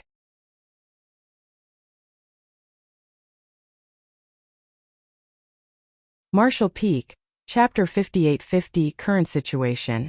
A beam of light swept into the universe fragment that housed the Supreme Headquarters, and before the human landed, his cries could already be heard, E5 territory has been liberated. The humans didn't have a method to instantly relay information like the Black Ink clan could with their black ink nests. Also, the front lines were very far from the Supreme headquarters, which was why the news of victory in E5 territory had just arrived. In the early days, the Supreme headquarters was the center of the several great territory battlefields that the humans fought hard to defend. The distance between battlefields wasn't that great back then, so news traveled quickly. However, with the increased length of the front lines, the 12 human race armies had to move forward while the Supreme headquarters stayed behind. Hence, communication between them became extremely slow. Previously, Mi Jingluan had thought about moving the Supreme headquarters to the front lines, but he was only an 8th Order master. If they decided to move the Supreme headquarters forward, the Black Ink clan would certainly target them. If the pseudo-royal lords decided to launch a sneak attack, the Supreme headquarters wouldn't be able to survive. When news of their victory arrived, Mi Jingluan was discussing important matters with his peers at the Supreme headquarters. At this moment, he was already a 9th Order master. He was originally a veteran 8th Order master with a solid heritage, but due to the Open Heaven Realm method's restrictions, his limit was at the peak of the 8th Order, which was why he hadn't made any progress for many years. With the Supreme Great Open Heaven pill brought back by Yang Kai, however, he was able to break through his limit. After becoming a 9th Order master, Mi Jingluan finally had the qualifications to move the Supreme headquarters to the front lines. He was now discussing with his peers which great territory they should move into to better communicate with the 12 armies. When everyone heard the excited screams, they were stunned. Despite having expected this result, they were still elated. With Yang Kai assisting the Red Flame army in E5 territory, ending the battle there wouldn't be much of a hassle. But everyone was curious about how big of a victory they had achieved. A while later, a figure swept in from outside the main hall and happily reported, "Sirs, we have completely taken over E5 territory." Mi Jingluan, who was standing around a table full of documents, nodded lightly and smiled, "Let me have a look." The messenger presented the report, and Mi Jingluan checked it with his divine sense. Soon, a shocked expression appeared on his face as he stammered, "How?" Although he knew that the Red Flame army would certainly achieve great success with Yang Kai overseeing the situation, he wasn't expecting the numbers to be so exaggerated. "Supreme Commander Mi, how are the results?" The others were looking at Mi Jingluan expectantly. When they saw his expression change, they felt their hearts sink. "Didn't we win?" What's with the shocked expression on Supreme Commander Mi's face? Did the Red Flame army suffer many casualties? At that instant the crowd was feeling nervous. With a bitter laugh, Mi Jingluan said, "I've underestimated him still. See for yourselves." While he spoke, he gave the others the after-action report. The crowd immediately took turns scanning the record, and soon, each one of them looked shocked while secretly being amazed by Yang Kai. The report showed the battle between the Red Flame army and Black Ink clan was fierce and tragic. Even the Eastern Army commander almost died in that struggle. Thankfully, Yang Kai appeared out of nowhere and saved the situation by using a mysterious Dao strength river to trap several pseudo-royal lords, rescuing Zhuo Yanghua and the others and forcing the Black Ink clan army to retreat. Afterwards, Yang Kai went to the Black Ink clan's base camp alone, and captured 2 more pseudo-royal lords. In the end, 8 pseudo-royal lords died, shocking and terrifying the ones still alive so greatly that they all escaped through the territory gate. After all the pseudo-royal lords were either dead or had escaped, the Black Ink clan army lost all will to fight and retreated from E5 territory. Once again Yang Kai attacked alone, and like crushing dry weeds and smashing rotten wood, he passed through the Black Ink clan army, and used his space secret technique to seal the territory gate. At that point, the Black Ink clansmen that had yet to retreat were like turtles hiding in their own shells. Meanwhile, Yang Kai also left E5 territory. Although Yang Kai had left, the Black Ink clan army couldn't stand a chance against the Red Flame army without pseudo-royal lords overseeing the situation, so the humans in E5 territory began hunting down the remnant Black Ink clan soldiers, and within a month had wiped them out. The military report was quite short, but every detail inside was astonishing. If the people at the Supreme headquarters hadn't known that it was impossible to fake anything on the battlefield, they would have suspected that the Red Flame army had doctored their military report to gain military merits. But seeing that Yang Kai had helped them, these results seemed reasonable. When Yang Kai set off to E5 territory to assist the Red Flame army, They knew the battle there would end in their favor, so how could they not have thought about this result? Yang Kai had killed 8 pseudo-royal lords in just 2 attacks. Such a terrifying accomplishment was impossible for other Ninth Order masters to achieve. That realization traumatized the rest of the pseudo-royal lords, causing them to run. Without the pseudo-royal lords, the Black Ink clan army was an easy target. Moreover, Yang Kai had sealed the territory gate, so the Black Ink clan left in E5 territory had no choice but to fight till the end. That was what caused the shocking number of kills in the report. One person alone could change the entire situation on a battlefield and lead the army to achieve such glorious success. It was indeed marvelous. Where is junior brother Yang now? After calming down, Mi Jingluan looked at the messenger. The messenger shook his head. Senior Yang left after sealing the territory gate. Sirs Wacho said that before Senior Yang left, he seemed like he was about to go to the no-return pass and said something about taking something back. Going to the no-return pass to get something, Mi Jingluan felt his brow twitch. That brat, does he think he can do whatever he wants because he's strong now? The no-return pass was different from before. 2 royal lords and several pseudo-royal lords were overseeing that place. Even Ninth Order masters wouldn't easily go there, but considering that it was Yang Kai heading there, Mi Jingluan wasn't too worried. He didn't know what Yang Kai was going to retrieve from no-return pass, but he knew Yang Kai had a purpose in everything he did. While thinking so, Mi Jingluan suddenly became serious while he thought about something. The Black Ink clan could use black ink nests to quickly send out information, which was something the humans didn't have. After Yang Kai's appearance in E5 territory, the Black Ink clan lost the battle and paid a huge price. News of 8 pseudo-royal lords dying and the rest escaping would have already reached the no-return pass. More importantly, it wouldn't take long before the masters of the Black Ink clan on the other battlefields would receive this news. If Mi Jingluan's estimations were right, the pseudo-royal lords from other battlefields might have already found out about the situation in E5 territory. At the thought of that, Mi Jingluan jumped to his feet and ordered, "Hurry! Send orders to the Azure Sun Army. No, send orders to the Shocking Thunder, Burning Moon, Twin Instrument, Azure Dawn and Jade Cicada armies. Tell them to attack the Black Ink clan regardless of their behavior, and don't relent even if pseudo-royal lords appear." Immediately, a herald went out to relay the orders. Mi Jingluan frowned and let out a dissatisfied groan. "Let's hope we're not too late." Then he turned to the messenger and asked, "Did Zhuo Yanghua and the others mention what their next steps would be after taking E5 territory?" The messenger replied, "After discussion, the sirs decided to send reinforcements to the nearest Azure Dawn army. If I'm not mistaken, the Red Flame army should have already arrived." Nodding, Mi Jingluan said, "That's good. At the very least, the Black Ink clan there wouldn't be much of a problem." Now that both armies had gathered together, the enemies couldn't defeat the Azure Dawn army. According to Mi Jingluan's estimations, the Black Ink clan then would suffer a tragic end. "Supreme Commander Mi, why are we only sending out orders to those 5 armies? Don't we need to inform the ones with Ninth Order masters?" One of Mi Jingluan's peers asked. Mi Jingluan explained, "Ninth Order masters have sharp senses, so they will immediately detect any strange changes in the Black Ink clan army and won't need us to warn them. But the armies without Ninth Order masters might not be able to detect the change in the situation and would still have to be wary of confronting the Black Ink clan army. The change Supreme Commander Mi is referring to is," Mi Jingluan quickly said, "those pseudo-royal lords might have already run." "What?" someone exclaimed in shock, but the rest soon realized why Mi Jingluan would say that.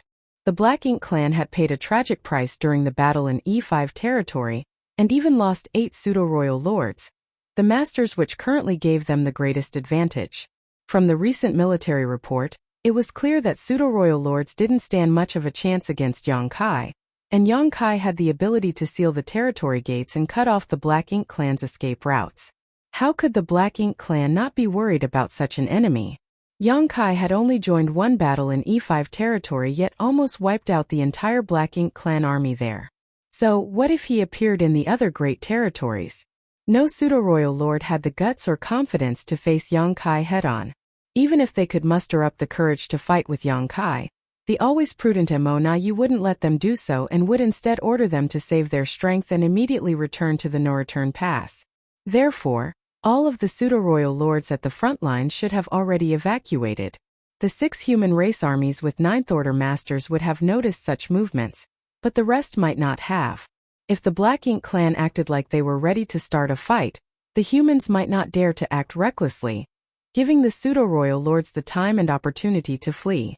The pseudo-royal lords had contributed a lot in the battles on each battlefield, which was why the Black Ink clan could stand a chance against the humans.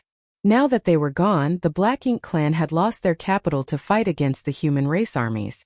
Hence, now was the best time for the humans to make the most of this situation. Everyone else finally understood why Mi Jingluan would give out such an order. This was the drawback of increasing the distance to the front lines. The relay of information was too slow, so naturally coordination, relaying orders, and even the dispatching of reinforcements were equally slow. As the situation in each battlefield was ever-changing, there were many times when sending out information in time could decide the fate of a critical battle. Luckily, Mi Jingluan had broken through to the Ninth Order, and they could finally move the Supreme Headquarters towards the front line so that such situations wouldn't happen again. It had been thousands of years since the Black Ink clan invaded the 3,000 worlds, plunging the great territories into misery. Now it was finally time to take back their land. Even though the Black Ink clan had left behind a huge mess, this was the place the humans had lived and thrived for countless years. While looking into the distance, though Mi Jingluan looked calm, he was actually excited inside. He could foresee that the human race would be able to get back their lost land in a matter of years. Originally, he was ready for a prolonged war with the Black Ink clan, so he didn't expect the situation to change so abruptly. And all of this was actually because of one person.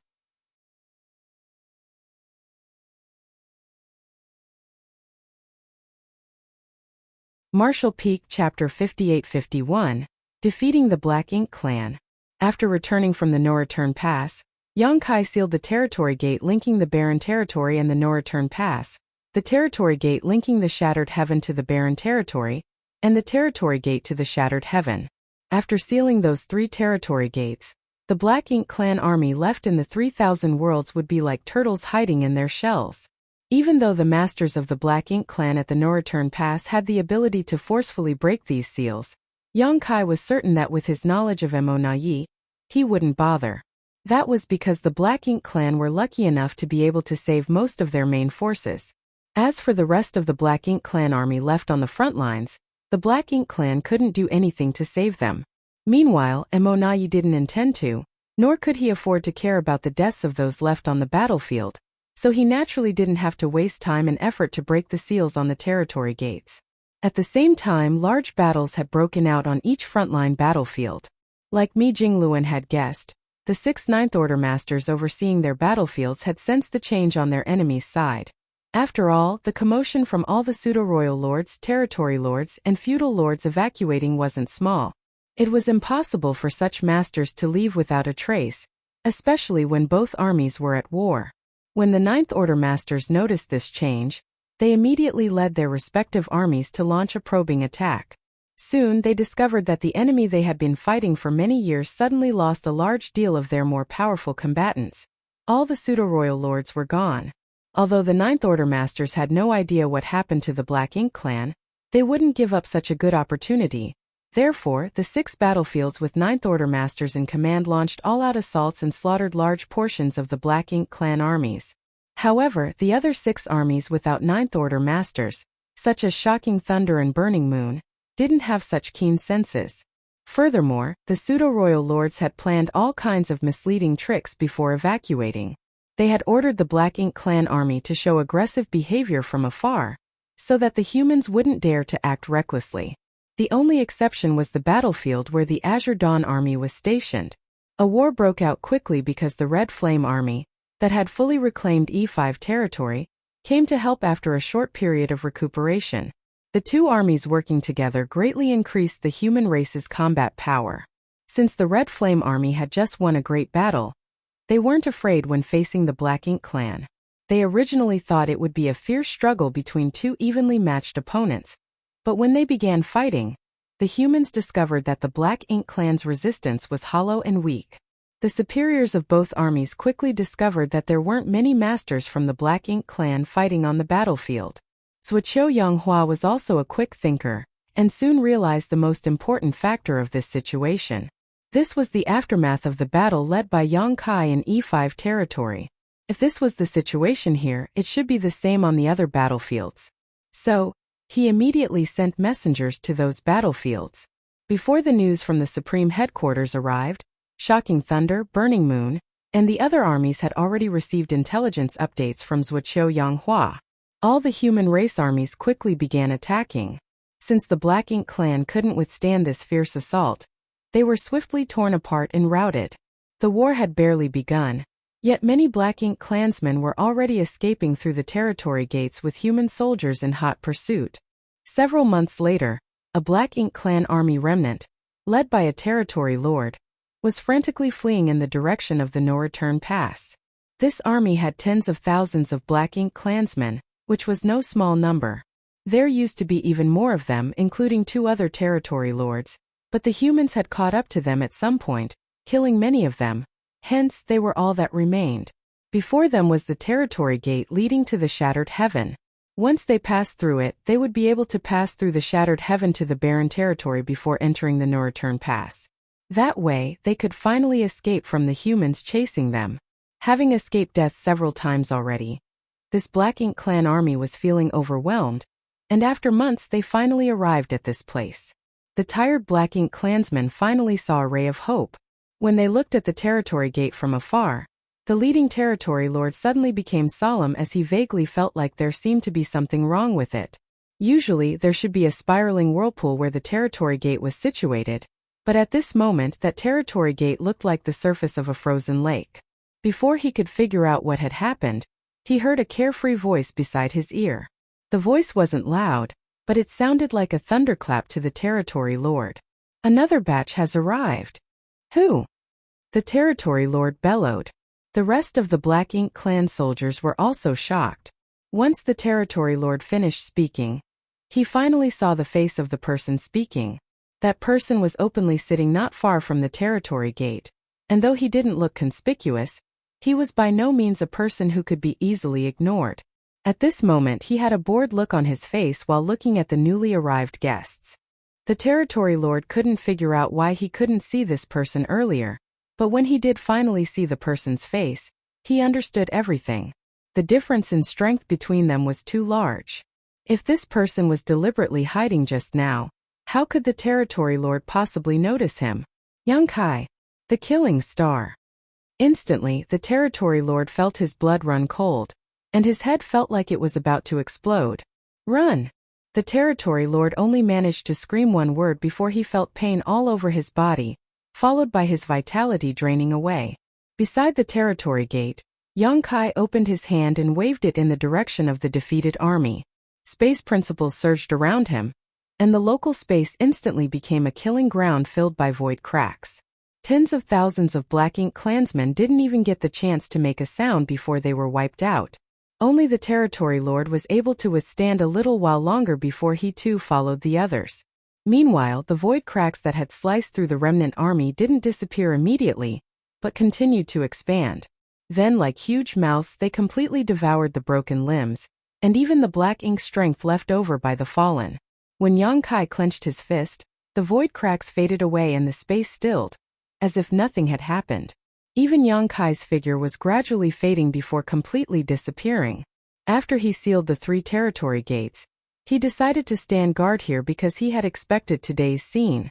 Since all the pseudo-royal lords and a large group of territory lords and feudal lords from the front lines had retreated to the no-return pass, the rest of the Black Ink clan soldiers on the battlefields couldn't defeat the human race. However, there were huge amounts of Black Ink clansmen on every battlefield, and without him heading over to seal the territory gates, it would be difficult for the humans to wipe out all the remnants like the Red Flame Army had. The 3,000 worlds was a vast place with numerous great territories, so once the Black Ink clan army fled, the humans would have a hard time exterminating all of them. So Yang Kai decided to stay here and wait for the Black Ink clan army to fall into his trap. During these past months, Yang Kai had killed over a dozen groups of Black Ink clansmen that escaped all the way here. There weren't any specific number of Black Ink clansmen in each remnant army, as some had barely a few thousand, while some had over 1 million. Yang Kai cleverly used his space secret techniques to kill the enemies without being noticed, and without leaving any traces behind. Half a day later, a stream of light with an imposing aura suddenly swept in from afar. It came in very quickly but suddenly stopped and froze before the territory gate. The light then dispersed and revealed a heroic figure. The man first glanced at the blocked territory gate in confusion, showing a look of surprise, then turned to look at Yang Kai's hiding place, and nodded lightly. Junior brother Yang. Yang Kai appeared, stood up and saluted, Senior brother Wu. The person who came was Wu Qing. This surprised Yang Kai, but after thinking about it, he realized that Wu Qing was obviously aware that the defeated Black Ink clan soldiers would try to escape to the no-return pass, so he came straight here for the same reason Yang Kai was standing guard over this place. He too had the idea to intercept and kill those defeated remnants when they reached here. As their eyes met, and a rare smile appeared on Wu Qing's serious face, it seems that junior brother has already dealt with things. I worried too much. He had not had much contact with Yang Kai. Even when he and Xiao Xiao were holding down the Black Ink giant spirit god, Yang Kai had only visited twice, so they were not too familiar with each other. But that did not hinder his admiration for Yang Kai. During the years when he and Xiao Xiao were suppressing the Black Ink giant spirit god, he heard Xiao Xiao lament more than once that Yang Kai could not break through to the Ninth Order. Xiao Xiao also clearly said that if Yang Kai could be promoted to the Ninth Order, his future achievements would be greater than any Ninth Order in the history of the human race. Wu Qing was initially doubtful about this, but after receiving the battle report from E5 territory and the various subsequent reactions from the Black Ink clan, he finally understood why Xiao Xiao valued Yang Kai so much. Such a junior was indeed not comparable to ordinary Ninth Order masters. Even if he himself broke through to the Ninth Order thousands of years earlier than Yang Kai, Wu Qing thought that he would never be Yang Kai's opponent. While he was deep in thought, Yang Kai smiled and said, I just returned from the no-return pass, so it was more a matter of convenience. You went to the no-return pass? Wu Qing was stunned. Although he received the battle report from E5 territory, it did not mention Yang Kai's subsequent whereabouts. I went to have a nice chat with Mo Yi and MOU. Wu Qing remained silent, knowing that Yang Kai visiting the no-return pass was about more than just chatting with the two royal lords. The current changes in the war in the 3000 worlds may not have only been affected by the decisive win in E5 territory, but also by Yang Kai's follow-up actions. Something was done at the no-return pass that put even more pressure on the Black Ink clan's side. Wu Qing didn't ask too much and simply nodded, good. The Black Ink clan army is fleeing everywhere from the battlefield. Junior brother is equipped with space secret techniques, which is more suitable for dealing with this situation. Why don't you let me take over here while you move about freely? I was thinking the same. Yang Kai responded happily. He was originally planning to wait for some other human squad or group to arrive so he could use them to contact the other Ninth Order masters, but now he didn't need to follow such a circuitous place. Wu Qing ran over by himself, which saved a lot of trouble. A veteran Ninth Order Open Heaven Realm master sitting here would be more than enough to deal with any routed Black Ink clan army. So Yang Kai could leave this place to Wu Qing without worry. What Wu Qing said was right. Yang Kai had space secret techniques, so he had a greater advantage when it came to hunting down the scattered Black Ink clan soldiers. If the two swapped places, their abilities could be better utilized. There was nothing more to explain, so after chatting with Wu Qing for a bit, Yang Kai departed.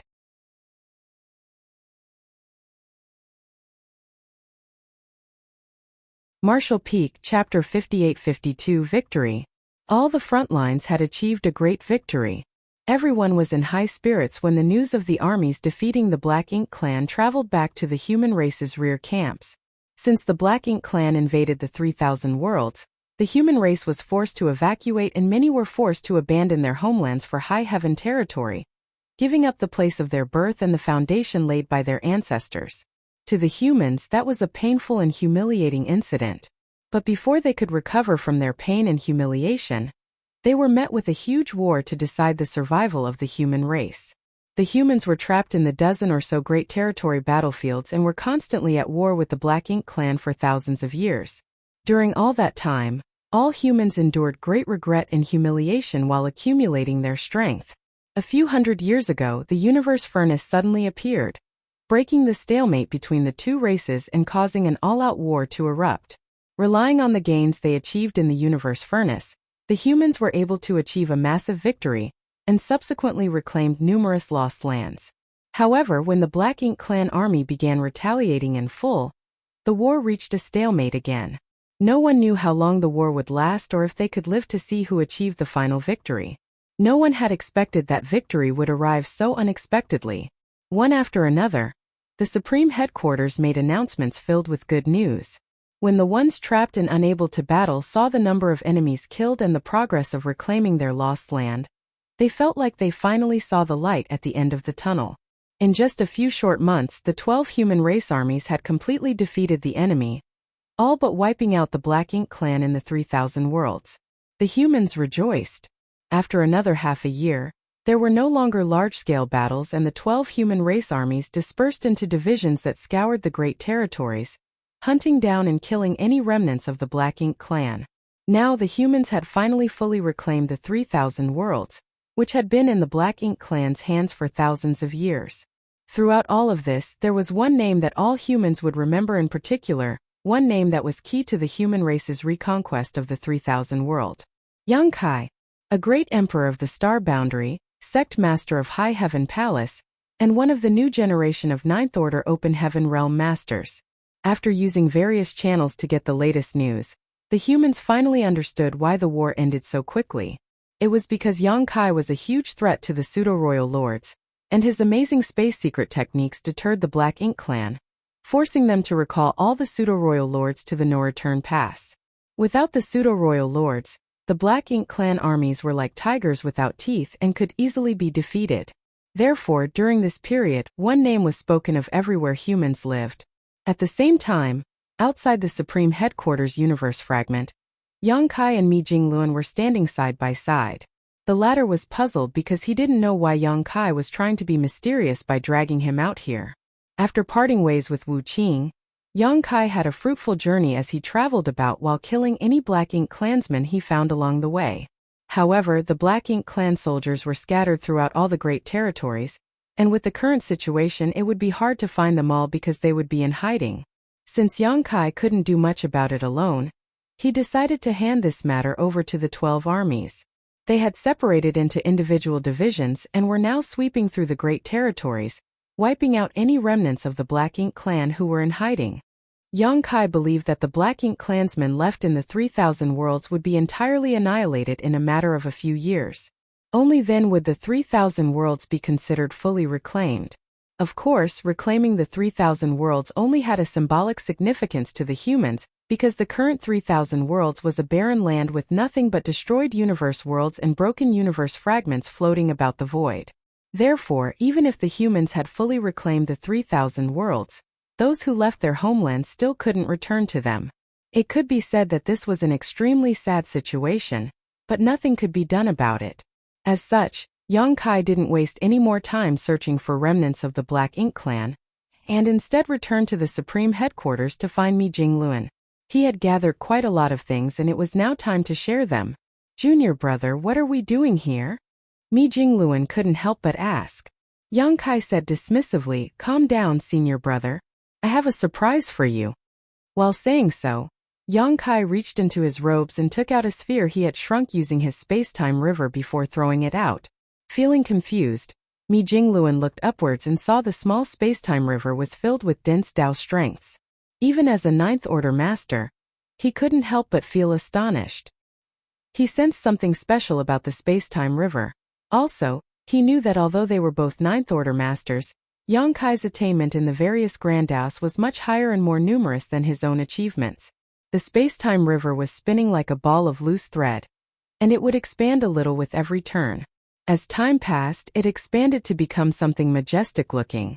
In just a short moment, a huge object appeared in Mi Jingluan's sight, thoroughly shocking him.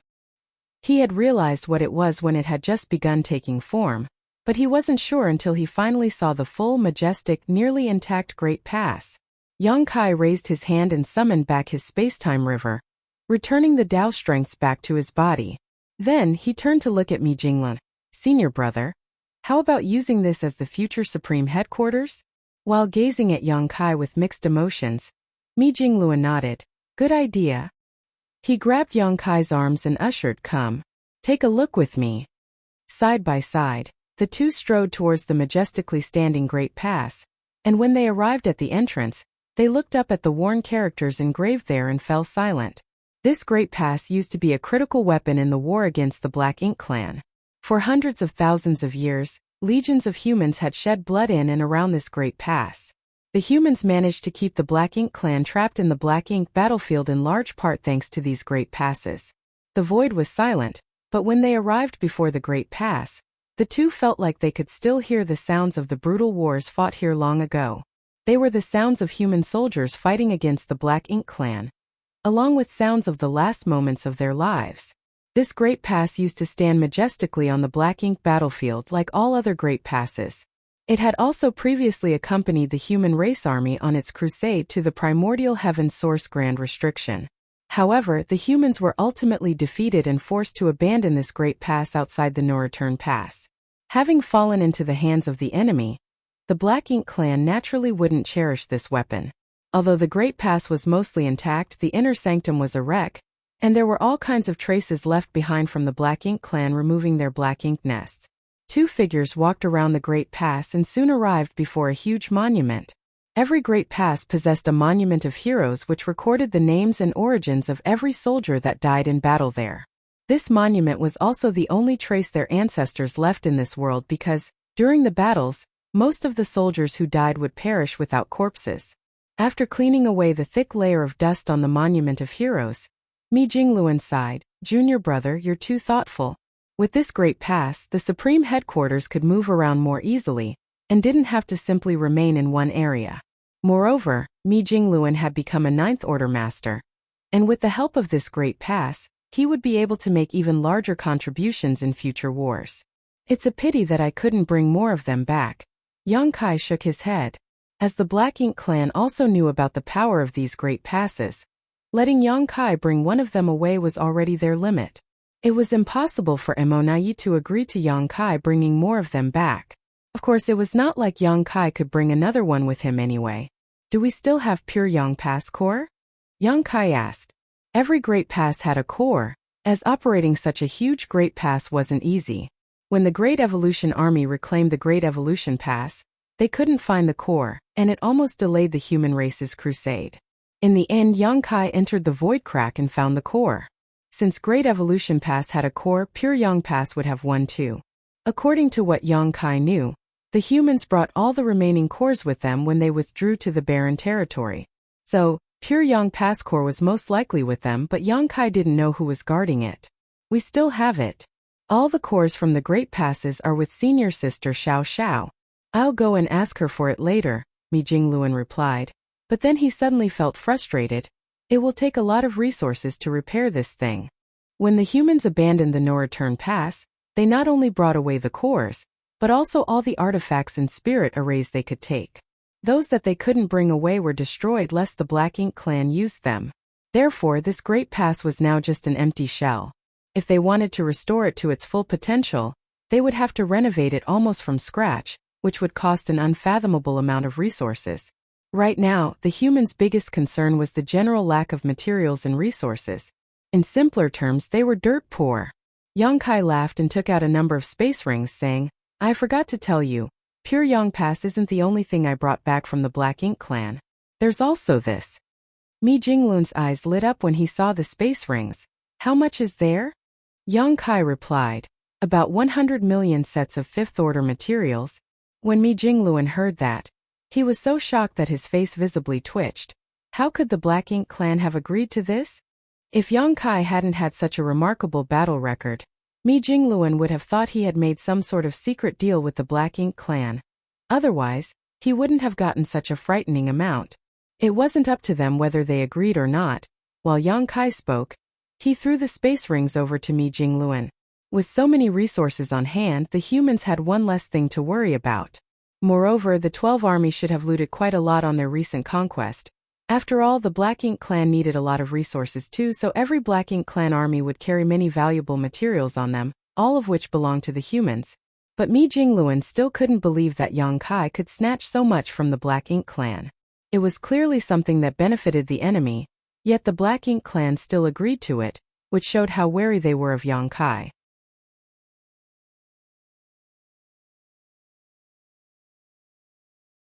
Marshall Peak, Chapter 58-53, Gathering Disciples. At the Star Boundary's High Heaven Palace, a ray of light swept in from a distance, stopping after reaching a grand hall, revealing a toned figure. When the figure's aura surged, it was obvious that the visitor was an Eighth Order master with strong cultivation. Despite reaching the Eighth Order, Zhao Luan still didn't dare to act arrogantly after arriving here because this was High Heaven Palace, the sect of the Tao Lord. He had previously visited High Heaven Palace a few times because the Tao Lord had left behind several sealed words here.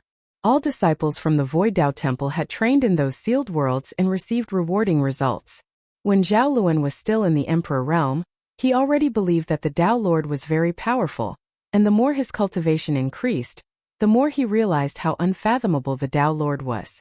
He came from the Void Tao Temple, had outstanding talent and aptitude, and was proficient in the Tao of space, so he had made quite a lot of contributions on the battlefield.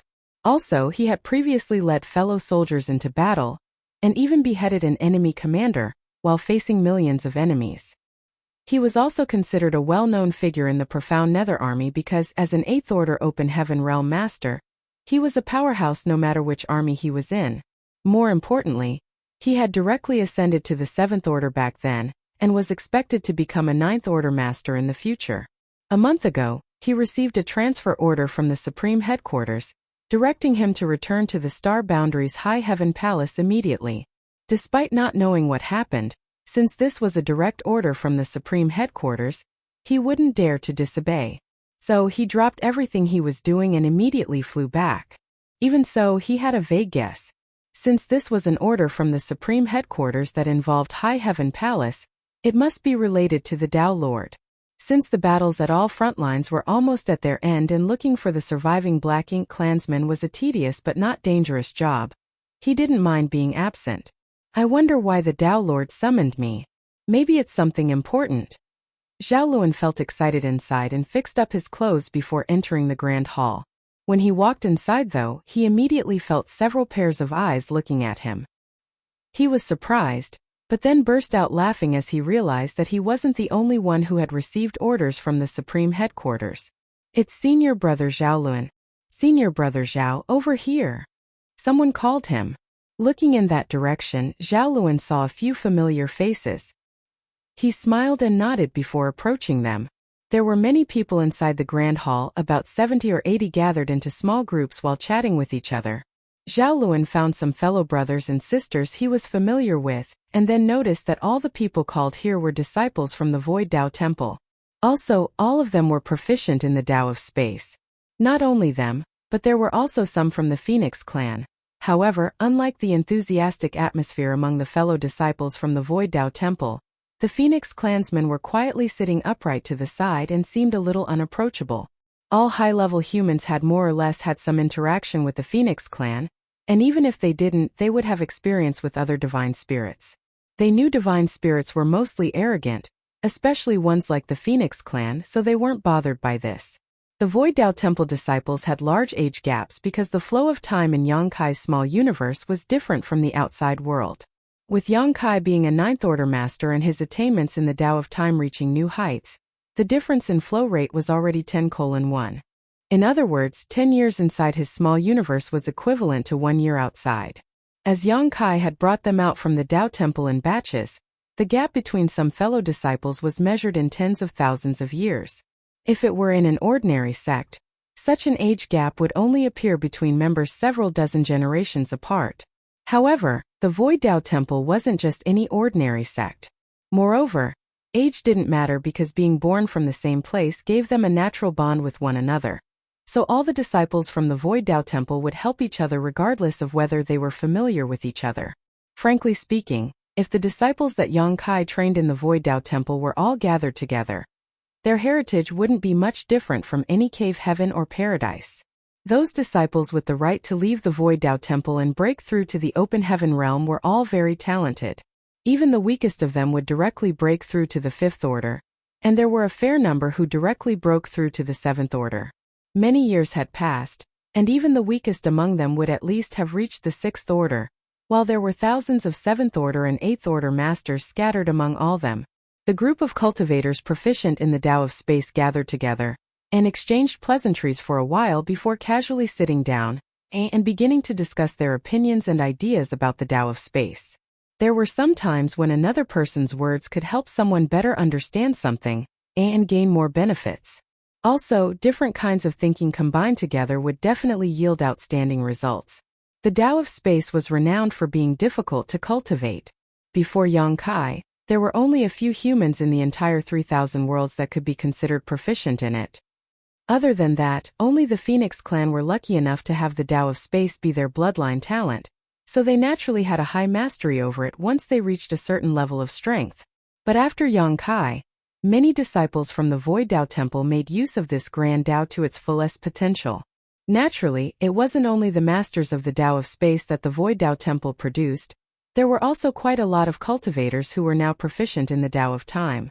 No matter if it were the Tao of Space or the Tao of Time, the cultivators cultivating them were all rare geniuses. As time passed, disciples from the Tao Temple were constantly gathering, and it was not long before their numbers exceeded the 100 mark. Among them, the weaker ones were in the 6th order, while the rest were in the 7th order or 8th order, but they were all proficient in the Tao of Space. Even without counting a dozen or so Phoenix clan members, this was already a very shocking lineup. They waited a few more days, and when about 150 people had assembled in the Grand Hall, no more arrived. Although there were only 150 Void Tao Temple disciples gathered here, it didn't mean that all the disciples cultivating the Tao of Space were present. Only those with high attainments in the Tao of Space had been gathered. The other disciples that only knew the basics of the Tao of Space weren't summoned. Those who were gathered here had reached the 4th level of mastery in the Tao of Space, traversing a familiar path.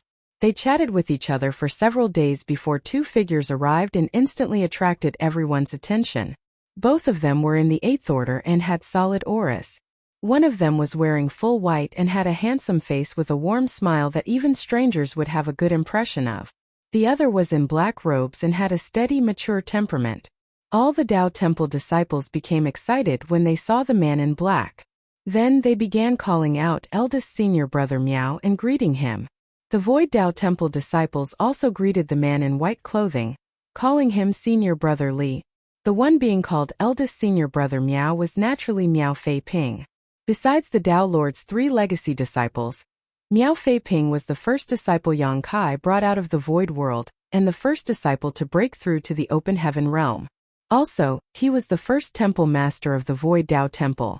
Even now, his statue was placed right below Yang Kai's inside the Void Tao Temple, and his position as the Tao Temple's eldest senior brother was recognized by all. Therefore, all the Tao Temple disciples, whether they had seen Miao Fei Ping in person or not, immediately recognized him. As for the man in all white, he was a master under the Star Boundary's martial beast Great Emperor, Li Wu-yi. Previously, there were only 2 people truly proficient in the Tao of Space in the Star Boundary, Li Wu-yi and Yang Kai. When they first met, Li Wu-yi's attainments in the Tao of Space far exceeded Yang Kai's, and he had previously mentored Yang Kai a lot in regards to the Grand Tao. Yang Kai benefited a lot from that advice. Their relationship could be said to be both mentors and friends. But with Yang Kai's constant growth, his attainments in the Tao of Space gradually surpassed his seniors. Now, no matter whether it was Yang Kai's cultivation or his attainments in the Tao of Space, both had surpassed Li Wu-yi by a wide margin. However, Li Wu-yi wasn't an ordinary man. Back then, he was titled the first master below the great emperors in the Star Boundary, which showed his talent and strength. If the Star Boundary's bottle hadn't been full, he would have long become a great emperor himself.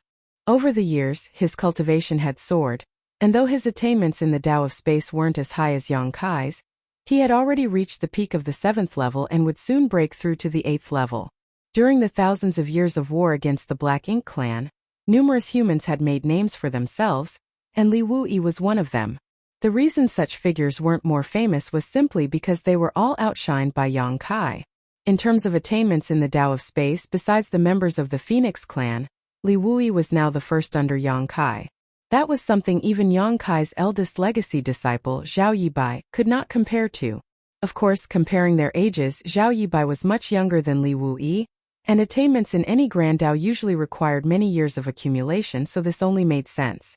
Therefore, when Li Wuyi entered, even the noble Phoenix clansmen nodded their heads in greeting. Li Wuyi had previously visited the Phoenix Nest to discuss the Tao of Space with the Phoenix clan, and he had earned respect from several Phoenix clan masters with his strong attainments. Moreover, Li Wuyi was quite handsome and had a noble bearing, and the Phoenix clan had an innate flaw: they judged people by their appearance. Those with good looks had a natural advantage when interacting with the Phoenix clan, which was something Yang Kai couldn't win against Li Wuyi. If it had been Li Wuyi who went to the No-Return Pass back then, the Phoenix clan might have seen him as a welcomed guest. Many disciples from the Void Dao Temple had previously gotten advice from Li Wuyi. After all, Yang Kai was like a hidden dragon who showed his tail but never his face, so it was always difficult to find him. Li Wuyi, on the other hand, would frequently return to the star boundary to rest and recover, and each time he did, the disciples from the Void Dao Temple enjoyed coming over to listen to his teachings and have discussions with him about the Tao of Space. In the eyes of the disciples of the Void Dao Temple, while the Tao Lord would always be supreme, senior brother Li was a much more reliable teacher. After exchanging pleasantries, Li Wuyi and Miao Fei Ping stood before everyone. Looking around, Li Wuyi smiled. Everyone here is an elite from the various armies. Also, you're all from the Void Dao Temple and are proficient in the Tao of Space. We have gathered all of you, and our friends from the Phoenix clan, here because of the Tao Lord's orders. I am just serving as his messenger today. Meanwhile, Miao Fei Ping stood at the side with an expressionless face while secretly complaining. It's me who is the real messenger. You're all proficient in the Tao of Space. While I've never cultivated it in my life, I stick out like a chicken among cranes.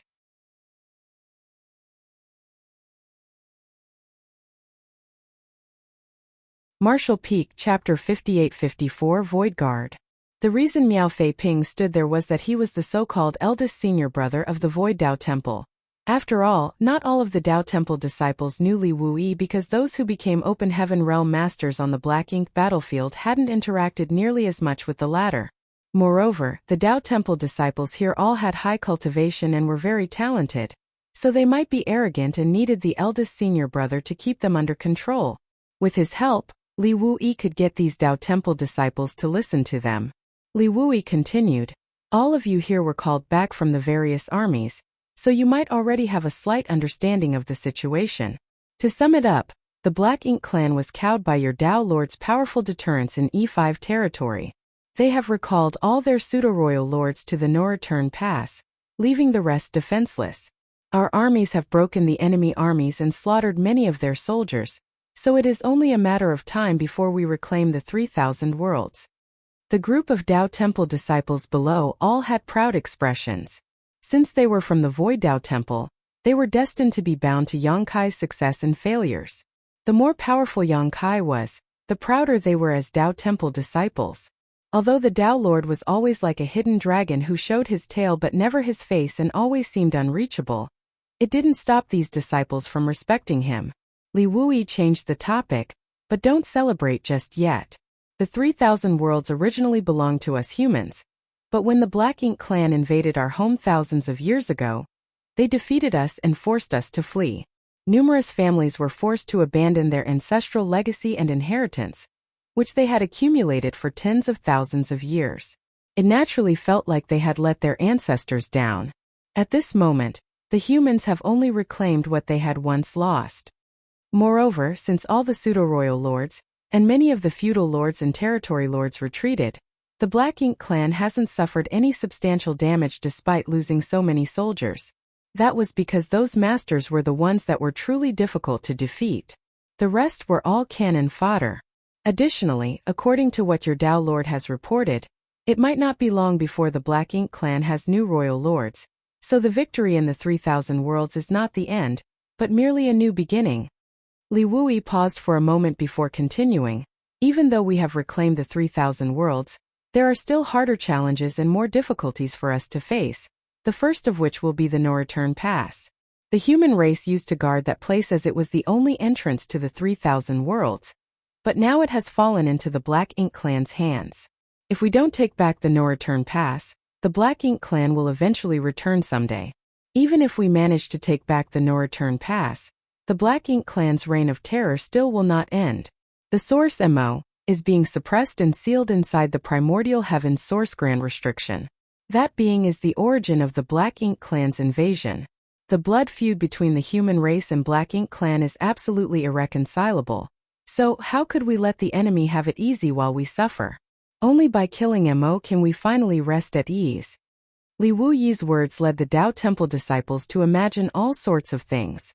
Someone couldn't help but ask, "Senior brother, did the Tao Lord gather us here because he wants to accumulate more strength and ambush the Black Ink clan's base?" It wasn't wrong for that person to think this way because everyone present, whether they were Tao Temple disciples or Phoenix clan, were proficient in the Tao of space. Except for eldest senior brother Miao. With so many people proficient in the Tao of space gathered in one spot, they had a natural advantage when doing missions together, and the Black Ink clan would definitely not see them coming. While looking at that person, Li Wuyi laughed and shook his head. No, he didn't. This guy sure is imaginative. If we attacked the no-return pass with only these many people, it would be suicide.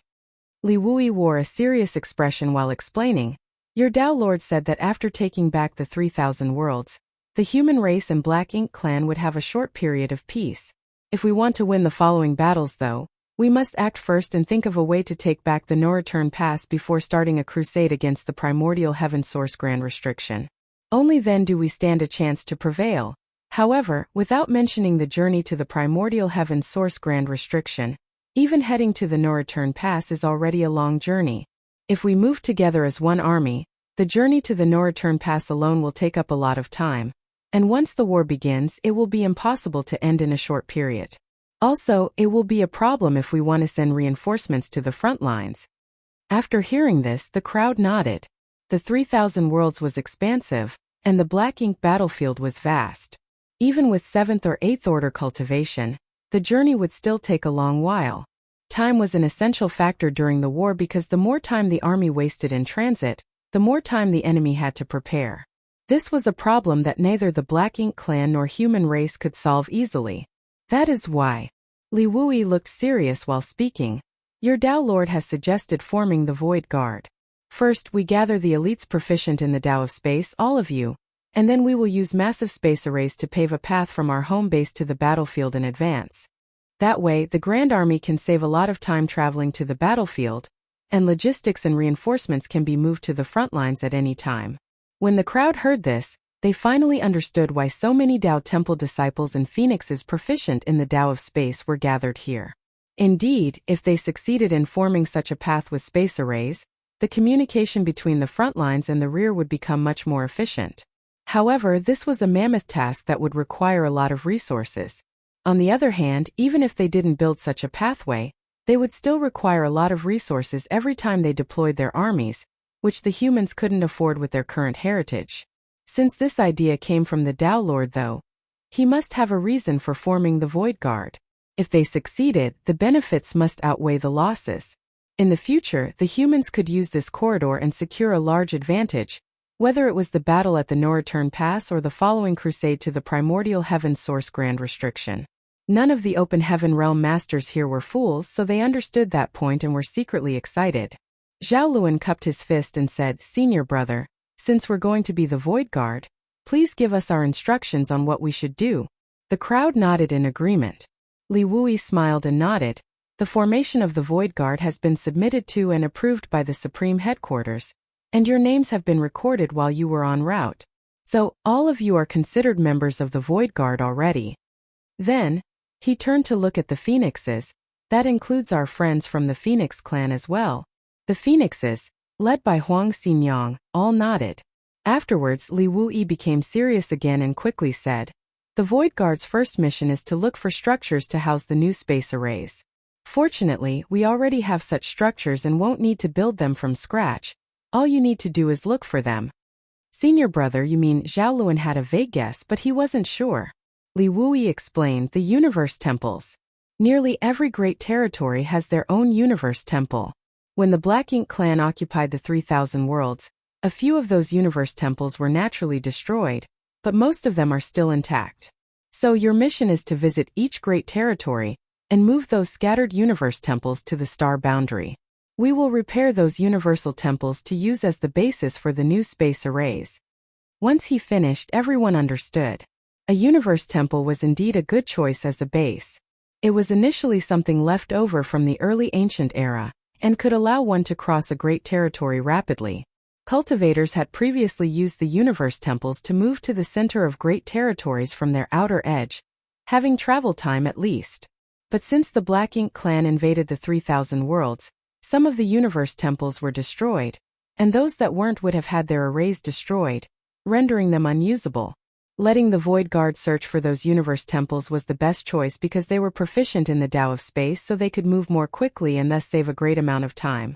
At that moment, Miao Fei Peng, who had been standing to the side without saying anything, came forward and took out a list of names before calling out the names. Hua Tong, an 8th Order master seated below, responded by coming forward and cupping his fists. Here. Miao Fei Ping took out a universe chart from his small universe and threw it at Hua Tong. Follow the trail marked on the universe chart to the Great Territory and search for the universe temple there. Be quick. After receiving the universe chart, Hua Tong briefly checked and said, yes. Then he swept away and soon disappeared into the distance. Miao Fei Peng continued, Zhaolun. Here.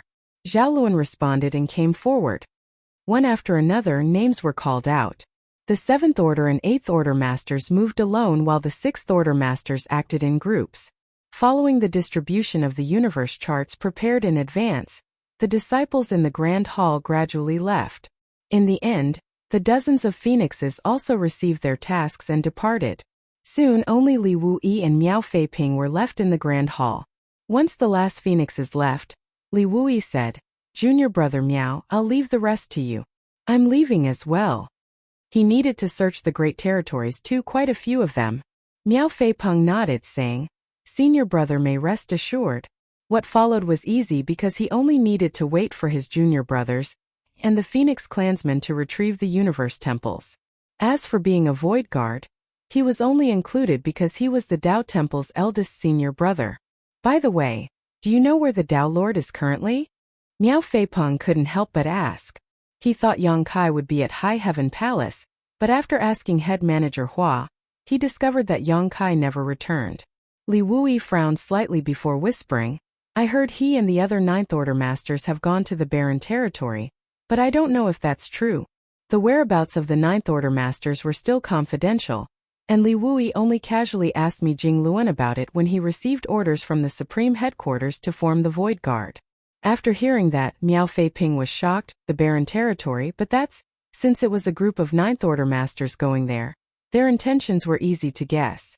At that moment, Miao Fei Peng couldn't help recalling many things and revealed a worried expression. Chuckling, Li Wuyi patted Miao Fei Ping's shoulders. You don't have to worry about what the 9th Order masters are doing. We just have to accomplish our own tasks. I'll be off now. While saying so, he manipulated space principles and took one step forward. Then his figure faded. On the other hand, Miso Fei Ping stood in place and thought about something for a while before sighing. As Li Wuyi said, taking back the 3,000 worlds didn't mean the war had ended. This was only a new start, with the humans having only taken back what they had lost to the Black Ink clan. They still had a long way to go regarding ending the Black Ink clan invasion.